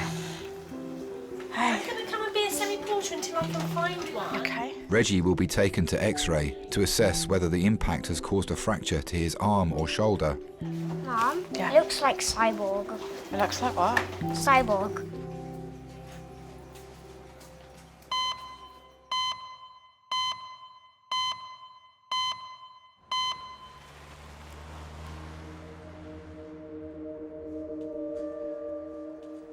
Doctors are still awaiting the initial results of 84-year-old John's CT scan after he lost control of his car and was thrown headfirst into the windscreen. When he'd come out of doing his national service, I think he thought, you know, I've got to get something sorted out here.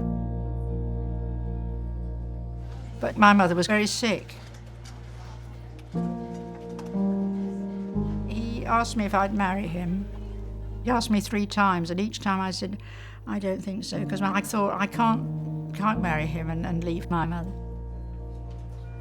And he was ever so kind and helpful to her. You know, if she wanted anything done, John would be there, sort of with a hammer and nails or whatever. And no, she was very fond of him. And then one day she realised what was in the back of my mind and said, look, you've got to get married if that's what you want. Don't think about me, sort of thing.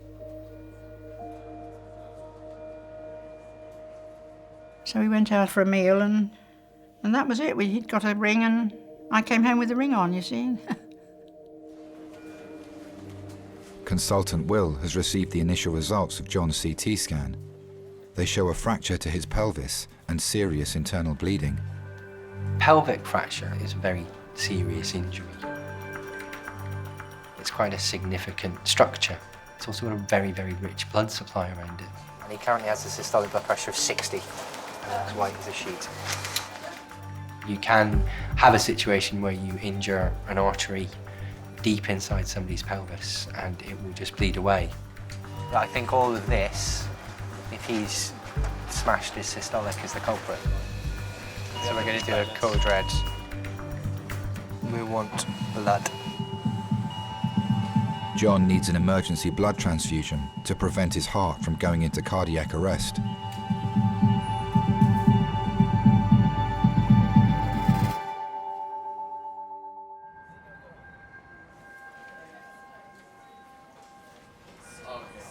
It's been just over 20 minutes since 66-year-old supermarket worker Christine arrived in A&E after losing control of the left side of her body. Are you clear that you had the symptoms when you woke up? Well, not as soon as I woke up, but as soon as I made an attempt to get out of bed. Okay, fine. Doctors suspect that a growth or blood clot may be affecting her movement. Careful. The brain is something which is still, in some ways, a mystery. It's still, out of the organs in the body, probably the one we understand the least. She's very shaky like that, isn't she?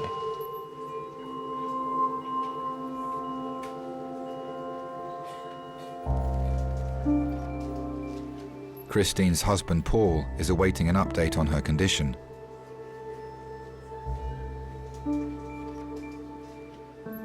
I used to play a lot of football. I got to know Chris because she was working behind the bar at the club.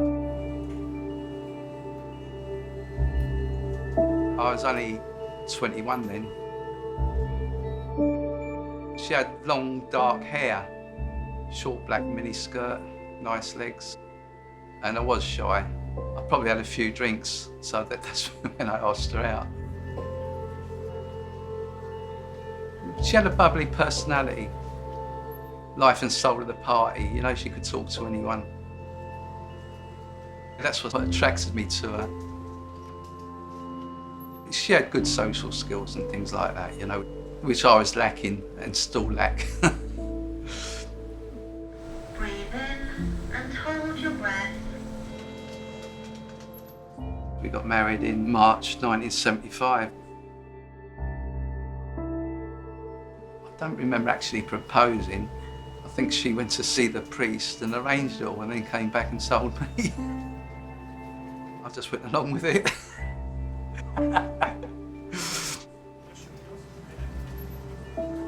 Yeah, it's great times, happy times. Thank you very much. Doctors will now need to wait for the full results of Christine's CT scan before they'll know what's caused the weakness in her left arm and leg. When I got out of bed, I knew there was something wrong.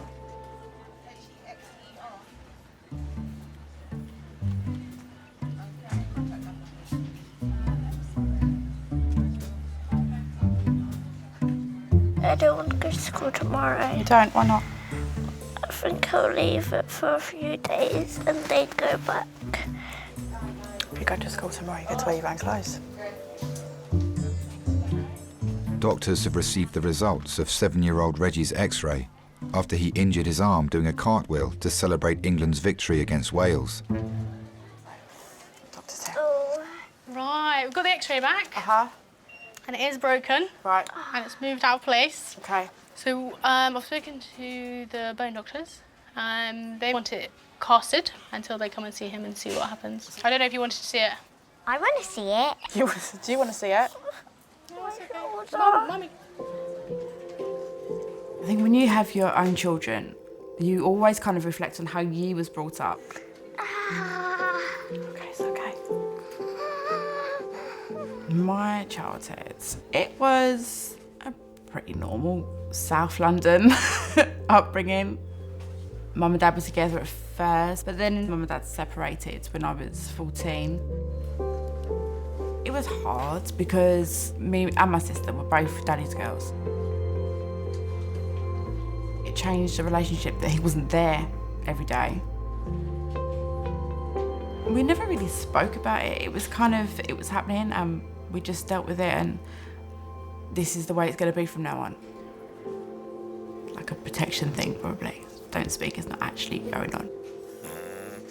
Reggie's arm will need to be bandaged before orthopaedic doctors can decide on the next stage of his treatment. Deep breaths, deep breaths, deep breaths. This is the worst day ever. Babe, I promise you, they're going to fix it and it will be fine. I promise.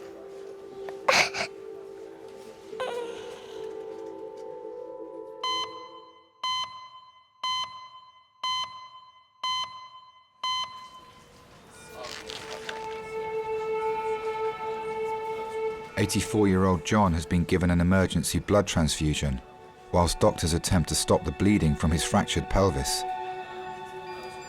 Is all the feeling normal here down the chest? Very tender.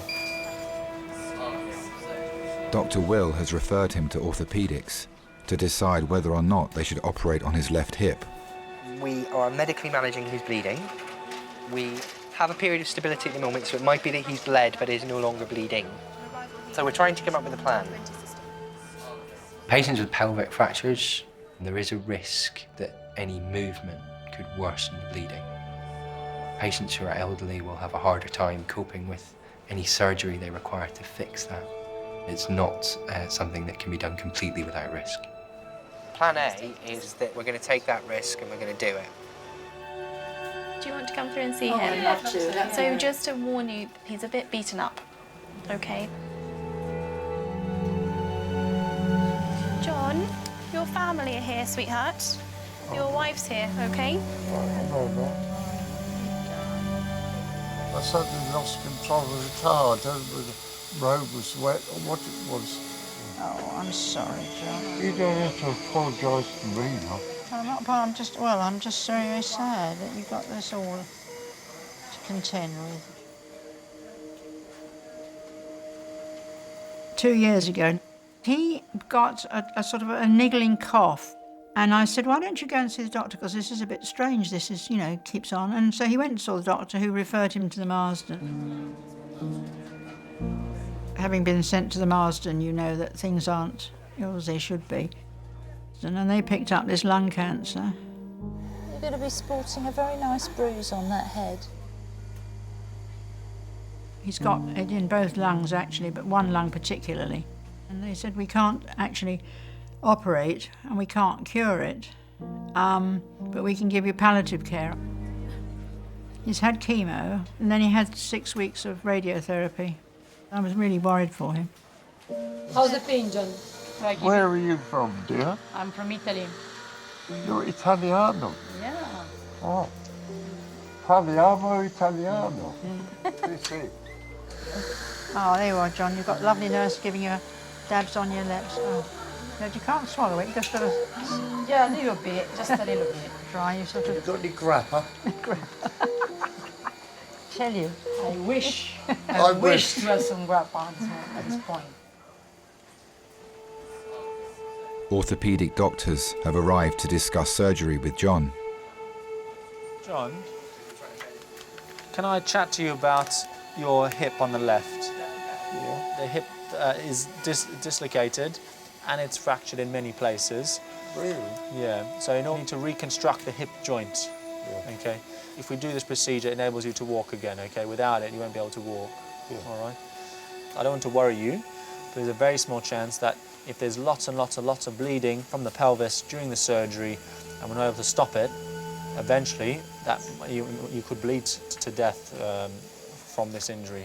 You know, it's a big surgery, basically. Yeah. Okay. Yeah. Okay. All right. Yeah.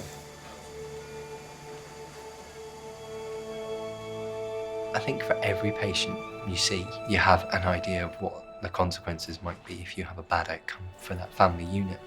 I think there's extra considerations with really elderly couples, as often the death of one partner can have some very significant consequences on the remaining partner. Oh, I'm sorry you've been like this. Because he was somebody who was there for me, I felt I wanted to be there for him. I don't really think I'd known anybody else that I could rely on who could get me over the humps when I needed to get over the humps, you know, with my mother being ill. I'll be in touch tomorrow morning, see how things are, okay? I've never really thought about life without him. He's always, you know, always been there. But then we've always been a partnership, John and I, so, you know, it's, we've sort of shared everything pretty well. John will be taken to intensive care ahead of emergency surgery to his hip and pelvis to give him the best chance of walking again.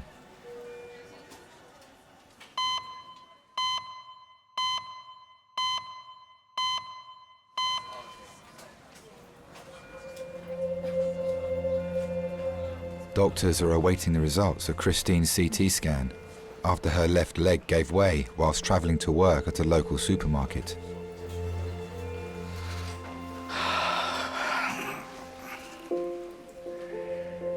We made up our minds at an early stage to have 3 children. I was over the moon with our first baby, Sharon came along, and the midwife handed her to me. We was ecstatic. When my dad came in and saw Sharon, he kept saying, "Cool, what a cracker, what a cracker." At the time when the kids were young, I was working usually 7 days a week. I was like a semi-skilled engineer. It was actually the ready brick factory I worked in, and maintaining the rollers and the machines that produced ready brick. Chris, for quite a while, didn't have to work. You know, she'd just concentrate on looking after the children. But then the factories closed down and I got made redundant.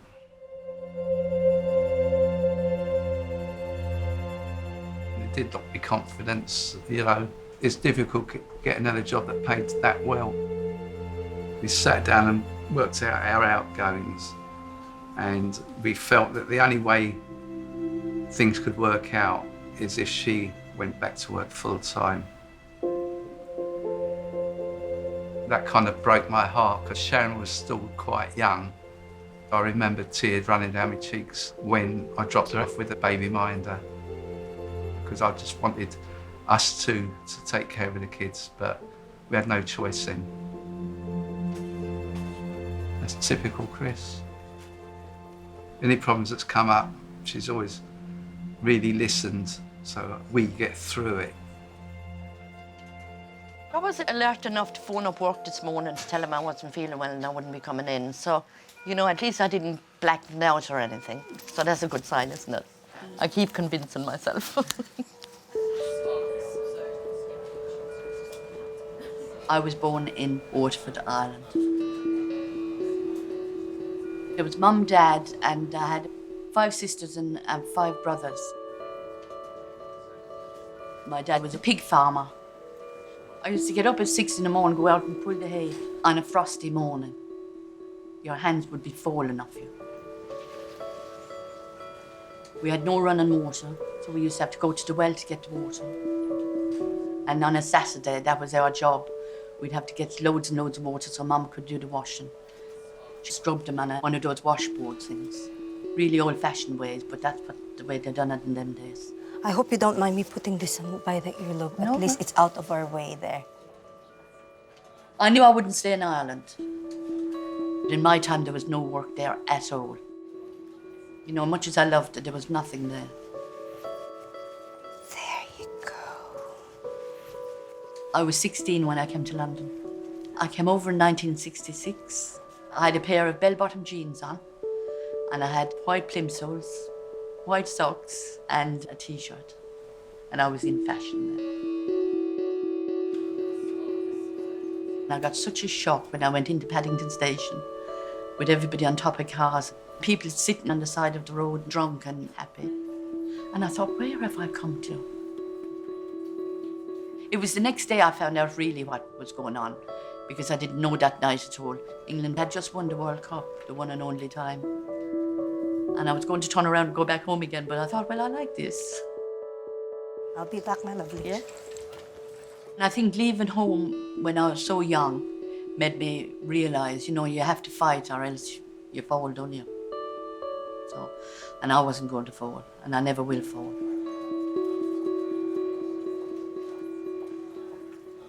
She had a contrast CT as well? Yeah. But it doesn't enhance. Dr. Anil has received the initial results of Christine's CT scan.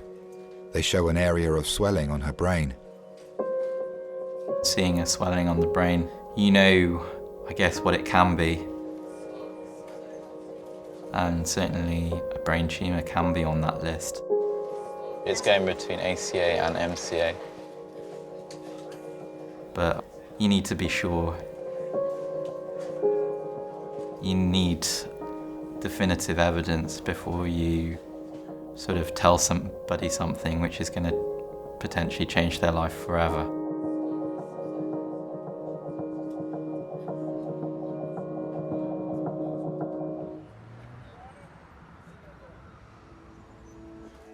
Now check your fingers. So with your thumb, can you bend the tip? Good, and make it straight. Orthopedic doctors have arrived to assess the severity of the break in 7-year-old Reggie's arm. So the way he broke his arm, if it healed, it would leave him with a deformity and poor function in the arm. So we bring him to theatre tomorrow. He needs surgery to align the bones and then to hold them there for at least 4 weeks. Okay. That's how long his body will take to heal it. Okay.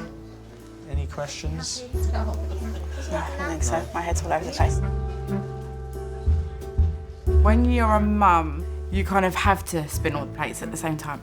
I would much rather take on all the stress of any situation myself than cause anyone else stress. I kind of want to be Superwoman and deal with everything. No need to be sad. Worried about Reggie. I promise you don't need to worry about Reggie. I think the way I was brought up made me quite reserved.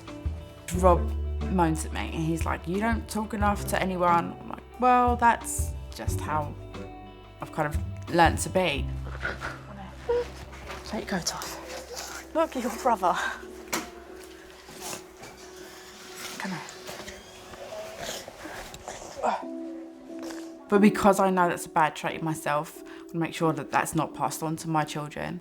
So I really encourage them to talk to me about anything. Look, you're feeling better now, aren't you? See? It's going to be absolutely fine. You can stay at Sarah's house tonight, and then she's going to drop you back to me in the morning. Okay? Okay?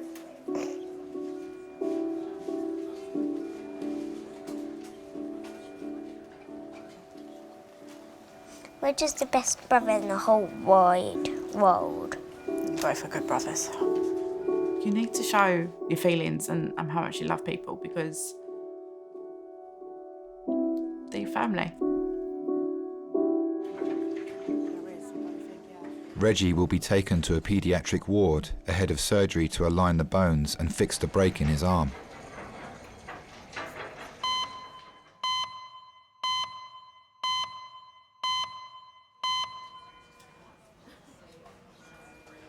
It's been just over 40 minutes since 66-year-old Christine arrived in A&E with stroke-like symptoms. Her CT scan has revealed an area of swelling on her brain that doctors suspect may be a tumour. We'll talk to the neurosurgeons, then see what they say.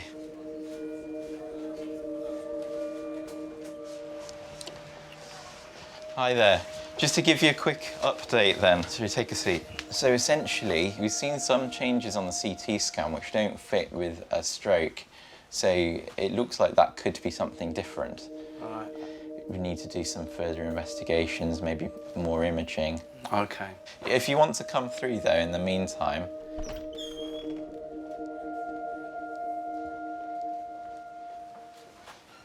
I thought I'd bring your husband through just to keep you company at least whilst we're doing all our bits and pieces. All right, so I'll be back with you later. You okay? Yeah, I'm okay. They've got to do more tests, haven't they? Yeah. It's good that it may not have been a stroke. Yeah.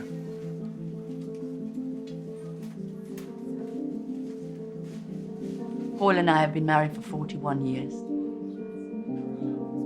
And I love him to this very day. But you have got to work at things, and that's why I think ours was so successful, because we worked at it. We didn't just give up when the first little bit went wrong. You know, we worked at it. We were a team, always a team. Okay, so you're going to come in under our team, which is the stroke team.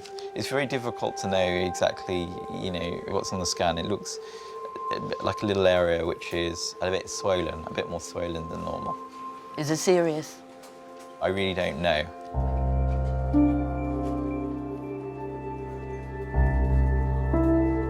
But you'll be coming into hospital, we'll look after you, and we'll try and get you some answers.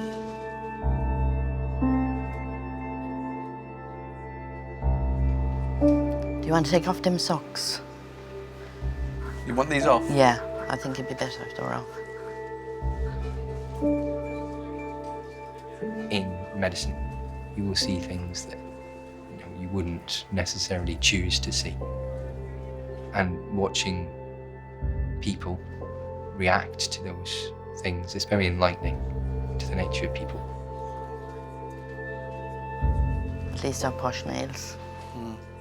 I certainly do feel that the time we've got is precious, and so you try and make the most of it. You try and drink up that afternoon you've got with your family. We haven't got any work to do.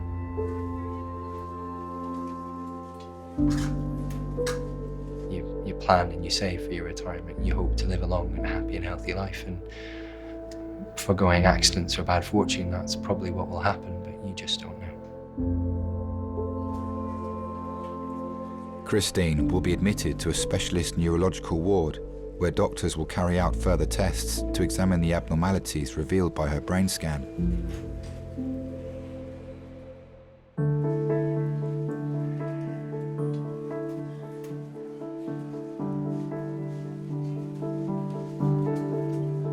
I'm not having England again because that's how I broke my arm.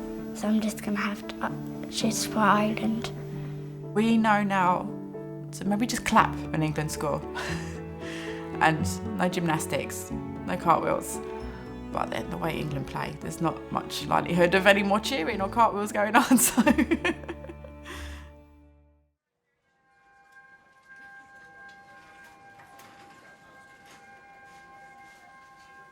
I was really worried for him.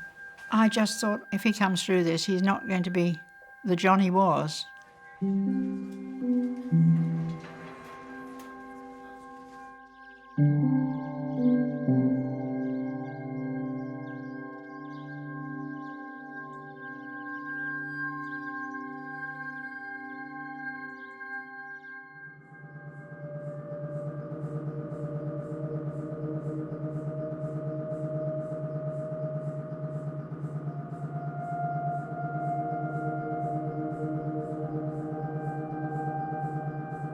I said to Paul, he was sitting down all day there with me. So I said to him, you go now. I said, everything is fine. And as soon as he went, this doctor came. Okay, can you hear me okay, Christine? Yes, I can. That's lovely. He said, it's not a stroke. And I thought, well, thank God for that. First scan starting will last just over a minute. And then he said to me, it's cancer.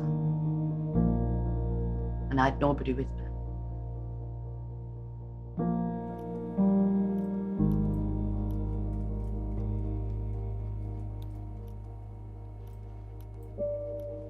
We can't mend it, he said, but we can treat it. We asked him, like, how long it would be, and he said, people that have this live 12 months, so I just said to him, well, I'll have 24 then. So, you know, you have to be greedy in these things, don't you?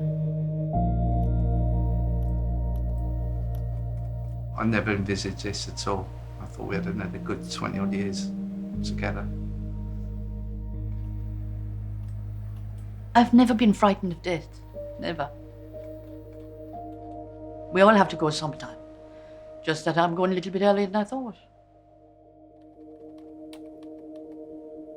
That's when you really know when you love someone. When you realise how much you're going to miss her when she's gone.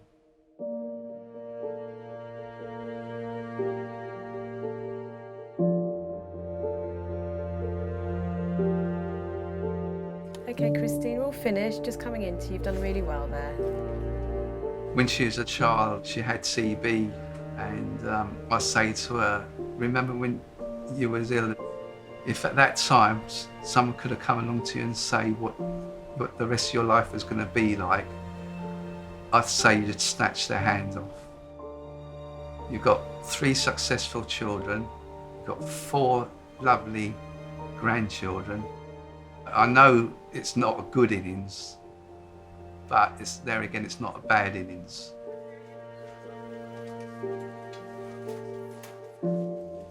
Some little kids out there haven't even had a life. At least I've had a life. I'm going to get every little inch out of it that I can, I'll tell you that much. I'm going to travel. And we have so many plans on different things to do that. And our first one is to go to Ireland tomorrow. And I'm going to eat plenty and drink plenty. And, you know, be happy.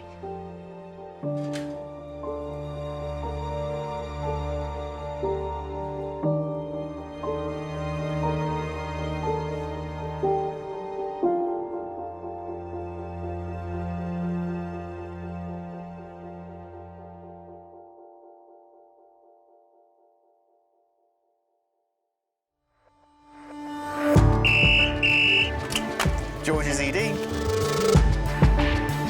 Hit by a car, bullseyed the windscreen. Can I activate the helipad for a trauma? In terms of the injury, you'd always know the pedestrians on the losing team. Pulling out of a pram with a head injury. Just say I'm really sorry, it's not good news. What if he can't walk again? We're at St George's Hospital in Tooting. I thought we could do that.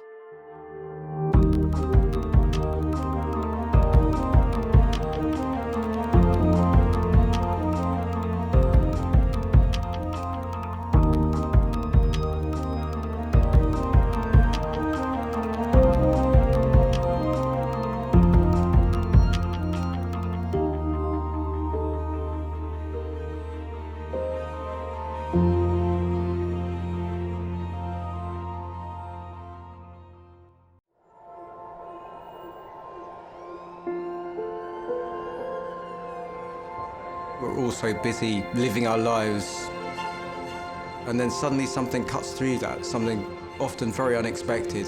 Paediatric trauma call, 15 minutes. A 71-year-old female with 2 stab wounds to the back. He was found to be in traumatic cardiac arrest. I can't feel any pulses. We're at St George's Hospital in Tooting. Yeah, 24 hours, 7 days a week. I love that question. What's your opening hours? St George's, London.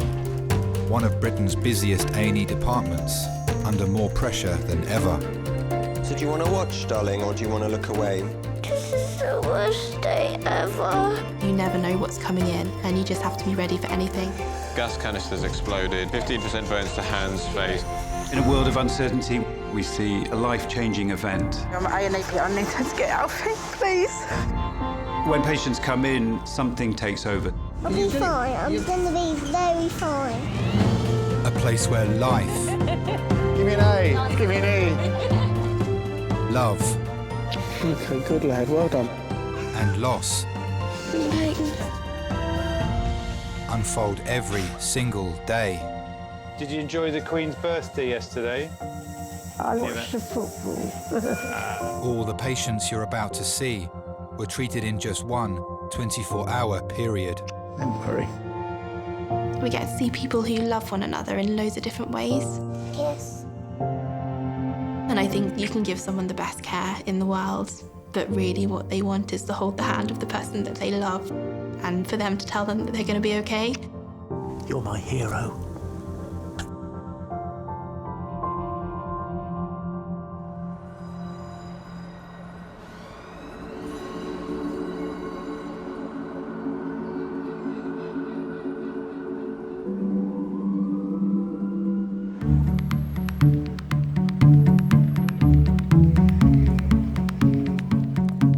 Dad, if you hit my leg on a door, I'll break your knee. Give me a foot massage. No. Please. You've got a fungalous foot. I haven't got a fungalous foot.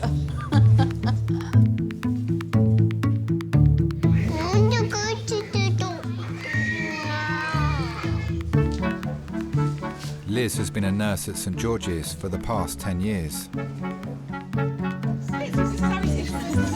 Here she comes to save the day. Right. Who wants to go where?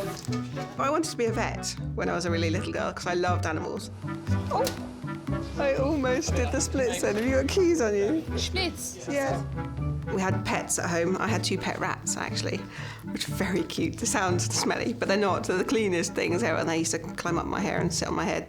I still think she'd benefit from a head scan, but that's me.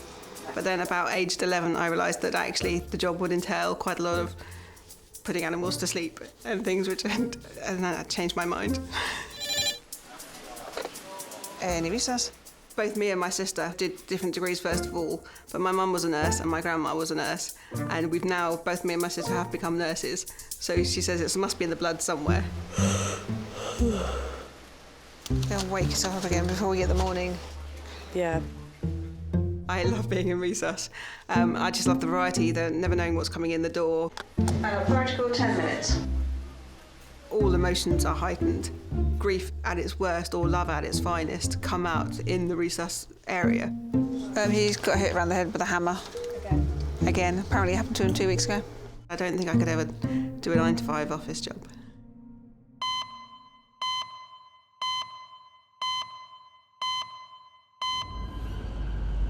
Ambulance service. My husband's fallen over while playing ice hockey. I'm not sure what's happened to him. What's the address of the emergency? It's Streatham Leisure Centre on Streatham High Road.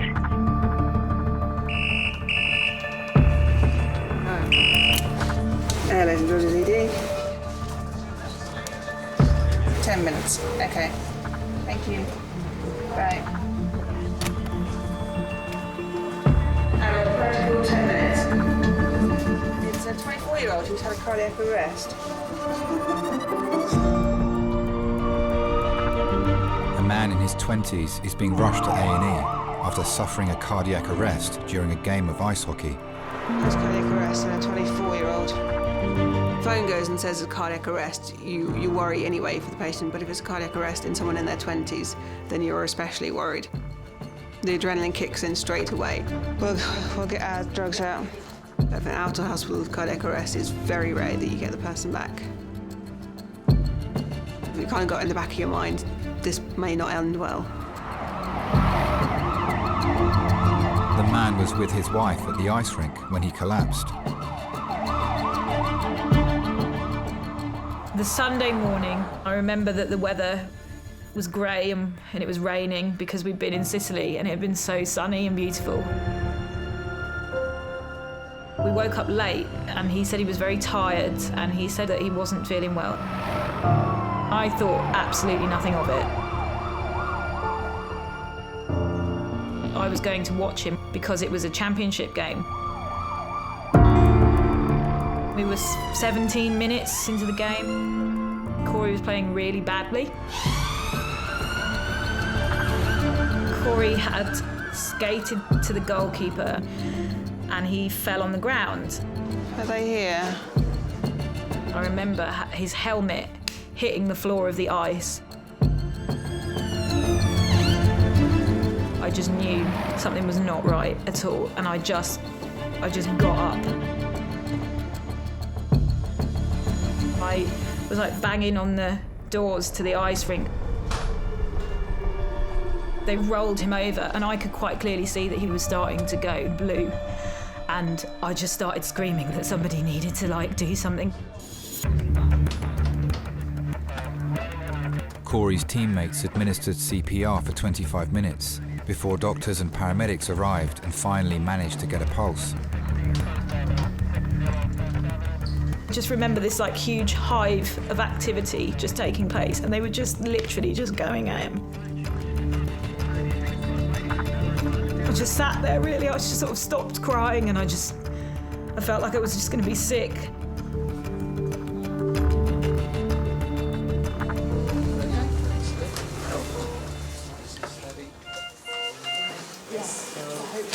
Cory is a 24-year-old who was playing ice hockey. He was witnessed by his team members to collapse onto the ice.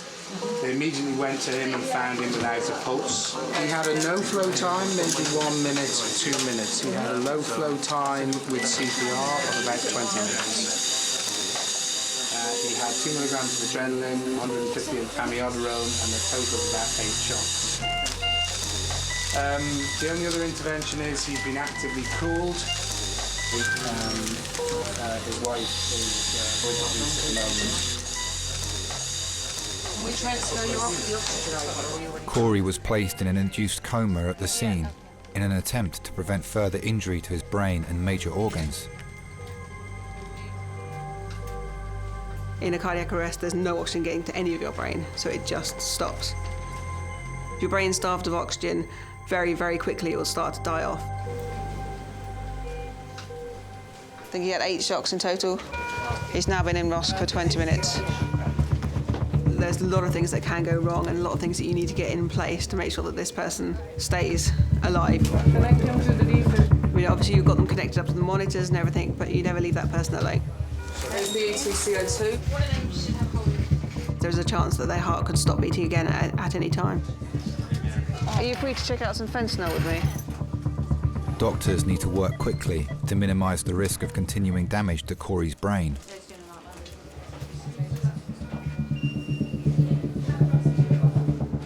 I had resigned myself that he was dead.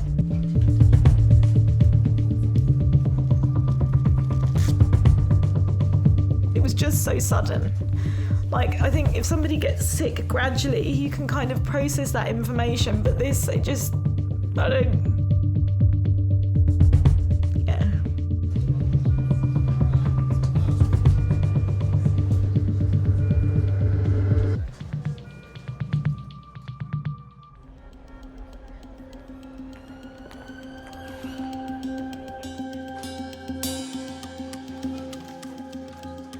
It's been 20 minutes since Cory arrived in resus after going into cardiac arrest whilst playing ice hockey. Right, you're going off to scan now, aren't you? He needs an urgent CT scan to try and establish what caused his heart to stop. It will also show any major damage his brain has suffered after being deprived of oxygen for over 25 minutes. The worst case scenario is brain death. You can get a hypoxic brain injury, which means that although your body might be awake and functioning, there's actually not a lot going on in your brain. You're not able to speak, you can't communicate.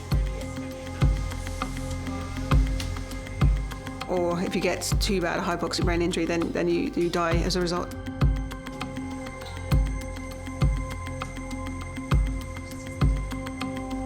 His wife is waiting in the relatives' room. When Cory was in hospital, we'd been married for a week. I first met him at my friend's birthday party in Toronto. I was on a study abroad year. He was just making me laugh. I felt like I'd known him forever and we just really hit it off. He was so genuine.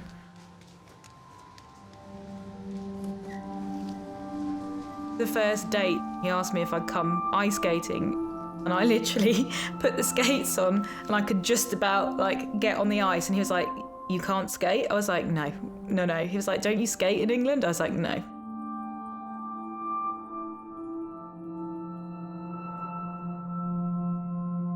I remember our first kiss. I can remember him being very sort of nervous and twitchy, which was odd because we'd been spending quite a lot of time together.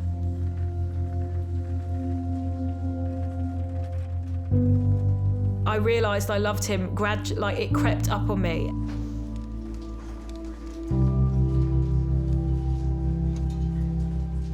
One day, we were in this really noisy tapas bar. I was sort of looking over the dinner table, and I just kind of knew from then that it was right. I was just like, this person's great. It's kind of when you realise you want to spend your life with someone and that things didn't get any better than this, so.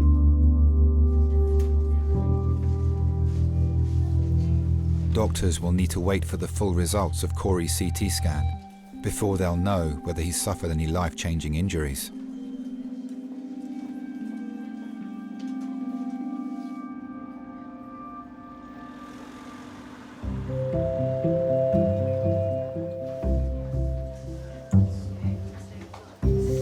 Distal phalanx. Isn't phalanx a funny word? It broke broke it down. You see the bone? Yeah, I see.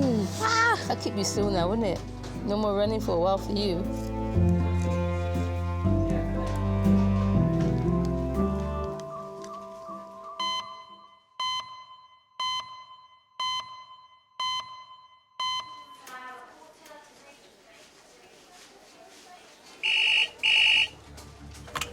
A&E St George's. Adult trauma, yeah, by air. Right ankle. And you're going to land in 7 minutes. 0, thank you, bye. Adult male HEMS trauma call, 7 minutes. There's an adult male trauma call, 7 minutes, HEMS by air. Fallen 10 feet, scaffolding, yeah. Fracture dislocation ankle. A 55-year-old man is being airlifted to St George's after falling from scaffolding at home. Trauma call coming in. Yeah, going 7. It was just a general Sunday. I agreed that I'd cook him a cooked breakfast of 4 works. And after that, he decided that he wanted to go outside and do some work on the house. That's quite a significant fall. So we're going to go straight to CT, do a trauma serious CT to find out everything. Yeah, absolutely, 10 feet, it's quite high. So he went up the ladder and I went into the kitchen, and then I heard this crash. Due to the severity of his injuries, paramedics dispatched an air ambulance crew to the man's home. Copy, patient being loaded onto the aircraft at 16. Got you lifted from Reggie Route to St George's at 17. So I rushed out to him, and he was laying there on the floor. And that's when I noticed that his foot was literally being held on by his sock. I couldn't believe how many people turned up. All of a sudden, my garden was just covered in equipment. That really did send a shiver down my spine. We can check and see if he's got a pulse with his foot. She did neurovascularly intact. Oh, okay, so fine. All right. Okay, fine. I just felt that a bit of life had gone out of him. Thought, you know, there's that big, strong guy at the mercy of everybody else rather than him taking control, which is usually what he does.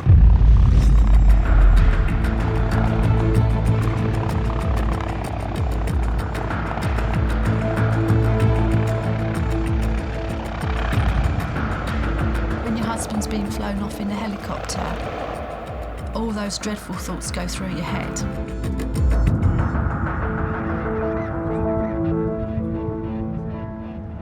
It's just a very strange feeling when someone that you love just disappears. We're wondering if we can go straight to CT. If they're coming in by air, by helicopter, then you know that it's going to be quite a serious trauma. And there's either been a very high impact or there are very serious injuries involved. Okay, this is John. He's 55. He was on a building stage, and as it tipped over, he jumped off and landed on his right leg and sustained an open fracture dislocation of his right ankle. Interventions have been a failed relocation, the fascia's too tight. It's been irrigated with 500 mils of normal saline, covered with a dressing and vac splinted. He's also been immobilised at the top end as this was a distracting injury. Okay, thank you. Oh. Doctors are concerned that the high impact of his fall may have caused multiple injuries and need to CT scan his entire body. Falling 10 foot can do an awful lot of damage. But if they've had an injury that bad, then you worry what else has gone on the rest of their body. The impact travels up the leg and up through the spine, so the chances are they may have fractures in their spine as well. His whole body's had a complete shock, so you just need to make sure that you're on top of anything else that could go wrong with him.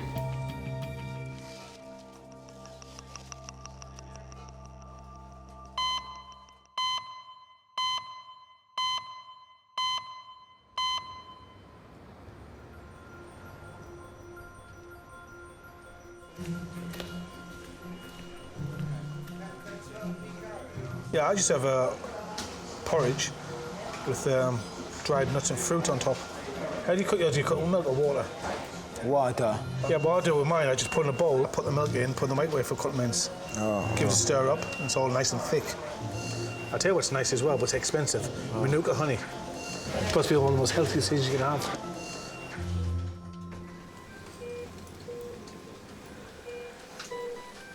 Doctors are still awaiting the full results of Cory's CT scan. He's being kept in an induced coma whilst they try to establish what would have caused his heart to stop. His wife's outside. I don't know if anyone's spoken to her yet. I think he's slightly cover him up and get the wife in. I can quite happily deal with any of the situation, any of the patients that come in, and if they're really sick or even dying, I can cope with it until the relative comes in. And the point at which the relative comes in and starts crying is when it hits me, and I think, oh, actually, that makes the whole situation kind of more real. Hello there. Is anyone here the wife of Cory? I'm begging he's not had, like, a brain problem. We're just waiting for the scan result to come back. You're right. Do you want to come in? So we're still breathing for him. So we're also going to get the cardiologist to come down and do a quick scan of his heart whilst he's down here.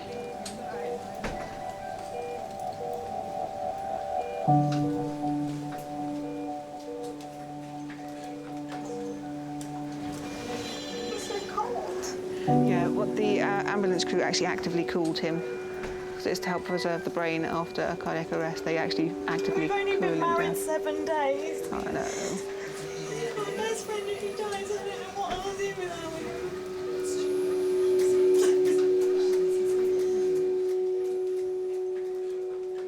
We've been living in London just over a year, and it was New Year's Day, and we went to the pub.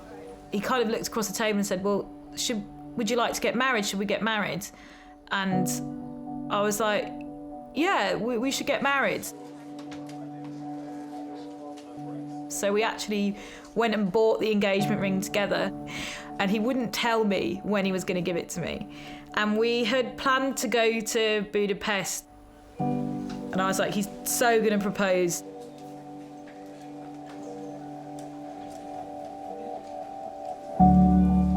We went to the opera, and as we got to the bottom of these really nice stairs, Cory just got down on one knee, which was really, really beautiful. He did it better than I ever could have imagined.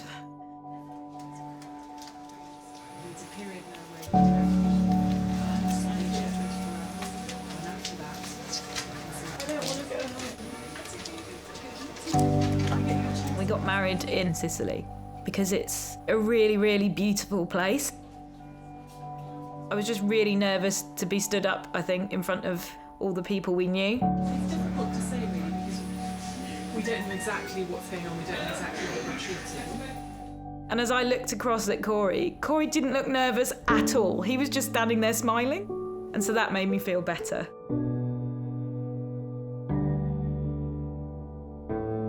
It just felt so natural. That sounds odd, but it just felt like really the right thing to do.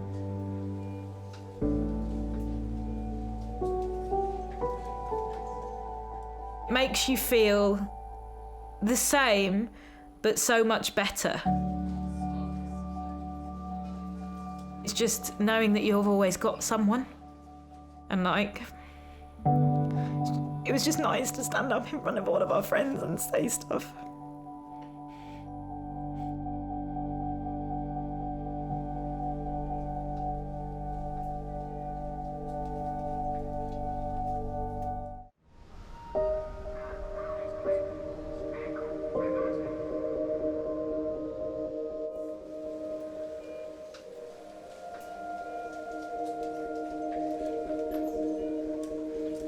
"55-year-old software developer John needs an emergency CT scan after he fell 10 feet from scaffolding.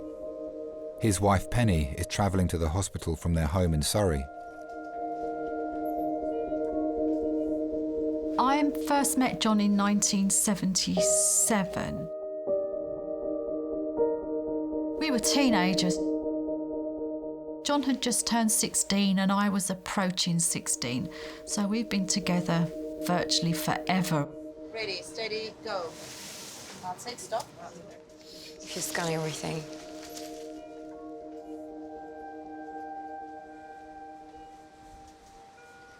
I remember our first kiss on the doorstep of my house, of course, because we didn't venture out very far.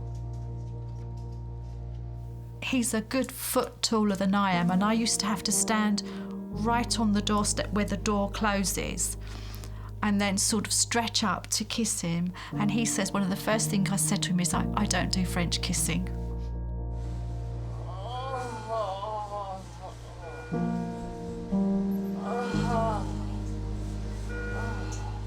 I just like the feel of him around me, and then just looking up into those beautiful big brown eyes. I think that was what sealed it.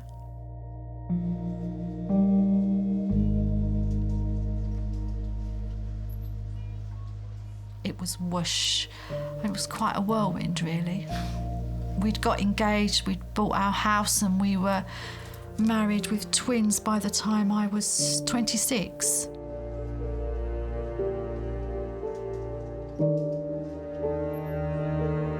The only memories I have without him really are just very young childhood memories. He's everything to me. Everything.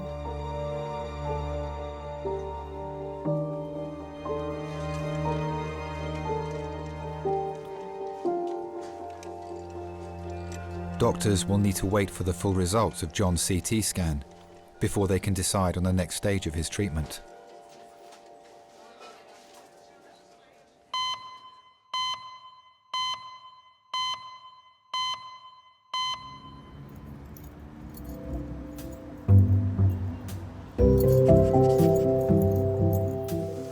Looking forward to your day off, are you? I can't wait. I did say to her, don't put it anywhere near your ear, and obviously that was like a red rag to a bull, so she just did it. Okay, I'll let you know how we're getting on anyway. I'm hoping it won't be too much longer. 4-year-old Beatrice has come to A&E with her mum Sarah after getting a gem sticker lodged in her ear. I think you always expect that you're going to have a perfect little bundle, and you've got an inbuilt sort of like manual of how you're going to look after your child, and it's nothing like that at all. You didn't put anything in the oven, did you? No. Just this one? Just this one. Do you think it was probably a bit of a silly thing to do? When we first met, we always wanted children, but we did want to sort of get married and just enjoy being a couple to start with. Do you remember when you used to dress up as a doctor? Yeah.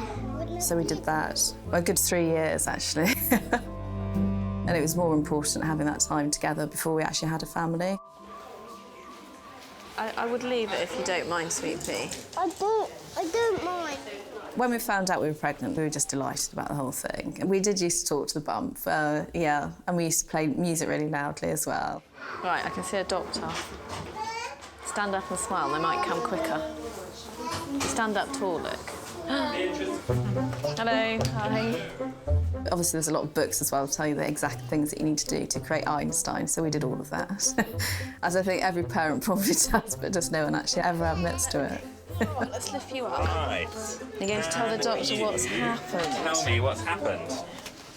I put a sticker in my ear. Sticker in your ear. What's it like? It's a little round one, isn't it? A little round. And it's a gem sticker. Did you roll it up into a little ball or anything before, or did you just stuff it in? I just stuck it in. It's like an oval-shaped gem sticker. I don't know which size she's putting this. It's 3. It's a big one. Okay, so the largest one, yeah. Stuck it. All right. Quite a way in, haven't you? Got it in. Is it hurting you at all? It's hurting. It is hurting, is it? It's right down in my brain. So what we're going to do, if it's all right with you, is have a look in this one first, just to make sure I know what your normal ear looks like. And then I'll have a look in the one you've got the sticker in, see how deep it is, and see if we can get it out for you. Really deep.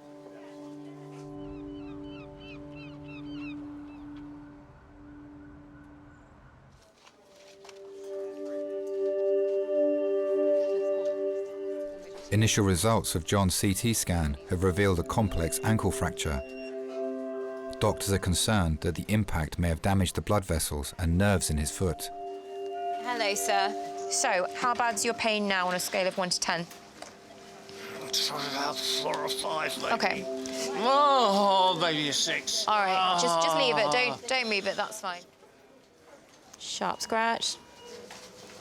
Ooh. Are you okay? Yeah, it was just really painful for a couple of seconds.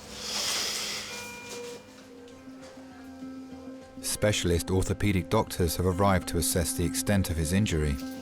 Now that it's a bit calmer, I'm just going to ask you again about that feeling of numbness in that right leg. Is that still there? I think I can feel my toe. I'm trying to wriggle my right toe. Can you do that? I can't. Well, hang on a second. That's perfect. That's all I need to see. I'm just going to have a little look at the wound. Shouldn't be too much moving of the ankle. Oh, I hope not. It's really sore. I know. I appreciate that. I just want to have a little look up.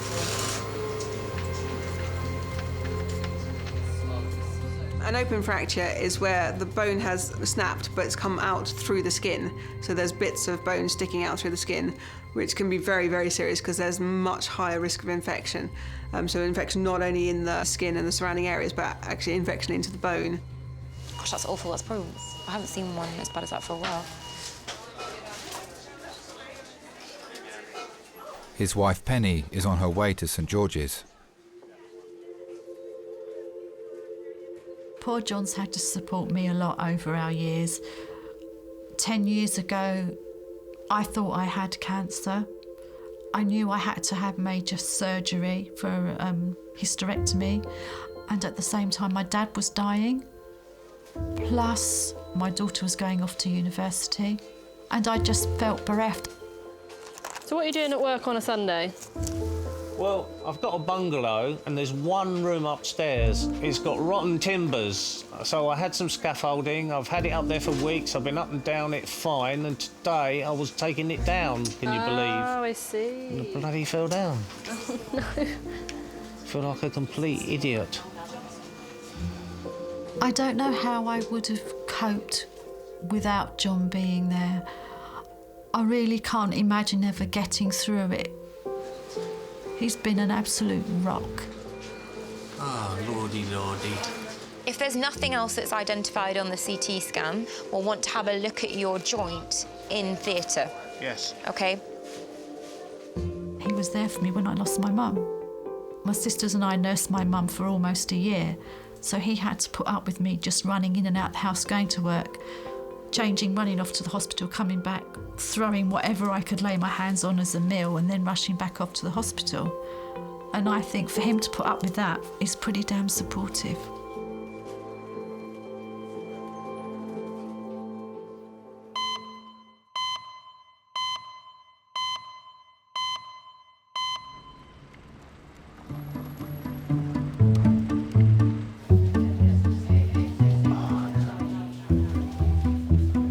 Like having toothache in it all night long. Yeah. Do a bit of that, them up there, do something for you, at least take away the pain.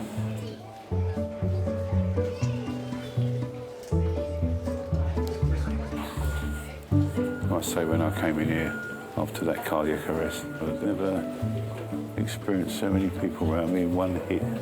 I don't have time for that. I'm saving lives.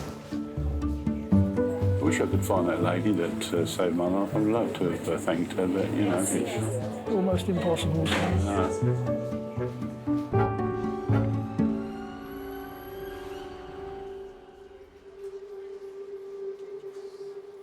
Doctors have received the initial results of Cory's CT scan. They show no clear sign of a blood clot or abnormality in his brain that may have caused his heart to stop. What do you think? So I'm not sure what's going on. It could be a PE. I was told that there was obviously no trauma before this as well. There's no trauma. OK.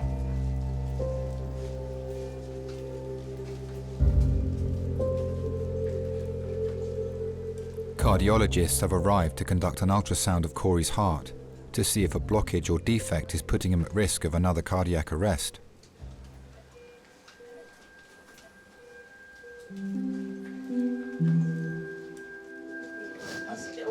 getting healthy.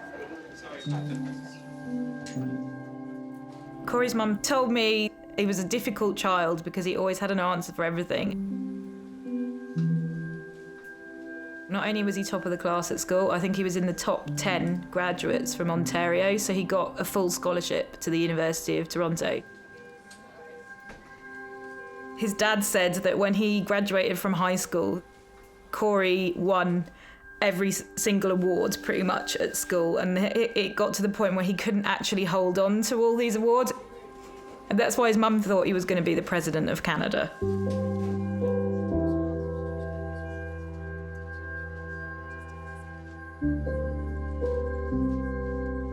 They shove them out on the ice in Canada when they're like 1. So Cory started skating probably at the same time he started walking.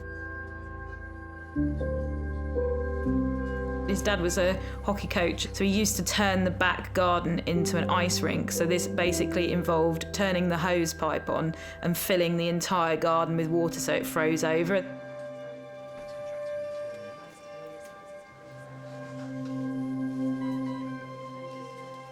He was very athletic, like, throughout his whole childhood, and he loved all of his outdoors stuff. He'd always want to try something new, know new things and do new things. That's what I was attracted to. We stay ventilated like this for a few days. By keeping them nice and sedated, stops the brain going to be active. And it means that hopefully you don't have less sweat in the brain. So you've got swelling? Well, we get swelling all over because of the shock? Because his body didn't get enough oxygen.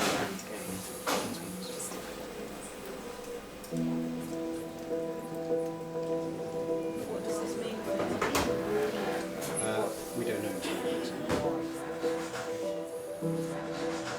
Until the patient's woken up, you've got no idea how this has affected them, how badly brain damage they've got, how they're going to function, whether they're going to be able to function normally again, and how it's going to affect their life long term.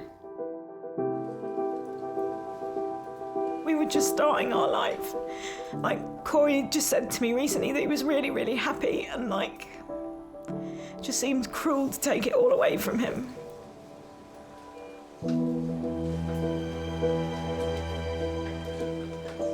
Do you need me to help you with anything? No.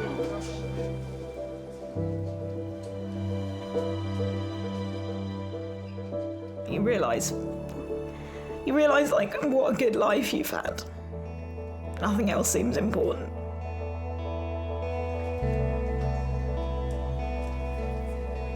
With no obvious blockage in his heart, Cory will be taken to intensive care, where he'll be kept in an induced coma.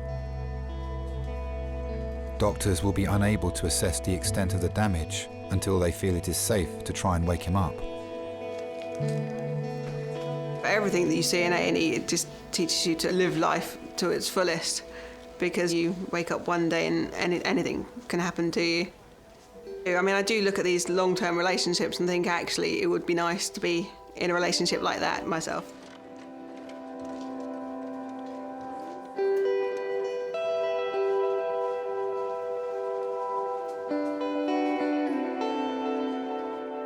A lot of people say the most important thing is they're not going to regret not having the best job or not having the best home, but actually regret not having someone to love them is probably a bigger regret for them.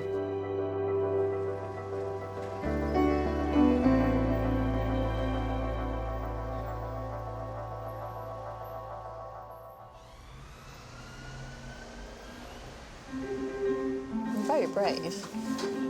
You've got to do a deal with the doctor and tell him that you're not going to do it again, haven't you? Yeah? I'm not going to do it again and stick it in my ear again. Or anywhere? Or anywhere. No? So you just look at me. 4-year-old Beatrice has a gem sticker stuck in her ear. Don't move, don't move. Don't move at all. Oh, nearly got it. Just stay really still, sweet pea. Doing really well. This is really well wedged against the sort of the wall. Okay. She did say she pushed it right in. You've done a good job of it. If you're going to do it right, eh? too far in. Yeah. It's a little bit stuck. having children, it has changed our life an awful lot. Changed it for, you know, in a very positive way. The thing is, it's right tucked onto the edge. It's quite hard to get some purchase around it. You're suddenly very tired. I think we thought we'd never actually eat a meal together again, but you are a family, and this is your child, is your baby, and you just work it out together of how best to look after them, really. But we still have fun together. The small plate isn't when my thing is in there. Yeah? Let's hold my hand. It gets really good. It might be a little bit ouchy, but if we can get it out, then we don't need to come back, yeah? Ready? It's really good. Look at me, you're amazing. You're being amazing, sweetie. Look at me, look at me. There we go. Look, it's out. It's amazing. It was the big one. Yay! Can you hear now?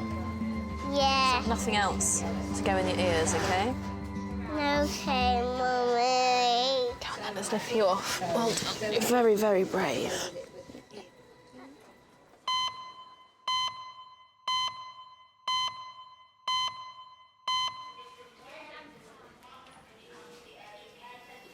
Doctors are preparing 55-year-old John for emergency orthopaedic surgery to realign his foot and assess for any further damage.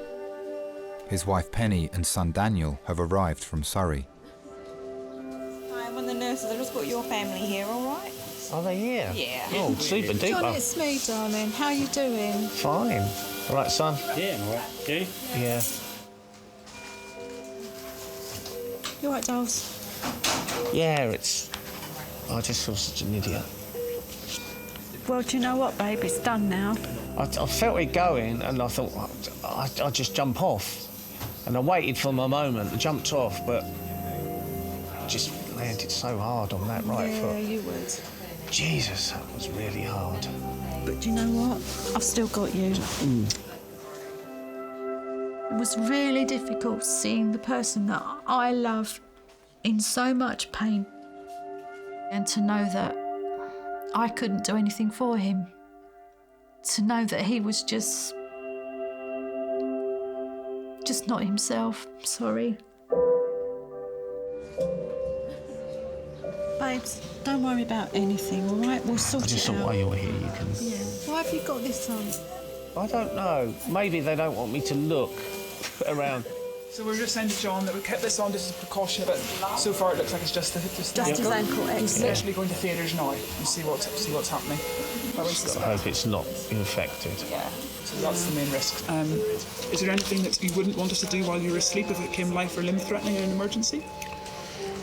It'll be a bit worrying to wake up with no foot or ankle being chopped off. That is true. Is that a possibility here? This is a serious injury. Okay, I so we need to understand. get onto it quickly. Yeah. Okay. Yeah, But go on, yes, crack not on. on this sitting, no. Okay.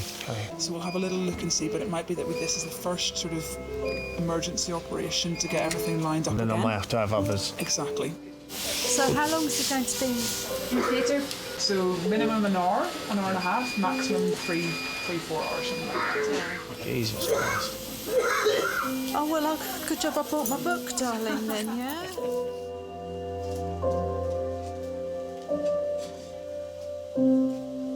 You all right?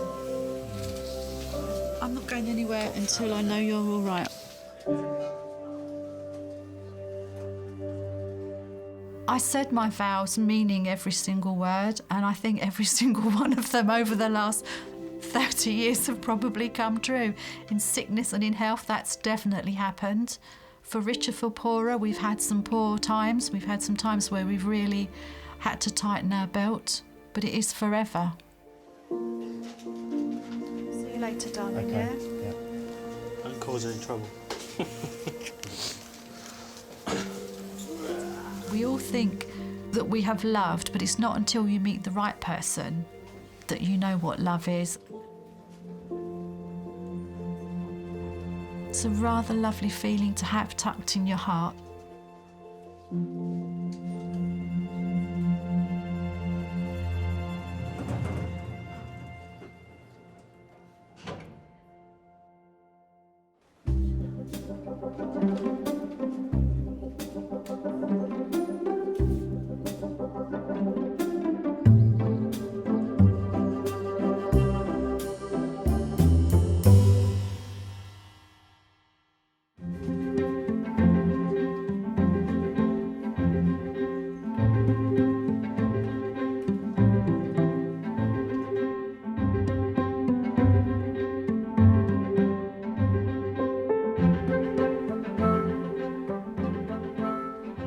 I do feel lucky to have Penny. I have no idea what would have happened had I not met her. They sort of say that there's somebody out there for everybody, and I think I found her, you know, early on.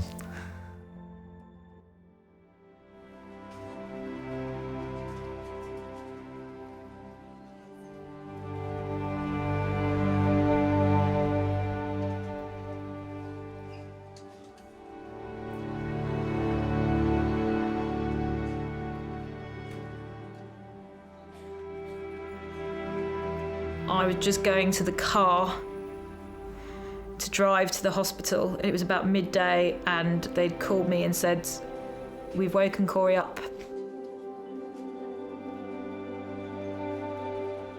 I remember Cory being there in his bed and he looked very, very sleepy, and he was awake. But he sort of gripped my hand and he just sort of looked kind of vacant, and it was just, like, in some ways I was so happy that he'd woken up, but then they couldn't tell me what he was going to be like.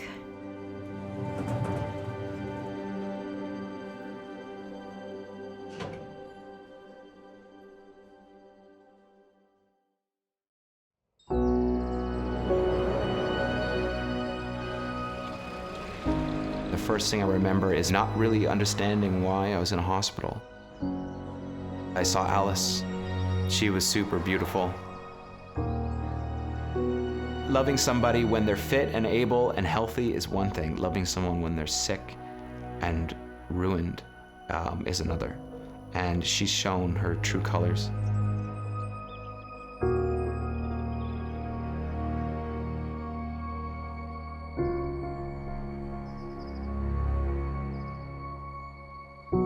I had to relearn how to read a clock. People had to post up a sign to say, "It is Tuesday."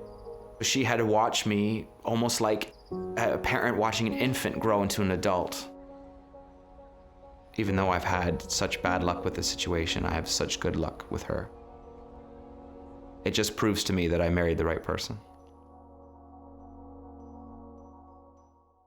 Oh, it goes fast. It's like the fun fair. It's the fun fair. St George's. A head-on collision, combined speed of 90 miles an hour. Already had 1 unit of blood. She wasn't in a good way at all. Brace and lift. Michelle, let's get a scan done quick, guys. There might be something with the chest. Adult male trauma call, 5 minutes.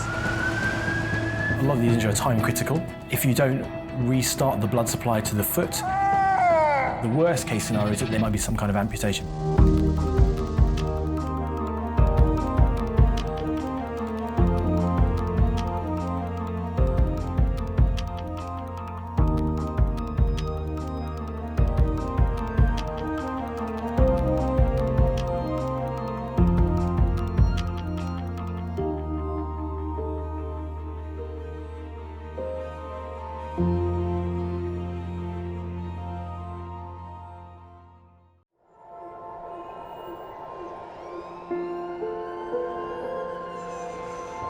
We're all so busy living our lives, and then suddenly something cuts through that, something often very unexpected.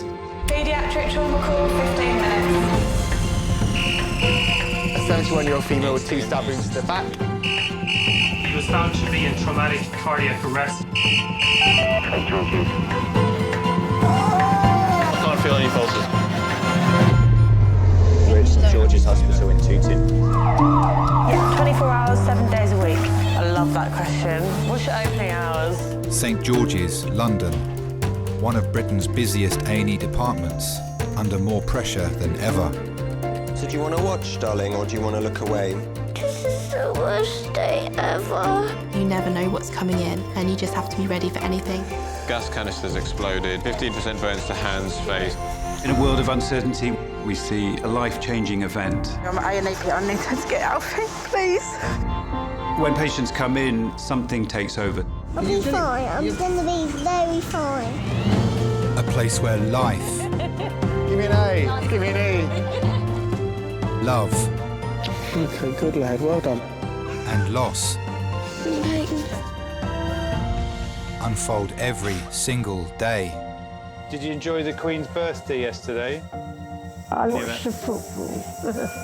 All the patients you're about to see were treated in just one 24-hour period. I'm Cory. We get to see people who love one another in loads of different ways. Yes. And I think you can give someone the best care in the world, but really what they want is to hold the hand of the person that they love and for them to tell them that they're going to be okay. You're my hero.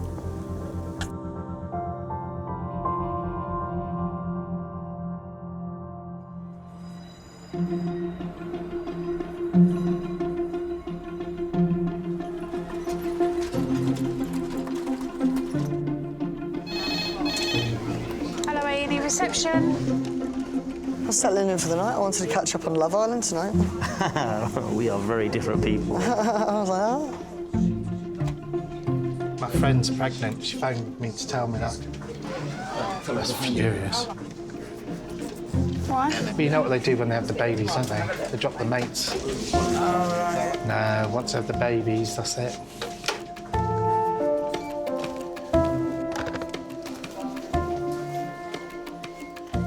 Harry. Hello. I'm all right, mate. How are you? Cool. Dr. Manny has been a consultant at St George's for the last 2 years. Every emergency department has its own kind of way of working, but everyone works in a team, especially at George's. It is a department where everyone gets on, everyone chips in. This one, we're going to take some blood, OK? Are you doing it? Well, All right. I don't mind. If you want to. You are the consultant. You are allowed to. That doesn't matter. I'm happy to do it. That's why I'm doing it for you, willingly. If you expected me to do it, I'd probably leave it a bit longer. You know, patients are coming into a new environment, they're frightened. It might be a very, very difficult situation for them. Thank you. I'll get you 20 mil. No, so I've got everything. We'll have a look. Cheers, Luke. Thank you. I think you really do have to get on with everyone. And these are people you're working with day in, day out in a really high-stress environment. If you're not getting on with your I don't feel like I should then argue that with affects patients. I'm going to go now. Do you want to do this? What do you want to do? Don't. I'll cry. When you're working, you have a family, you have a lot less time for yourselves, a lot less time for socialising. I'm lucky you have a few friends at St George's who do listen really well and do offer advice really well. And I'd like to think I can do the same for them.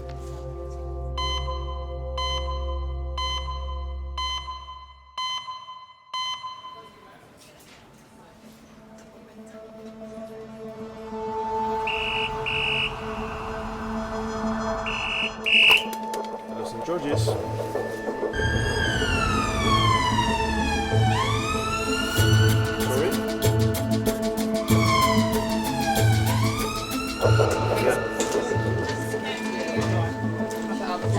Skull fracture, C1 fracture, T4 fracture, rib fractures, sternal fracture, facial fractures, left radius and scaphoid fracture.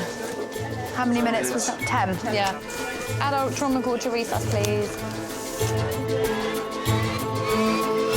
This is the one with the C1, T5, multiple ribs. He's fallen down some steps and broken every bone in his body. A 60-year-old builder is in a critical condition after falling 2 feet from a ladder. There is a potential for some really horrific injuries from falling. You worry about head injuries a lot because if you've got a bleeding on the brain, then that's one of the more serious things that can happen to you, which can lead to people dying very quickly. It doesn't always correlate to how high they've fallen. Some people, having not fallen very far, will break a lot of bones and have a lot of injuries.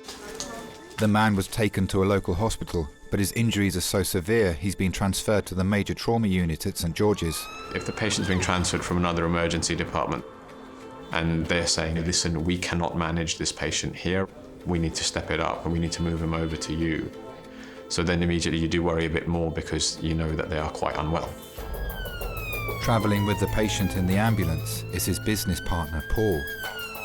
I was finishing off another job for another builder, and I was clearing stuff away. Got back home, looked at the phone, and there was like 10 missed calls. Phil. And you look at your phone and you think, oh, it's gone off in his pocket. But then there was a couple of numbers I didn't recognise. On your camera. So we'll go across on 3. 1, 2, 3. Excellent, thank you very much. And then turns out to be the doctor at the hospital, and you know, your mate's had an accident, we've got him in here, he's fallen. And I'm thinking, Well, he can't have fallen far. He was working on a bungalow. Everyone listening?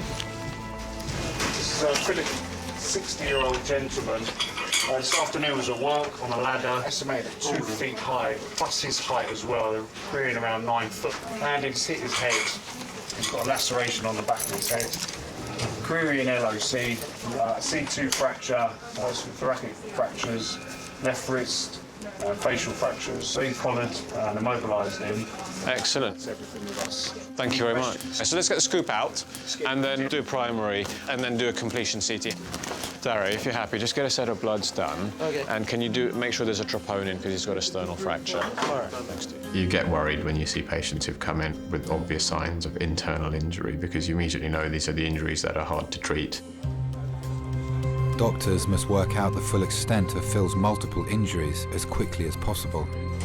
Is it painful, your arm? The rest is painful? But it just goes to show how easy it is for an experienced builder to slip up. It takes a second to make a mistake, and your life's changed forever then.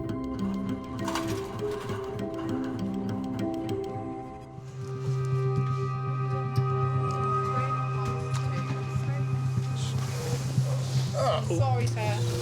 All right.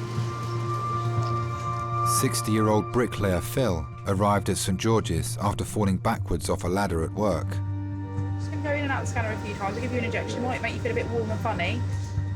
He needs an urgent CT scan so doctors can establish the severity of his multiple fractures, as well as any internal injuries. When someone comes in with many obvious fractures, they have lots of distracting injuries. They have lots of parts of their body that are hurting. And there might be parts that are injured that they're not feeling a lot of pain from. They might have an injury which is compromising either their spine or compromising some of the nerve supply to a particular part of the body, and they might not actually be able to feel something. Right, so what we're going to do is just get you to bring both arms up above your head. Just do it nice and slowly. Phil's wife Kim has difficulty walking and is waiting at home, but his friend and business partner Paul is at St George's. I've known him for a long time. 28 years. When I first met him, I was on a building site in Hammersmith. Phil and the other boys were working in Kilburn. They used to pop in after work to have a cup of tea on the way back. I just met him a couple of times, and he had a woolly hat on because it was the winter. You know, he had a bobble hat. And the next time he came in, he didn't have the hat on. And I didn't recognise him, you know. Who are you? He went, it's me, Phil. I went, sorry, I didn't recognise you with the bald head. One day I got offered a big job, needed another bricklayer, phoned him up, did you fancy it? And then we just kept on going. Just 2 bricklayers really, one left-handed, one right-handed. One of you's working the opposite way so you can work towards each other instead of one working backhanded, you know? You've got a trowel in one hand and bricks in the other, you know, you never get an awkward bit. Breathe in and hold your breath.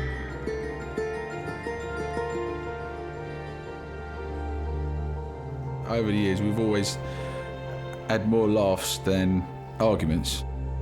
Sometimes uncontrollable laughing as well, you know, where you've had to like proper sit down or stop driving. Breathe normally.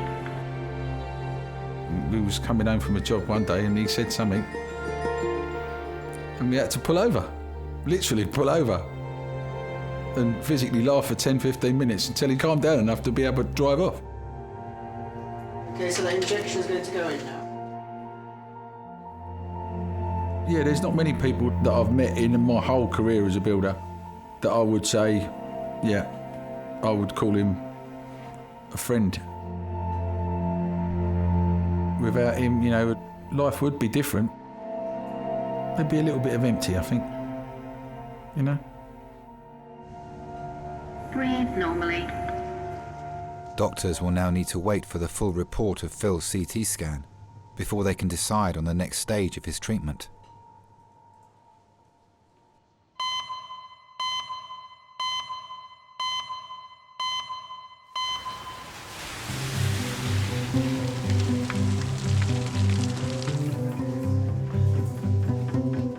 they were reduced from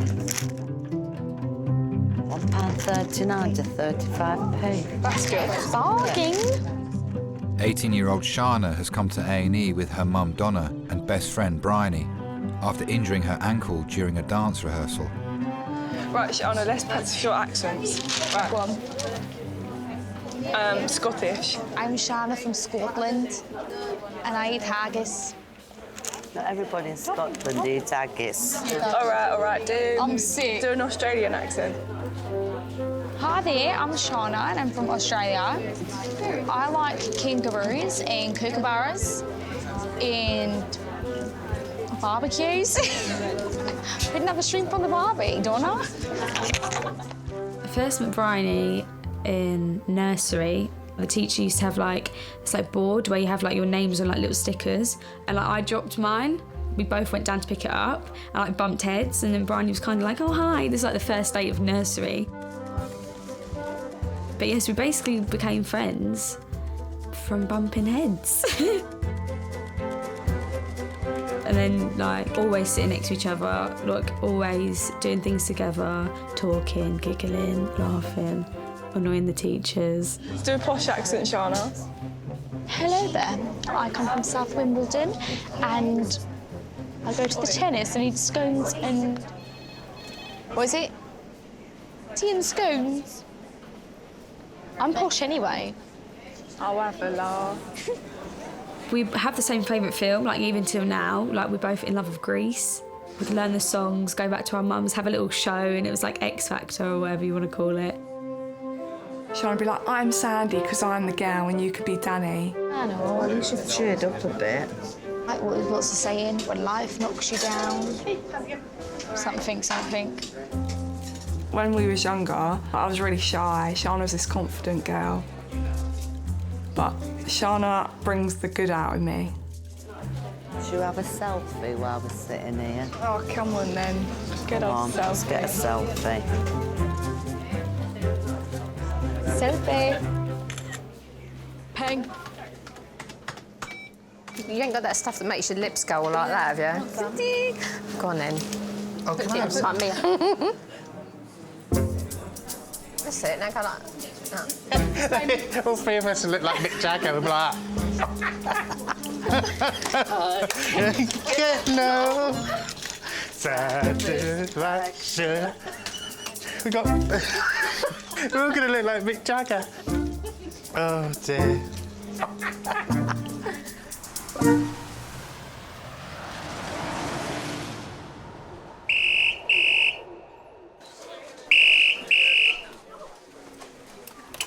Hello, St George's.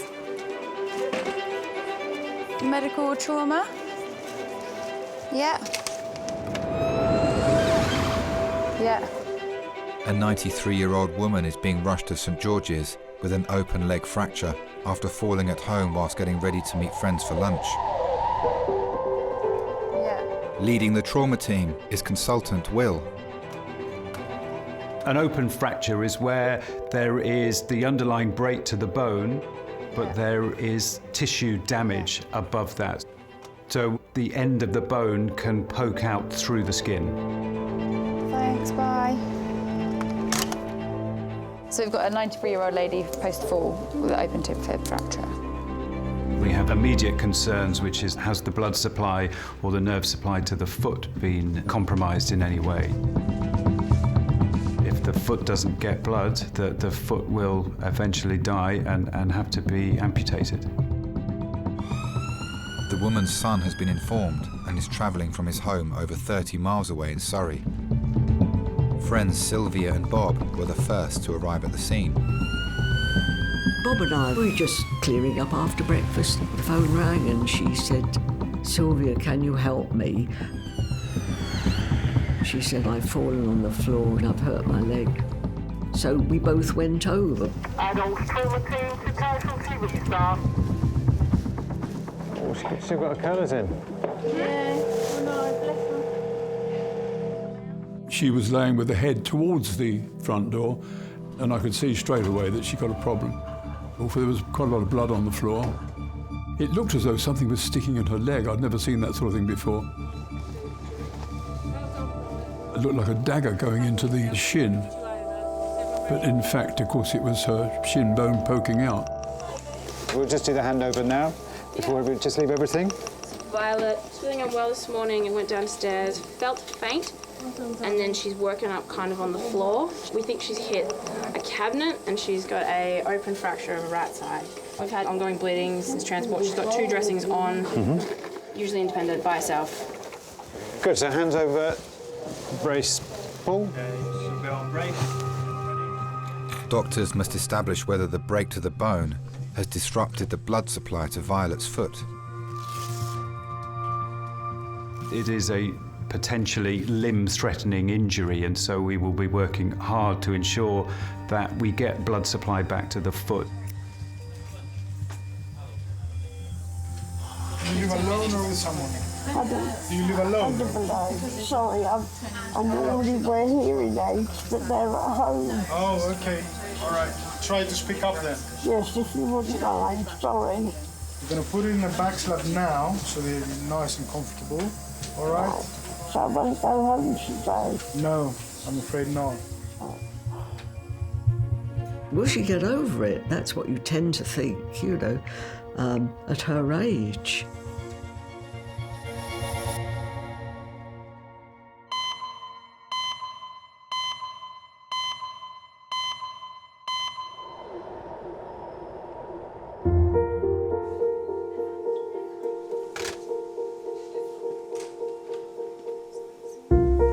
Broken neck, broken back. Fuck it, no. Oh, you've had a right punch up, mate, I've got to tell you. Oh. 60-year-old Phil and his friend Paul are awaiting the results of Phil's CT scan. As long as you're comfortable. Don't shake your head, you soppy fucker. You're supposed to keep your head still, that's why you're wearing a neck brace. Yeah, there's nothing wrong with you. Well, that's what the ambulance man said. He said, how come there's no sympathy? I said, well, there's sympathy there. I said, but you just don't show it, yeah. You know? What's sympathy? Hey, what's that? I said, you've got to understand we're builders. No, obviously you do care, but you don't want to show people you care too much. It's a man thing, isn't it? Man thing, don't show your emotions and all that. Hello there. All right, mate. I'm Joe, I'm one of the doctors. Going to come and stitch your head up. Hello, mate. So what we need to do is staple your head up, OK? Right. So what I'm going to do first is put a little bit of local anaesthetic in, OK? Building site is hard. You know, you just jolly each other along, you know? If he's having a bad day, then, you know, keep him up. You know, if I'm having a bad day, do the same for me, you know? Shout scratch. Your building mate's still there, so they'd get to know loads of things that other people wouldn't. You're right there, sir. Yeah, I'm fine. But when I first met him, I knew he used to disappear. Had to have a bit of time on his own, you know? And the other guys used to... Where's Phil? Phil told me that, you know, he said, I used to have to, you know, go and have a little 5 minutes, you know, because you got a little bit too much for me sometimes, so...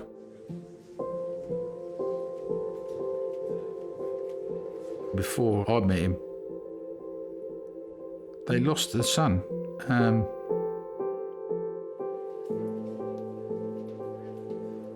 In a road traffic accident, outside of friends. But small, 4. So he always carried that.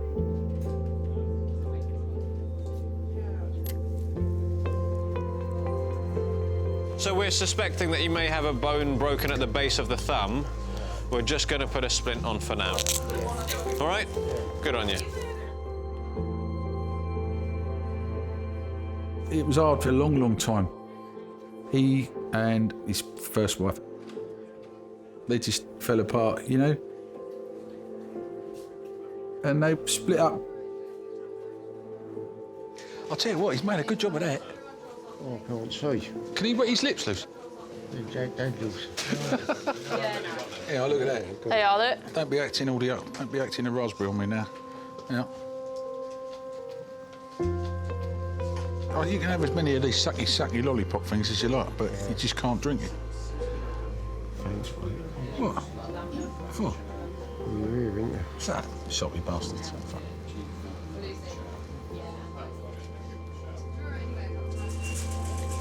Number 4 for the trolley to resuscitate, please. Oh, hi, it's Manny, A&E consultant. Hello. We have a man who has come in as a trauma transfer from St Helier. So he's a guy who fell off a ladder, landed on his back. Specialist doctors are reviewing Phil's scans to establish whether his spinal fracture may have damaged the nerve supply to the rest of his body. But he's got a T4 fracture. When you hear about someone with an unstable high spinal injury, that's almost as bad as it can get. But I would get your boss to have a look at it and decide what he wants to do. All the nerves going to the rest of your body go up through your neck. And the higher up you go in the spine, then effectively everything below that will be affected. Of course, that's a significant impact on people never being able to walk again. That's the worst case scenario.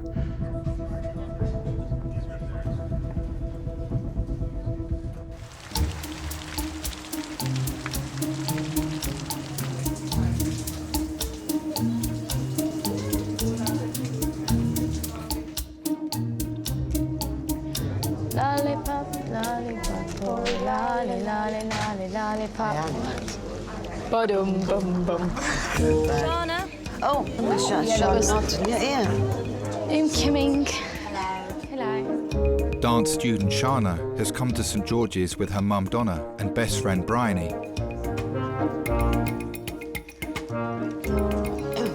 Hi. Oh, yeah, you're right. Good. Right, so what's happening? I don't know what's happened to it, but I was dancing and I was in my tap shoes and I was running and then I slipped, basically, went over the side. So you twisted it in? Yeah, like that. yeah. Were you able to walk on it straight away, or...? No. Well, you've been walking, but you've been limping on it. But she has like pressure, right now, like today, pressure on it's it. been a bit better. Can we take your sock off Yeah, and this yeah, brace off so we can have a look? We thought, you know, get it checked out, because what with her wanting to be, you know, a dancer, career. just in case, yeah. When I'm actually on stage, it literally is just pure happiness. I wanted to do it like as a career, like in my future. But I'd studied law and history at school, so I'd always kind of thought maybe I should study law at university. If I push around here, does this hurt? Yeah. And Bryony was kind of like, forget about, what's going to make you the most money. Forget about what's going to happen when you're 40 years old. So, Shana, you're 18 years old. What do you want to do now? And I was kind of like, dance. She was like, then you've got to do dance and we're going to let you do anything else because you just sat there and said to me, honestly, that's what you want to do. I think I needed that. And now I look back and it's like, I definitely made the right decision. I can't imagine myself not dancing. OK. I think you've partially torn a couple of your ligaments in your ankle. Okay. But because you're doing dancing, we just make sure you haven't taken a little bit of bone off there. So I'll send you down for an X-ray and we'll have a look at it and see what you've done. Okay. OK, and you've only got one crutch. Yeah, and it's a bit Well, big. that's no good. It was just, we just found it. You need two. Found it in my boyfriend's shed. It was just there. Bryony's, like, with my mum, she's like my #1 fan. Right, come with me. Lovely. You'll be an expert by the time you get to the end of the corridor. Just really, like, kind of proud. Well, she comes across that way anyway. I hope she is. So you're going to go all the way down the end of this corridor where that blue great. sign is. Okay. Turn left and you'll see X-ray on your right. Left, okay, thank you. Yep, tell them your name. Having her always support me has, like, filled me with more confidence. Sean, hurry up. We haven't got all day. What do you mean, hurry up? How quick am I supposed to be?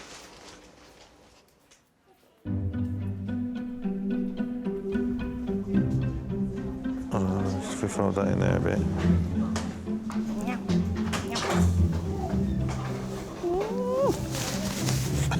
That's like a t-shirt.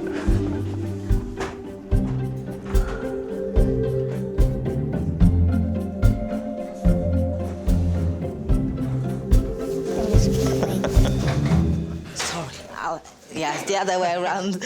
Yeah, you put your hands. Look, I'll show you. I did my daughter's yesterday. We could have been there all day doing. You put it there. Give me arm. Yes. I'll run. Yeah. Thank you. It's okay. Yeah, just don't take it off again. Okay.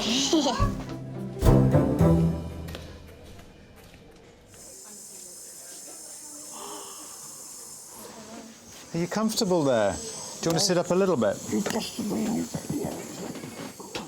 Thank you very much. How's that? Yeah, that's That okay? 93-year-old Violet has an open leg fracture after falling at home. Doctors need to realign the bones in a temporary cast ahead of emergency surgery. So what I want to do is give you some very strong painkillers that'll make you a bit sedated. We'll take very, very good care of you, okay? All right, darling. I put my hair up in I know. I was going out for lunch. It's beautiful. We're very close, really. We've been friends for about 30 years. We have Scrabble evenings. Well, she's a keen player. She never misses. She'll come over in the frost and snow and things like that. We all gather and have our drinks afterwards, put the world to right. When she doesn't come, you know, there's a deathly hush. Violet, you're normally mobile, and do you use anything to help you walk? A stick or a frame or anything? I use a walking stick. I used to cycle up until 3 years ago. Did you? I've still got my bike, but I can't cycle. You can't go at the moment. Okay. So it's going to make you feel a little bit snoozy now. The drugs that I've given you make you feel a bit funny. Okay. All right. Yeah, she is popular. Well, she's a good type, you know. That's all right, okay? She organised outings for Marks and Spencer's retirees. It's okay. What they call tinsel and turkey. So she organises a party which will go to a hotel. So they have turkey and they sing carols and so on. And she organises that every year. But that's the sort of thing she does. I think she'd find it very difficult to come to terms with being sitting in a chair watching television all day. So when she's a bit more awake, she can go around for her seated. Good, so she... Nice. Lovely. She's a very tough lady. She'd gone through a lot, and she must have a tough heart. Violet will need a CT scan to establish whether the bones are aligned and see if the fracture has damaged the blood supply to her foot.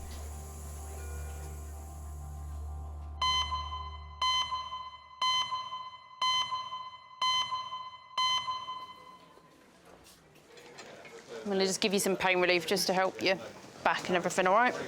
Phil is in A&E after falling off a ladder at work. He's waiting to hear from specialists about the severity of the fracture to his spine. You've got a broken neck, a broken arm, 2 broken ribs, a fractured skull and a broken sternum. Yeah, that's all right. I want a big cut on the top of your Swede and all. Oh, and a broken eye socket and all. I want a fractured eye socket and all, yeah. I told you, he's going to get one of them body casts, something like that. You're going to wind up like that, and you walk out with the old braces under there like that. That's Kim. She wants. Are you still with Phil? Yeah. Yes. When he said he was getting married again, I think I said to him, "Are you sure?" But he said to me he'd never felt like that before. I think I've been pretty good here. I think you've been outstanding, mate, to be honest. No moaning, thank you very much. Yeah, he's not one for emotions, old Phil, really. But he actually was looking forward to getting married again. And he's got this silly Cheshire cat face. He just walked about like that for weeks, you know, this grin. He was happy, you know. What can you wish for anyone more than being happy, you know? Yeah, no, I think fishing's out for a couple of months, mate. Who am I going to phone up now? When I get lost going to Widder Park.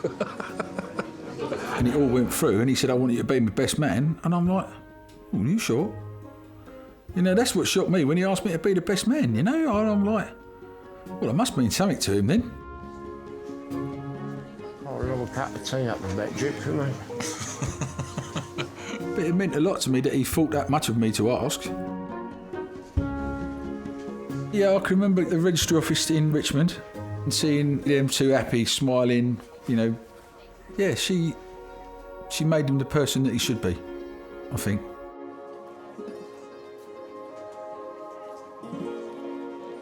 Dr. Manny now has the full results of Phil's CT scan from the specialist reviewing his spine. Thank you. Cheers. Bye. Go. So yeah, so nothing damaged inside, okay, which is good. Your lungs underneath the broken bones are fine. Just your skeleton has taken the brunt of it. With rest, it will heal, okay? Sure. Sit him up. You sit him up? Sweet. Oh, that's enough. We'll do that for now. We'll come up again in a bit. Phil will be admitted to a ward so doctors can continue to monitor his multiple fractures. I got you a present. Oh. It's got a straw. No.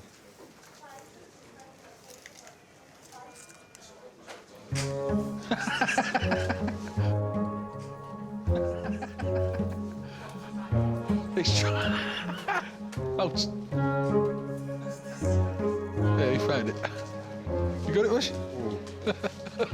Fucking. Where? The straw come out. The straw come out of the thing. I was standing over there and the straw's going. Trying to move it. Don't make me laugh.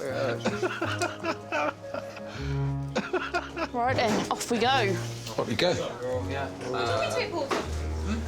I think it's very important to have some close friends around you that you can trust and rely on when things are going wrong. For me, my friends range from my wife and a few people I've grown up with to people I work with on a daily basis who I like seeing on a daily basis. There has always been a core group of friends that I will try and meet every couple of months. My wife jokes about the lads' nights, but it is generally, you know, two kind of middle-aged blokes meeting up for a movie and a burger like we used to do when we were 16. If I've ever needed them, I can give them a ring and say, listen, do you mind just having a chat? It's always nice to have someone you can do that with. If I didn't have that, my life would be a lot poorer for it.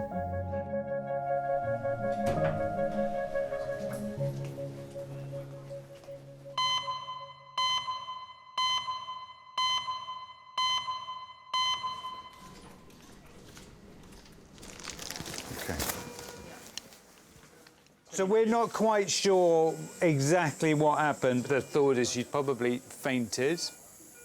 Doctors are concerned that 93-year-old Violet may have damaged the nerve supply to her right foot. Did you enjoy the Queen's birthday yesterday? I did watch the listen. Did you watch? I haven't watched I any of watched it. the football. Did you enjoy the football? No, I like rugby better. Why rugby? It's a gentleman's game. Yeah, you're right. I agree. All right, Violet. I've always been interested in athletics and sport. While I was still at school, I used to go dancing. I loved tap dancing. Violet, how are you feeling? I don't know. You don't know. Are you okay? When I became a teenager, I met my husband ballroom dancing. I think he came and asked me to dance. What did you say? Well, naturally, I got up and danced. You're okay, Violet? I loved it, every minute of it. He was wonderful, very, very good, especially the slow foxtrot. And he smoked a pipe, and he smoked Balkan Sobrani tobacco. I would remember that. And we became friends, and then we got together and used to go out. And that's how we went on.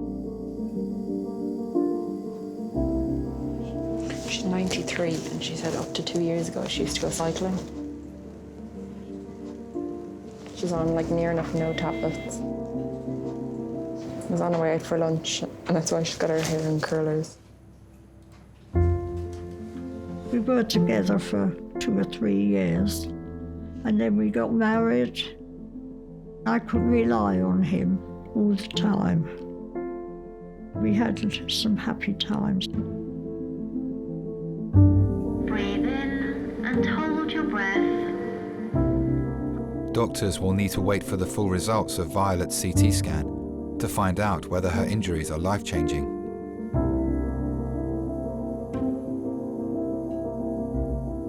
Breathe normally.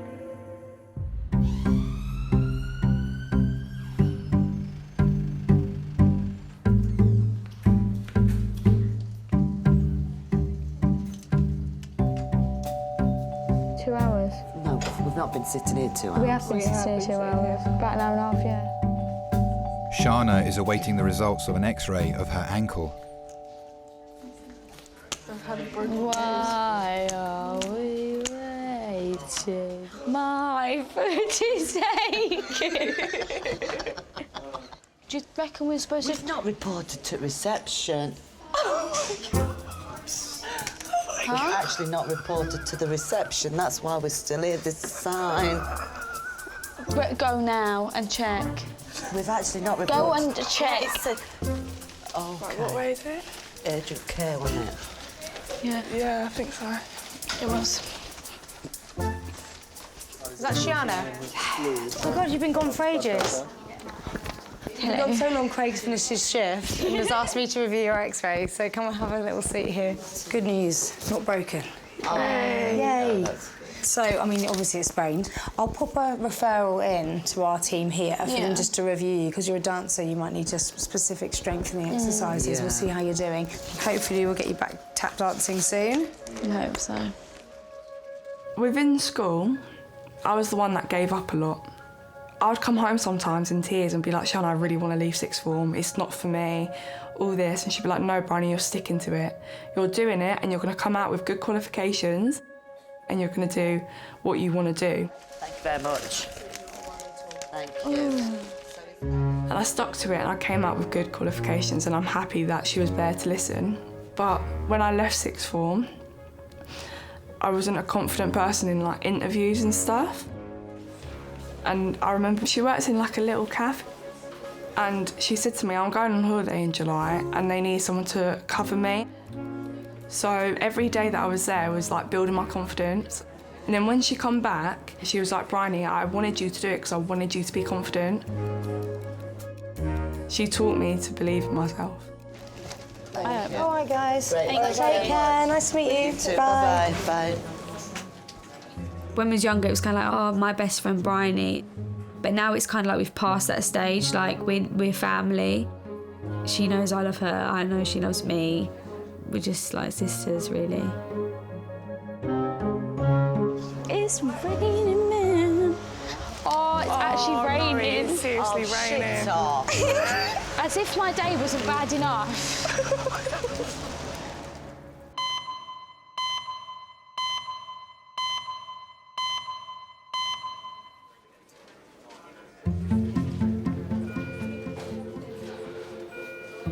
At my house, weren't you? I was. Oh, I've left all the mess. No, don't worry about that. We did move some of your furniture. Doctors are awaiting the results of 93-year-old Violet's CT scan after she fell and fractured her leg. Coming to see you to see if you need to take your clothes out. Yeah, would you mind? Whoever's so kind of it. Yeah, I think it's, would you mind? I had a very happy marriage because we'd done everything together. Except he had cancer and they didn't know he'd got it. So it was a shock because he was only about 64, so. He just wasn't well and my doctor sent him up for scans. And they rang and said he was very tired. Would we go up to the hospital? And because he was in a little room and unconscious. And then he died Christmas morning. Is it dry? It's very dry now. It's all lovely and curly. Oh. And what was it like to suddenly be on your own after all that time? I didn't like it one bit, being in the house on my own, but you just have to cope. I think we're done. Oh, thank you very much indeed.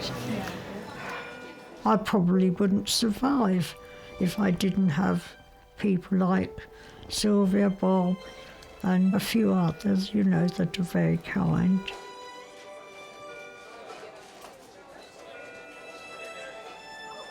You just need friends, very, very much so. Violet's son Nigel has arrived at St George's. Violet, with your ring, do you want to keep that on or do you want to give it to your son? Just do I have to take it off? If possible, but if you don't want to, that's totally fine. I don't think I can get it off. That's fine, I'll put some tape on it, don't worry.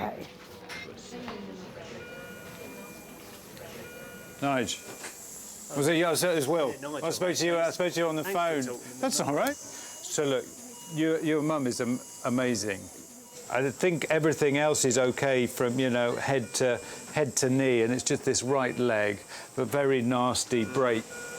She's in a plaster now and much more comfortable, but it's something that these guys need to fix, and they will use an operation to fix that. So they're going to do it probably in the next hour or so. Thank you very All much. right, that's okay.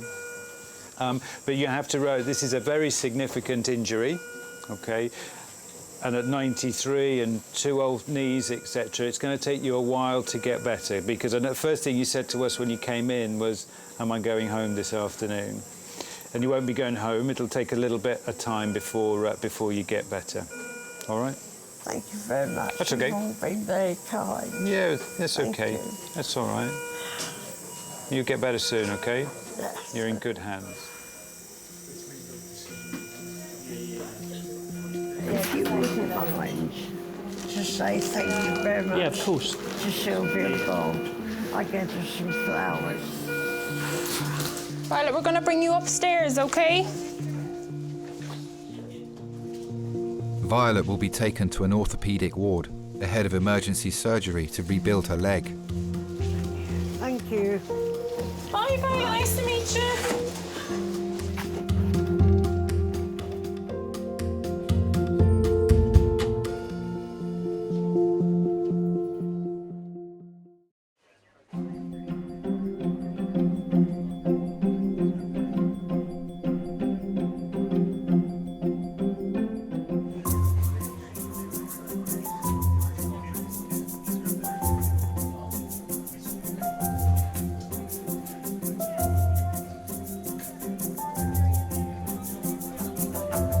I still try and go out on a Saturday. I try and get back a bit earlier when it's rugby, and that's on. I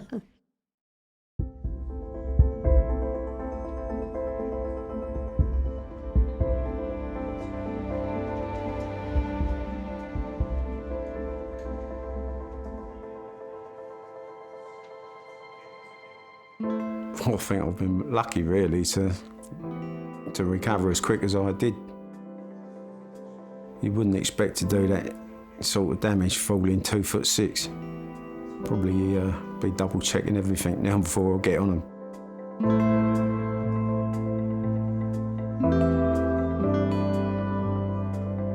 I do appreciate the people that I've got around me now a lot more.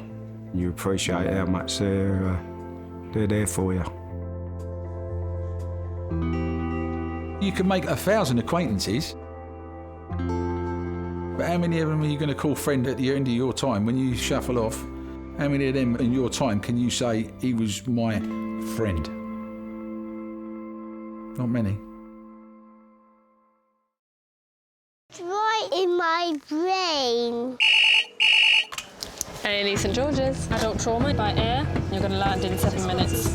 If they're coming in by air, then you know that it's going to be quite a serious trauma. If you're scanning everything. A 24-year-old who's had a cardiac arrest. When there's a cardiac arrest, you worry, but if it's in someone in their 20s, then you're especially worried. We were just starting our life. I had resigned myself that he was dead.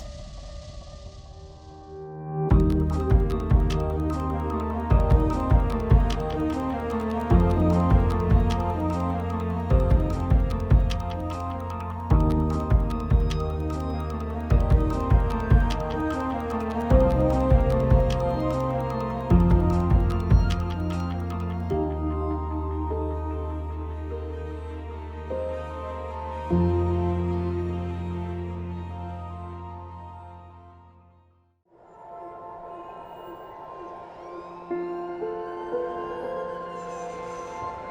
all so busy living our lives, and then suddenly something cuts through that, something often very unexpected. Pediatric trauma call, 15 minutes. A 71-year-old female with 2 stab wounds to the back. He was found to be in traumatic cardiac arrest. I can't feel any pulses. We're at St George's Hospital in Tooting. Yeah, 24 hours, 7 days a week. I love that question. What's your opening hours? St George's, London. One of Britain's busiest A&E departments, under more pressure than ever. So do you want to watch, darling, or do you want to look away? This is the worst day ever. You never know what's coming in, and you just have to be ready for anything. Gas canisters exploded, 15% burns to hands, face. In a world of uncertainty, we see a life-changing event. I'm A&E, I need to get out of here, please. When patients come in, something takes over. I'll be fine. I'm going to be very fine. A place where life... Give me an A. Give me an E. Love... Okay, good lad. Well done. And loss... unfold every single day. Did you enjoy the Queen's birthday yesterday? I watched the football. All the patients you're about to see were treated in just one 24-hour period. Don't worry. We get to see people who love one another in loads of different ways. Yes. And I think you can give someone the best care in the world, but really what they want is to hold the hand of the person that they love and for them to tell them that they're going to be okay. You're my hero.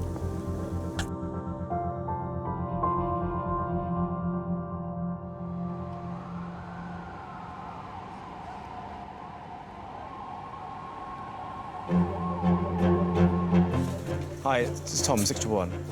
Who's that? Who's that? Oh, I need to. So, will you give me blood bleep? I'm down in resus, so will you let me know? Thank you, bye. Dr. Tom is halfway through his 8-hour shift in A&E today. He's tubed, airway's safe, I'm being around. Fine, any Okay. problems, we'll yeah. I can honestly tell you that sometimes I'd like to lie in a little bit more, because I start pretty early. That was a cardiac arrest, and there's a trauma call over there, who I'm dealing with at the moment. It's like, I suppose, it's going for a really, really long run. Sometimes during the run, it's pretty tough, right? And maybe you don't even want to start doing it at the beginning of the run, but once you finish, you think that was pretty good. I'm glad I've got through it today. See outside here, this is the skull, the white bit, and outside you can see some soft tissue swelling. This bruise is extending, isn't it? You see this bruise here is extending. I was born in Japan, but grew up in South London. I've been back when I was 7 for a year at a Japanese-speaking school, and again when I was 12. So my Japanese is okay. Not brilliant, kind of stunted at a 12-year-old's Japanese. Protome's next, on the table. I'll just speak to Nigel, who's a reg, who said the patient's asleep. I'm the only doctor in my immediate family. Have you actually been swallowing any of the blood? To be a doctor, you've got to love your job. You've got to care about the patients that you're looking after. We have to keep them nice and warm, it's going to get really cold here. To be able to help people. Thank you. In the real serious situations. It's definitely something that I enjoy doing. It's definitely something that I feel privileged to be able to do as well.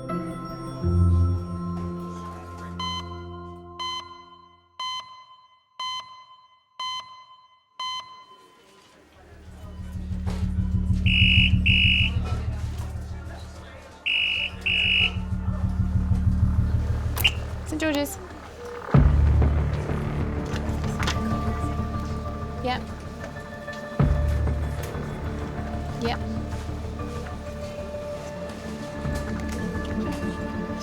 Yep. Thanks. Bye. Adult priority, 8 minutes. A 54-year-old woman is being airlifted to St George's after her and her husband were involved in a car crash in Surrey. A head-on collision, combined speed of 90 miles an hour. Already had 1 unit of blood and 1 of plasma with HEMS. She was found unconscious and had to be cut out of the vehicle. Doctors and paramedics gave her an emergency blood transfusion at the scene. Code red, trauma call to A&E resus, please. Hello, head's trauma to resus. So a code red essentially means that the patient has lost blood, and even a very short amount of time without a good blood supply to the brain can be kind of catastrophic. Her husband is also on his way to St George's by ambulance. Their daughter had just left them before the accident happened. We're in town having lunch. My parents, my brother. And they went off home and we went off home. Got the kids out of the car. And we got a phone call from my brother. And just said, we've been in an accident, you need to come. We just got the kids in the car and left straight away. Could I put another adult trauma call out, please, to any resus, and could I activate helipad as well, please? We got there. It was worse than we were expecting, a lot worse. There was loads of police, ambulances.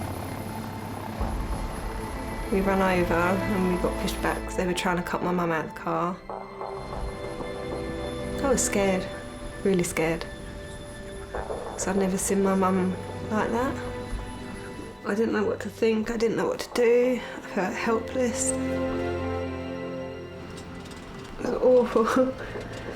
She wasn't in a good way at all.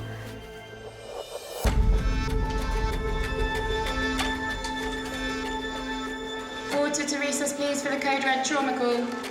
The risk at 90 miles an hour, potentially the internal organs are travelling at that speed as well and suddenly stop.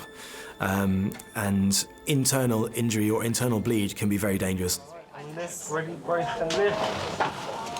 This is Michelle. Michelle was the passenger in an MPV which had a head-on collision with a car. Both cars travelling approximately 40 to 50 miles per hour. Injuries top to toe. Essentially, she's got bilateral rib fractures, the most pronounced on the right-hand side. She's got some right hypochondrial pain, prurial liver injury. She has a pelvic binder in situ. She's had 1 unit of blood and there is some plasma that's on her there. She dropped her systolic while she was still trapped to about 75. Michelle? Michelle? Michelle, my name's Tom. I'm one of the doctors. Can you hear me? Okay, on brace, ready, set, race. Michelle, do you know where you are? You're at St George's Hospital in Tooting. Is that painful? Definitely right side. I think it has reduced the rent on both sides.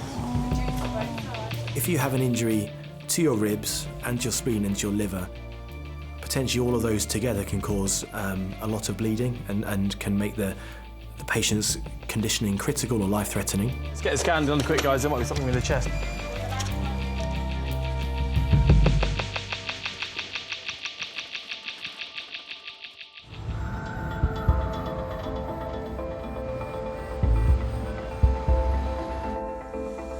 Michelle, on slide, ready, set, slide.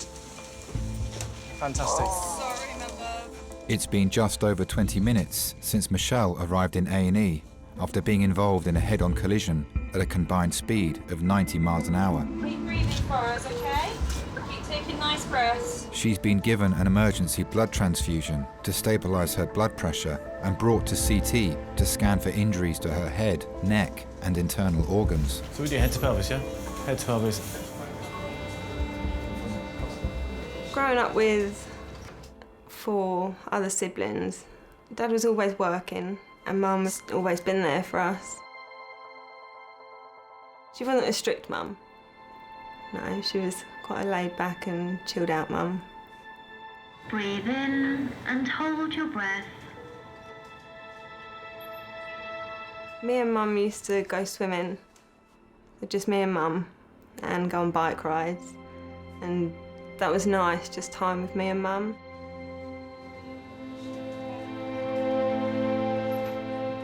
Mum would make sausage casserole. I used to love that. I still try and make it now for my kids, but it never turns out as good as Mum's. RTC passenger, head-on collision, likely pelvis, bilateral rib. Head appears to be okay, but she's had some ketamine before she got it, so we can't really tell. She was just there for me when I needed her. Michelle, big deep breaths in and out for me. Yeah, we need to take her around, because I'm a bit worried about her sat. Doctors must now wait for the full results of the CT scan in order to prioritise the next stage of her treatment.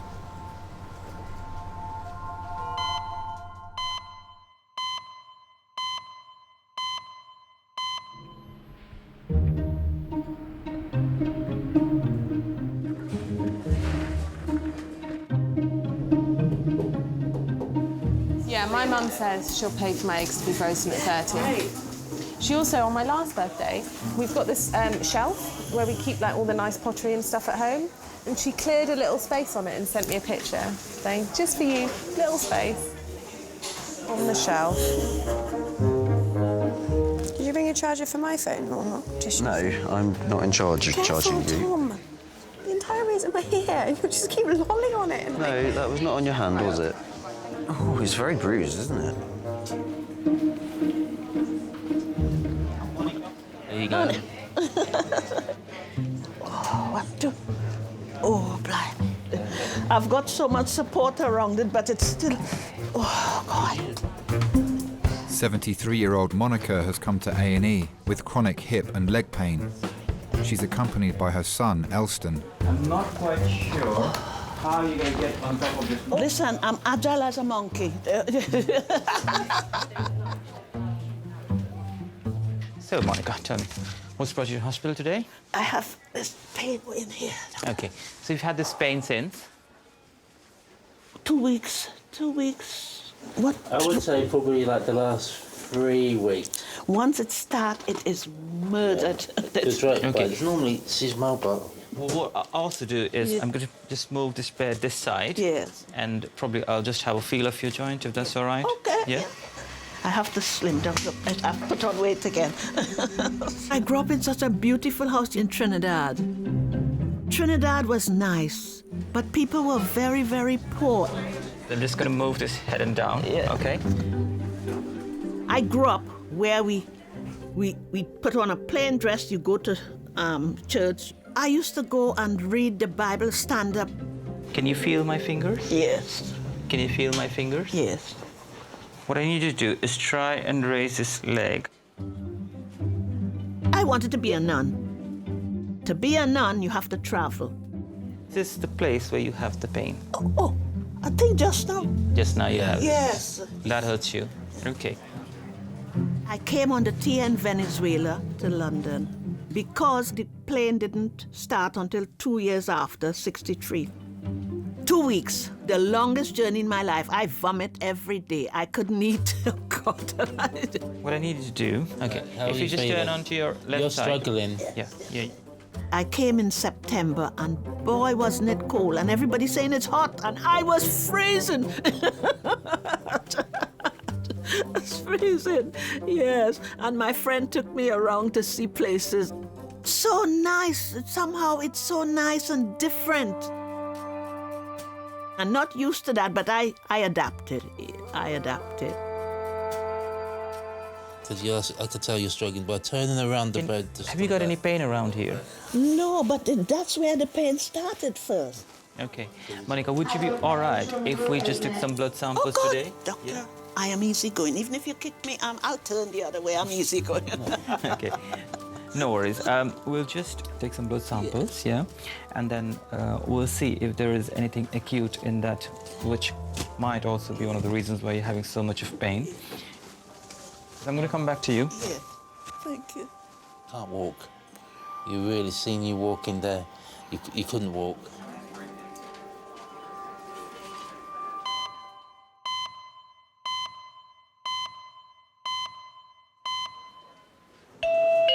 You can change it. Boring.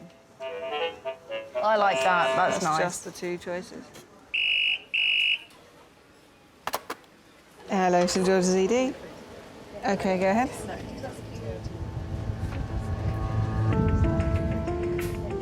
Echo Juliet. Thank you. Bye. Adult male trauma call, 5 minutes. A 41-year-old man is being rushed to A&E with a severe ankle dislocation. Dislocation of ankle. It's critical skin. Hello? 5. Particular term, the critical skin, it suggests that the skin's blood supply is being breached, If you don't restart the blood supply to the foot, then the risk is that the foot may die or you may have more permanent long-term injury.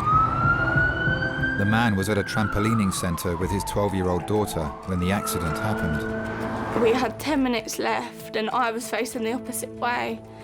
And he shouted over to me and went, Maisie, I broke my ankle. And I turned around, that's when he had his hand over his foot. It was changing colour, it was shaking, and you could see like his bone. He was just laying there and he wouldn't let no one see his foot, so he asked people to cover it up for him.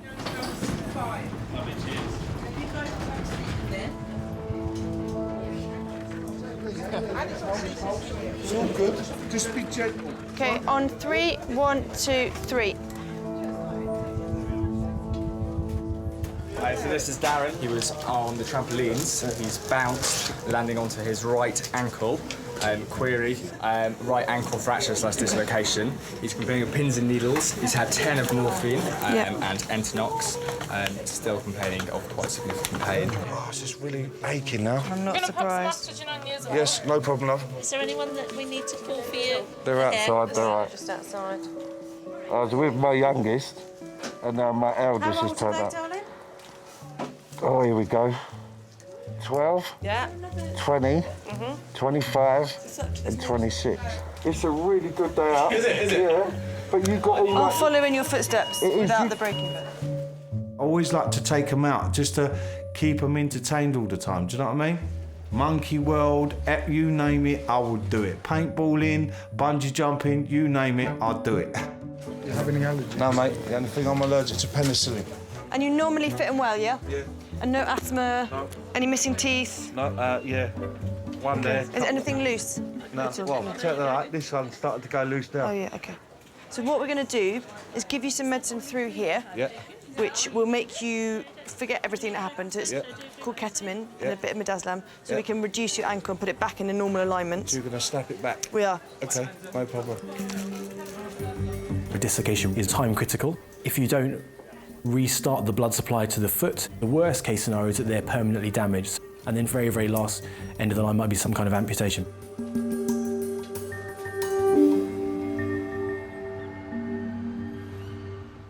Pat made a nice one the other day.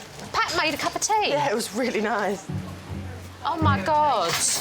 She's really Do you know good what? at making It's very rare that I get a cup of tea made for me. I've lived in London all my life. I don't want to move out. No. Well, they won't get so much, you see, my sons. I take an annuity. Well, I think they'll only go and blow it on a Maserati or something. Hope I haven't. There's an opera frock in there that's worth a few thousand.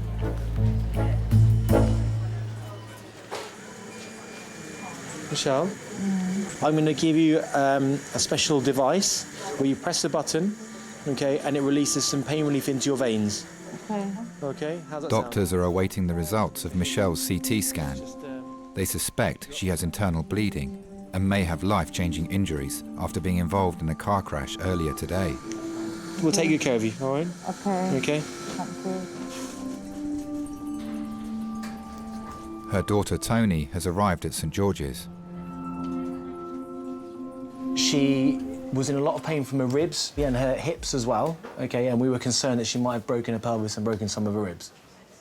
Having been brought to hospital, her blood pressure was low, so we had to give her a little bit of blood because we thought she may have bled from somewhere as well. And we've now sent her through the scanner, so to have a look at all of her other injuries as well. So she's got the blocks in at the moment to keep her head still. Just wanted to make sure until we've got the official report back from the scan. Yeah. OK, but we'll keep you posted, Tony, all right? Thank you. Michelle's husband Paul is being treated in the resus department in a separate bay. Ma'am? Oh, I was gonna die. Oh, Dad. Dad's gone up to have a CT scan. I don't know what I'd do without my mum. You know your family always be by you no matter what you choose to do. I've always wanted to be a mum, so I knew that from quite a young age. I was round my mum's friend's house, Lisa. I was round her house. And I'd done the test at her house, so she was the first one to know. And then Lisa texted my mum saying, "Hello, Nanny." And my mum rang up and was a bit, what? They were happy, scared for me, because I was still so young. I was 16. It was scary. I would get judged by people because they were all sitting there GCSEs and going on to work and college, and I was having a baby. That was hard. People that I thought were my friends had stuff to say behind my back about the situation. That wasn't nice. Especially when I had the baby, all of my friends sort of disowned me because I couldn't do what they would want to do because I had a baby. And she understood what I was going through.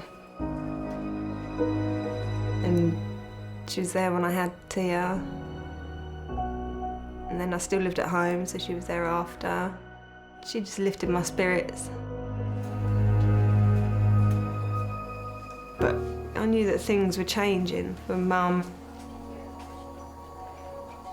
I think everything you do at any point in your life will affect how you live the rest of it.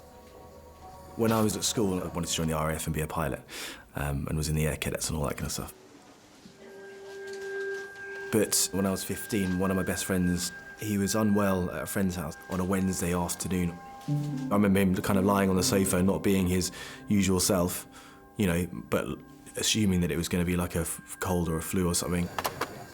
He was brought to St George's and was brought to the intensive care unit for children here, and unfortunately died from meningitis. So that was a pretty tough one to take, and it was really quick as well, unfortunately, so a big shock to the system. Whenever your mum feels pain, she presses that grey button there and releases some morphine. That was an extra trigger to get into medical school. What you want to try and do is get your mum to be able to breathe nice and comfortably. That's the most important. Yeah.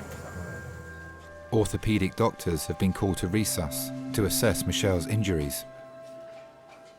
Can't move properly without you hurting. We'll have a little feel around the back. Just let us know if there's any tenderness at all. Is that painful?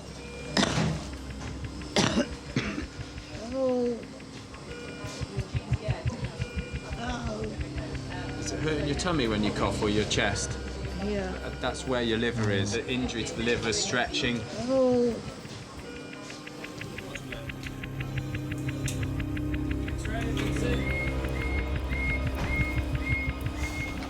Doctors are concerned that the impact of the collision may have fractured Michelle's ribs and punctured her internal organs, so need to carry out further investigations.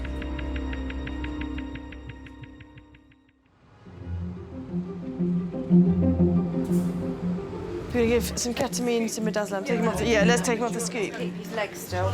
It's been 17 minutes since Darren arrived in A&E after dislocating his ankle whilst trampolining. So what we're going to do is just give you a little bit of medicine called ketamine, which will make you feel a bit lightheaded and reduce any anxiety. Doctors need to relocate his ankle to restart the blood supply and reduce the risk of long-term damage to the nerves and blood vessels in his foot. What do you do for a living? This is going to sound good. I'm a relocation specialist. Basically, I work for a removal company. I wanted to be a long-distance lorry driver when I was younger. I never wanted to be a fireman, a policeman, or anything. No, I never wanted anything. I'm more of an outdoor person. I was, what would you say, an average street kid. Hello, love. Hello. Chasing the girls all over the shop. We would run down the park, rip a tree apart and make a tree house.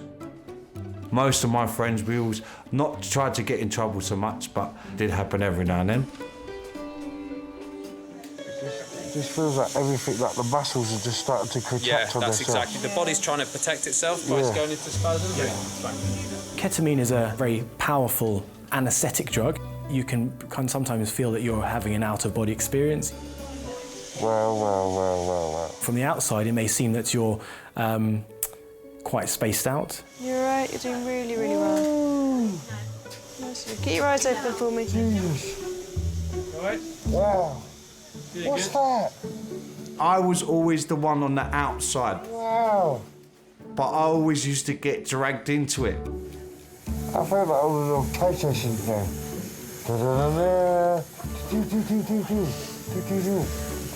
This is amazing. I was about 16, 17. My mum was away for 2 weeks in Clacton, and the group of friends that I ended up hanging around with, obviously, when I got a little bit older, they were a bit more of a lively lot. One of them had a moped, riding it around, run out of petrol, so he decided to go to the petrol station, bought himself £2.50 worth of petrol in the petrol can, brought it back to the house. Great, that's working. We're going to gently pull your leg, all right? Yeah. They had something in their hand they shouldn't have had in their hand. One of the fellas lit a lighter, and woof, up it went. It went up in his face, he jumped up, it just guzzled out the petrol can round the living room floor. Nice deep breaths. Keep taking those breaths. One of my friends threw the water on the fire and it just exploded, and it took the whole back of the house out, it went through the ceiling, it gutted the whole house completely.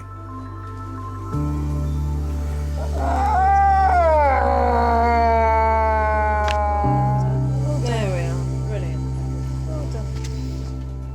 Mum was fine with me. She came back. She knew it was the boys that I hanged around with, and then they came round to see if everything's all right, and Mum attacked them outside the house. So one of them ended up with a broken nose, and the other one ended up with an umbrella around his head. Till we took order an X-ray. I haven't done it yet. I'll do it now. Oh, thank you. My mum was very cool, very, very cool. My mum would go out and have a party with you, she'd dance with you and everything. Nice deep breaths.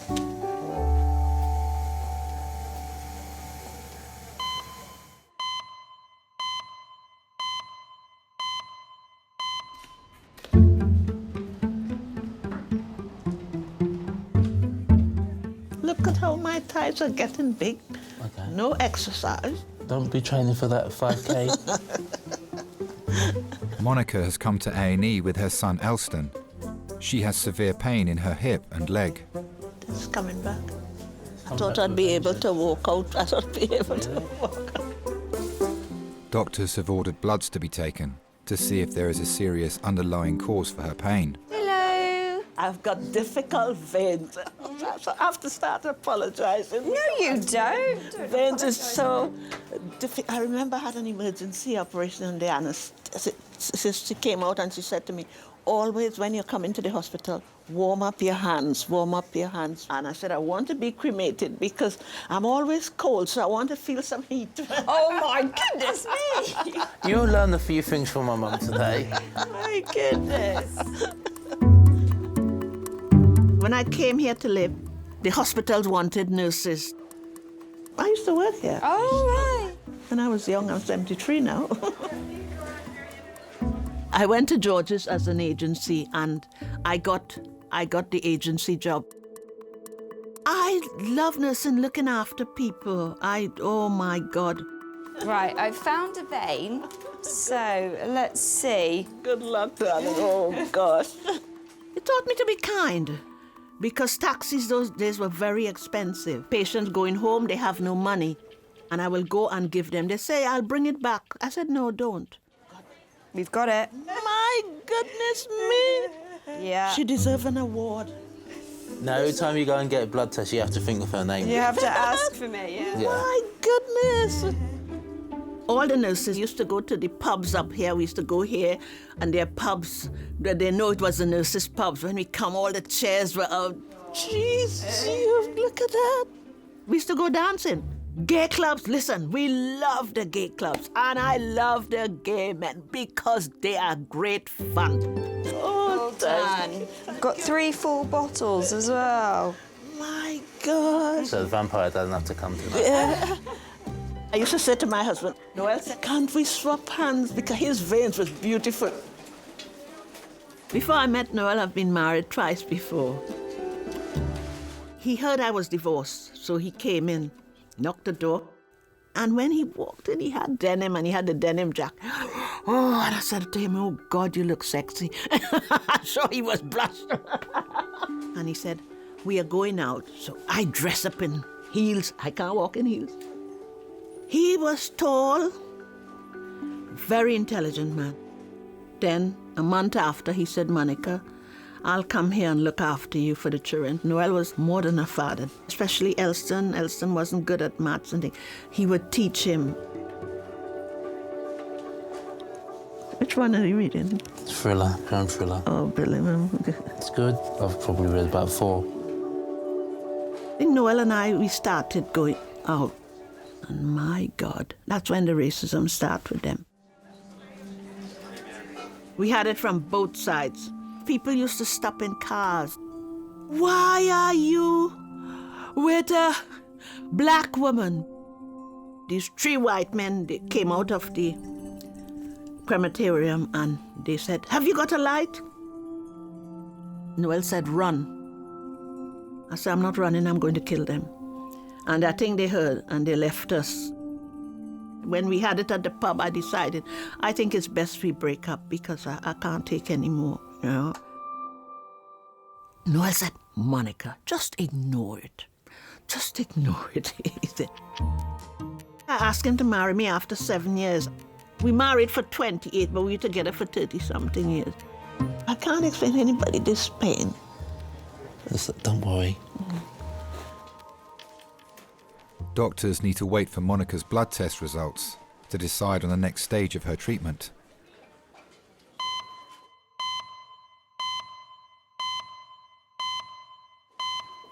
She crashed, combined speed of 90 miles an hour, was at code red with them. She's got the total ability to drop her blood pressure again and bleed again.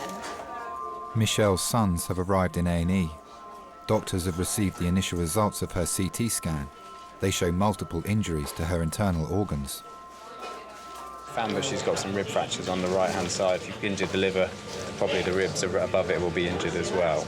She's also got a bruise on the spleen on the other side of the abdomen. So all of that really means she needs to be observed closely by our surgical team if there's any delayed bleeding from the liver.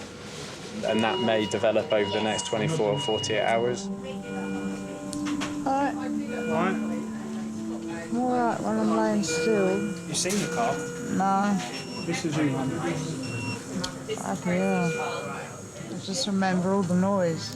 You have to tell them they are your meds and tell them that you are up to time on them. It weren't until we got a bit older that they started opening up a bit more about the illness. She wouldn't do half the stuff that she would before.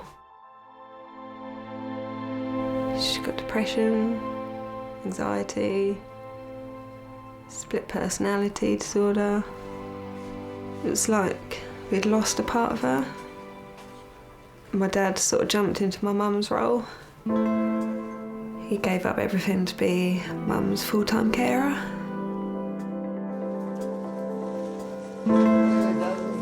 Alright. Bad. We've been together for 40 years. I'll see you tomorrow. Because Michelle was so up and about. And then all of a sudden, after that day, it just gradually went downhill. That's when I knew I should stop work and look after her. No hesitation at all. I went into work that following morning and I said, no. Give my notice in. Take care. Alright, and night. I care for Michelle, full time. Because sometimes it can last for a month at a time. All I can describe it as is parasite in the brain. What's that been like for you? I suppose it's fulfilling, really. It is. To know that I can do it for her. Yeah, 1 rib fracture on the right. I think so. Michelle will be taken to intensive care, where doctors will continue to monitor the bleed on her liver and damage to her spleen. Thank you. Thank you.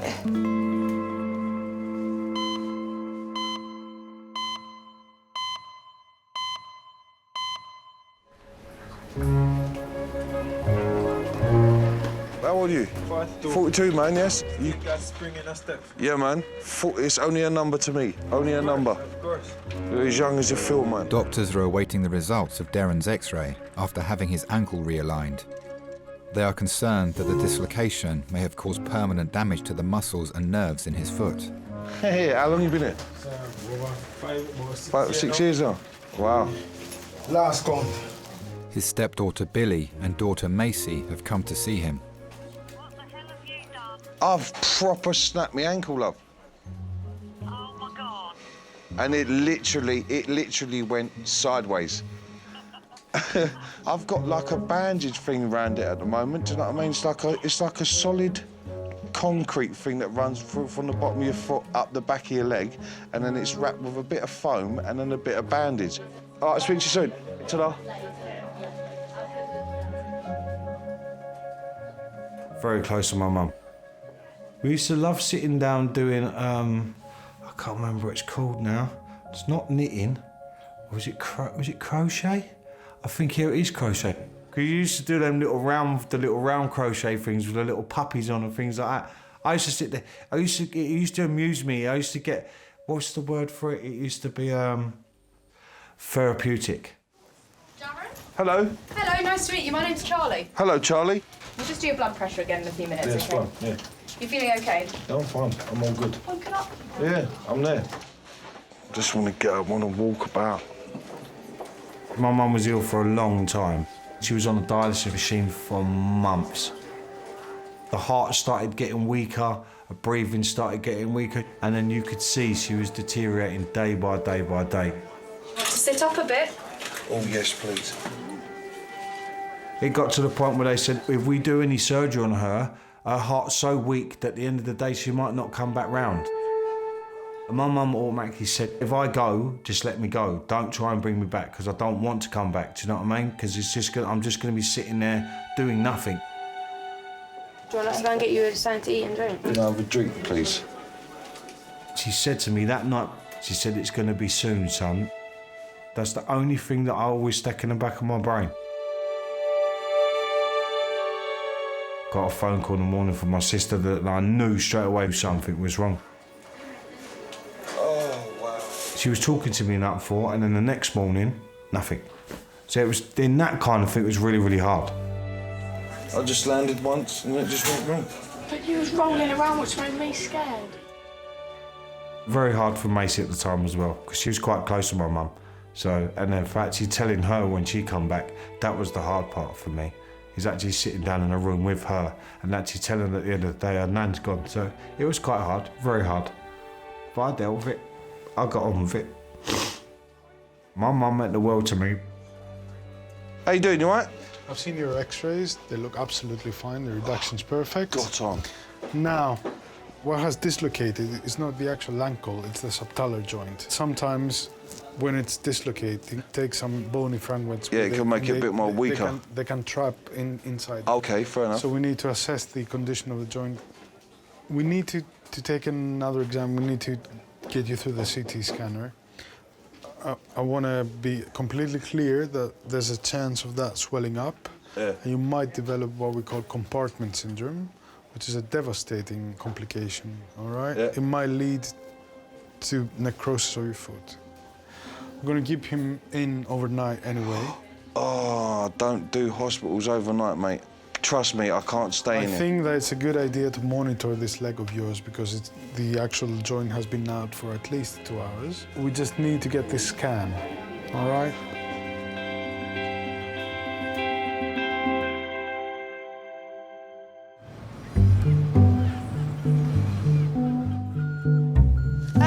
Oh, he goes fast. It's like the fun fair. It's the fun fair.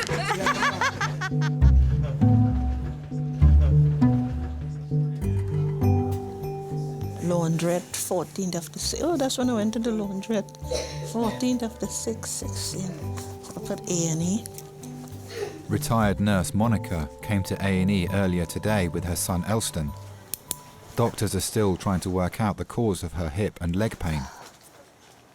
I found it, Charles. I found Charles. Remember you? You found Charles de Gaulle. That's the airport, isn't it? One thing with Noel, oh, I enjoyed my life. He'd take me on holidays and things, and because I've never been on holidays.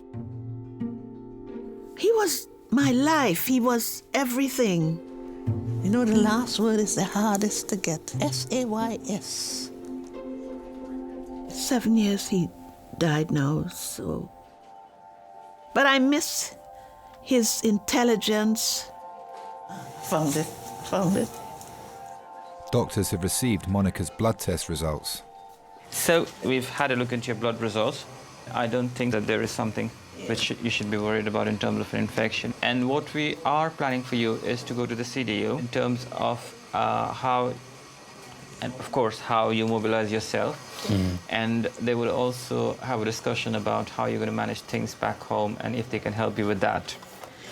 We are just worried about you falling and hitting your head. Yeah. Oh no, I've got anything sticks. Could happen. Mum, listen to him. So let them have a look at you, and they'll give you a choice, and then you should be able to make the decision. That's not something we're going to decide right away. Yes, that's the best thing. Okay? What has life taught you? To be kind. Doesn't matter what they do to you, be kind. And if you find somebody who loves you, my God, it's really good, you know? It's all changed. Jesus, Lord. Monica will now go to the clinical decision unit for further assessment.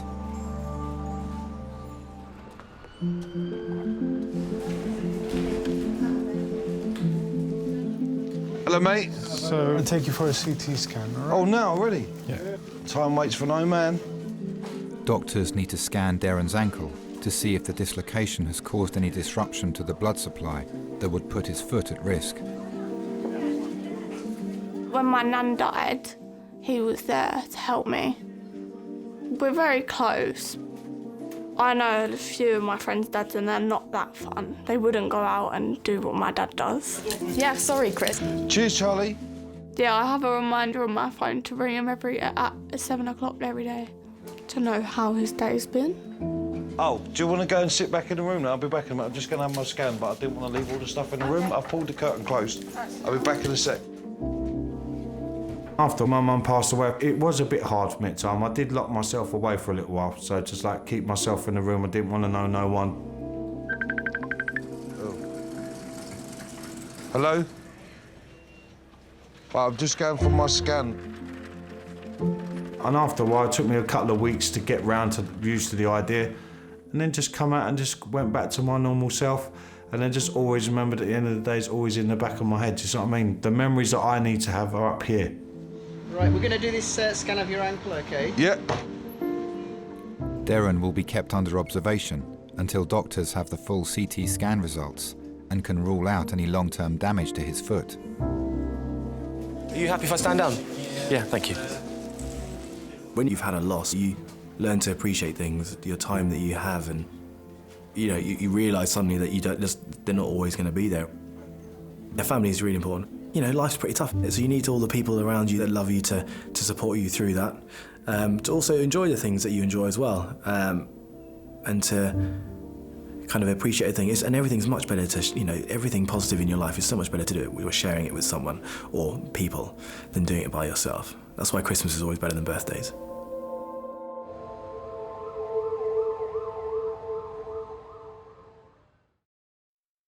Elaine?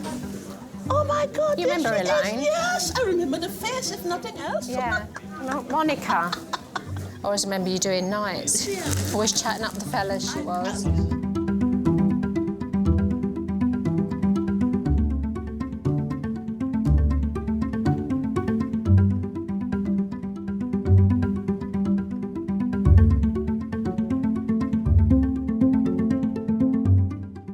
Have you got anything else in life that you'd like to achieve? To dance again. But I'm not going to flirt I'll go to the gay clubs. To tell you, I don't want to go to the straight club. All right, love, what are you trying to do? Take me off the road or something? Trying to do me over even more, ain't she, bruv, eh?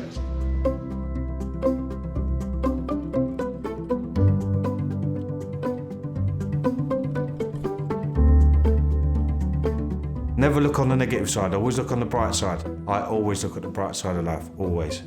Just get on, just enjoy your life while you can, basically. Do you know what I mean?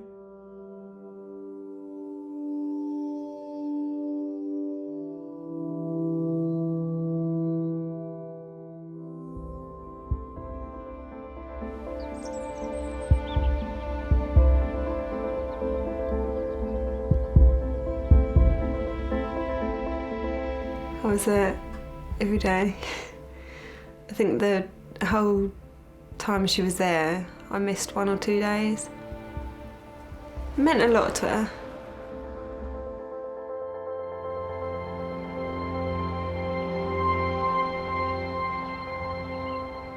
So she has been strong through this, and now she's coming out the other side.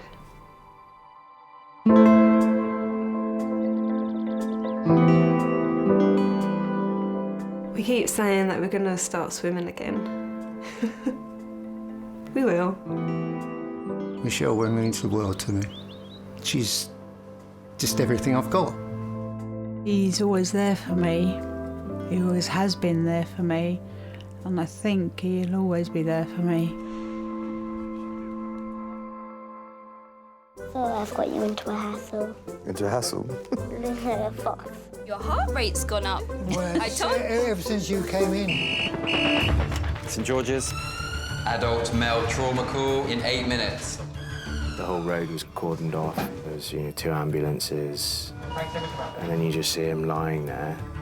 You fear the worst at that point.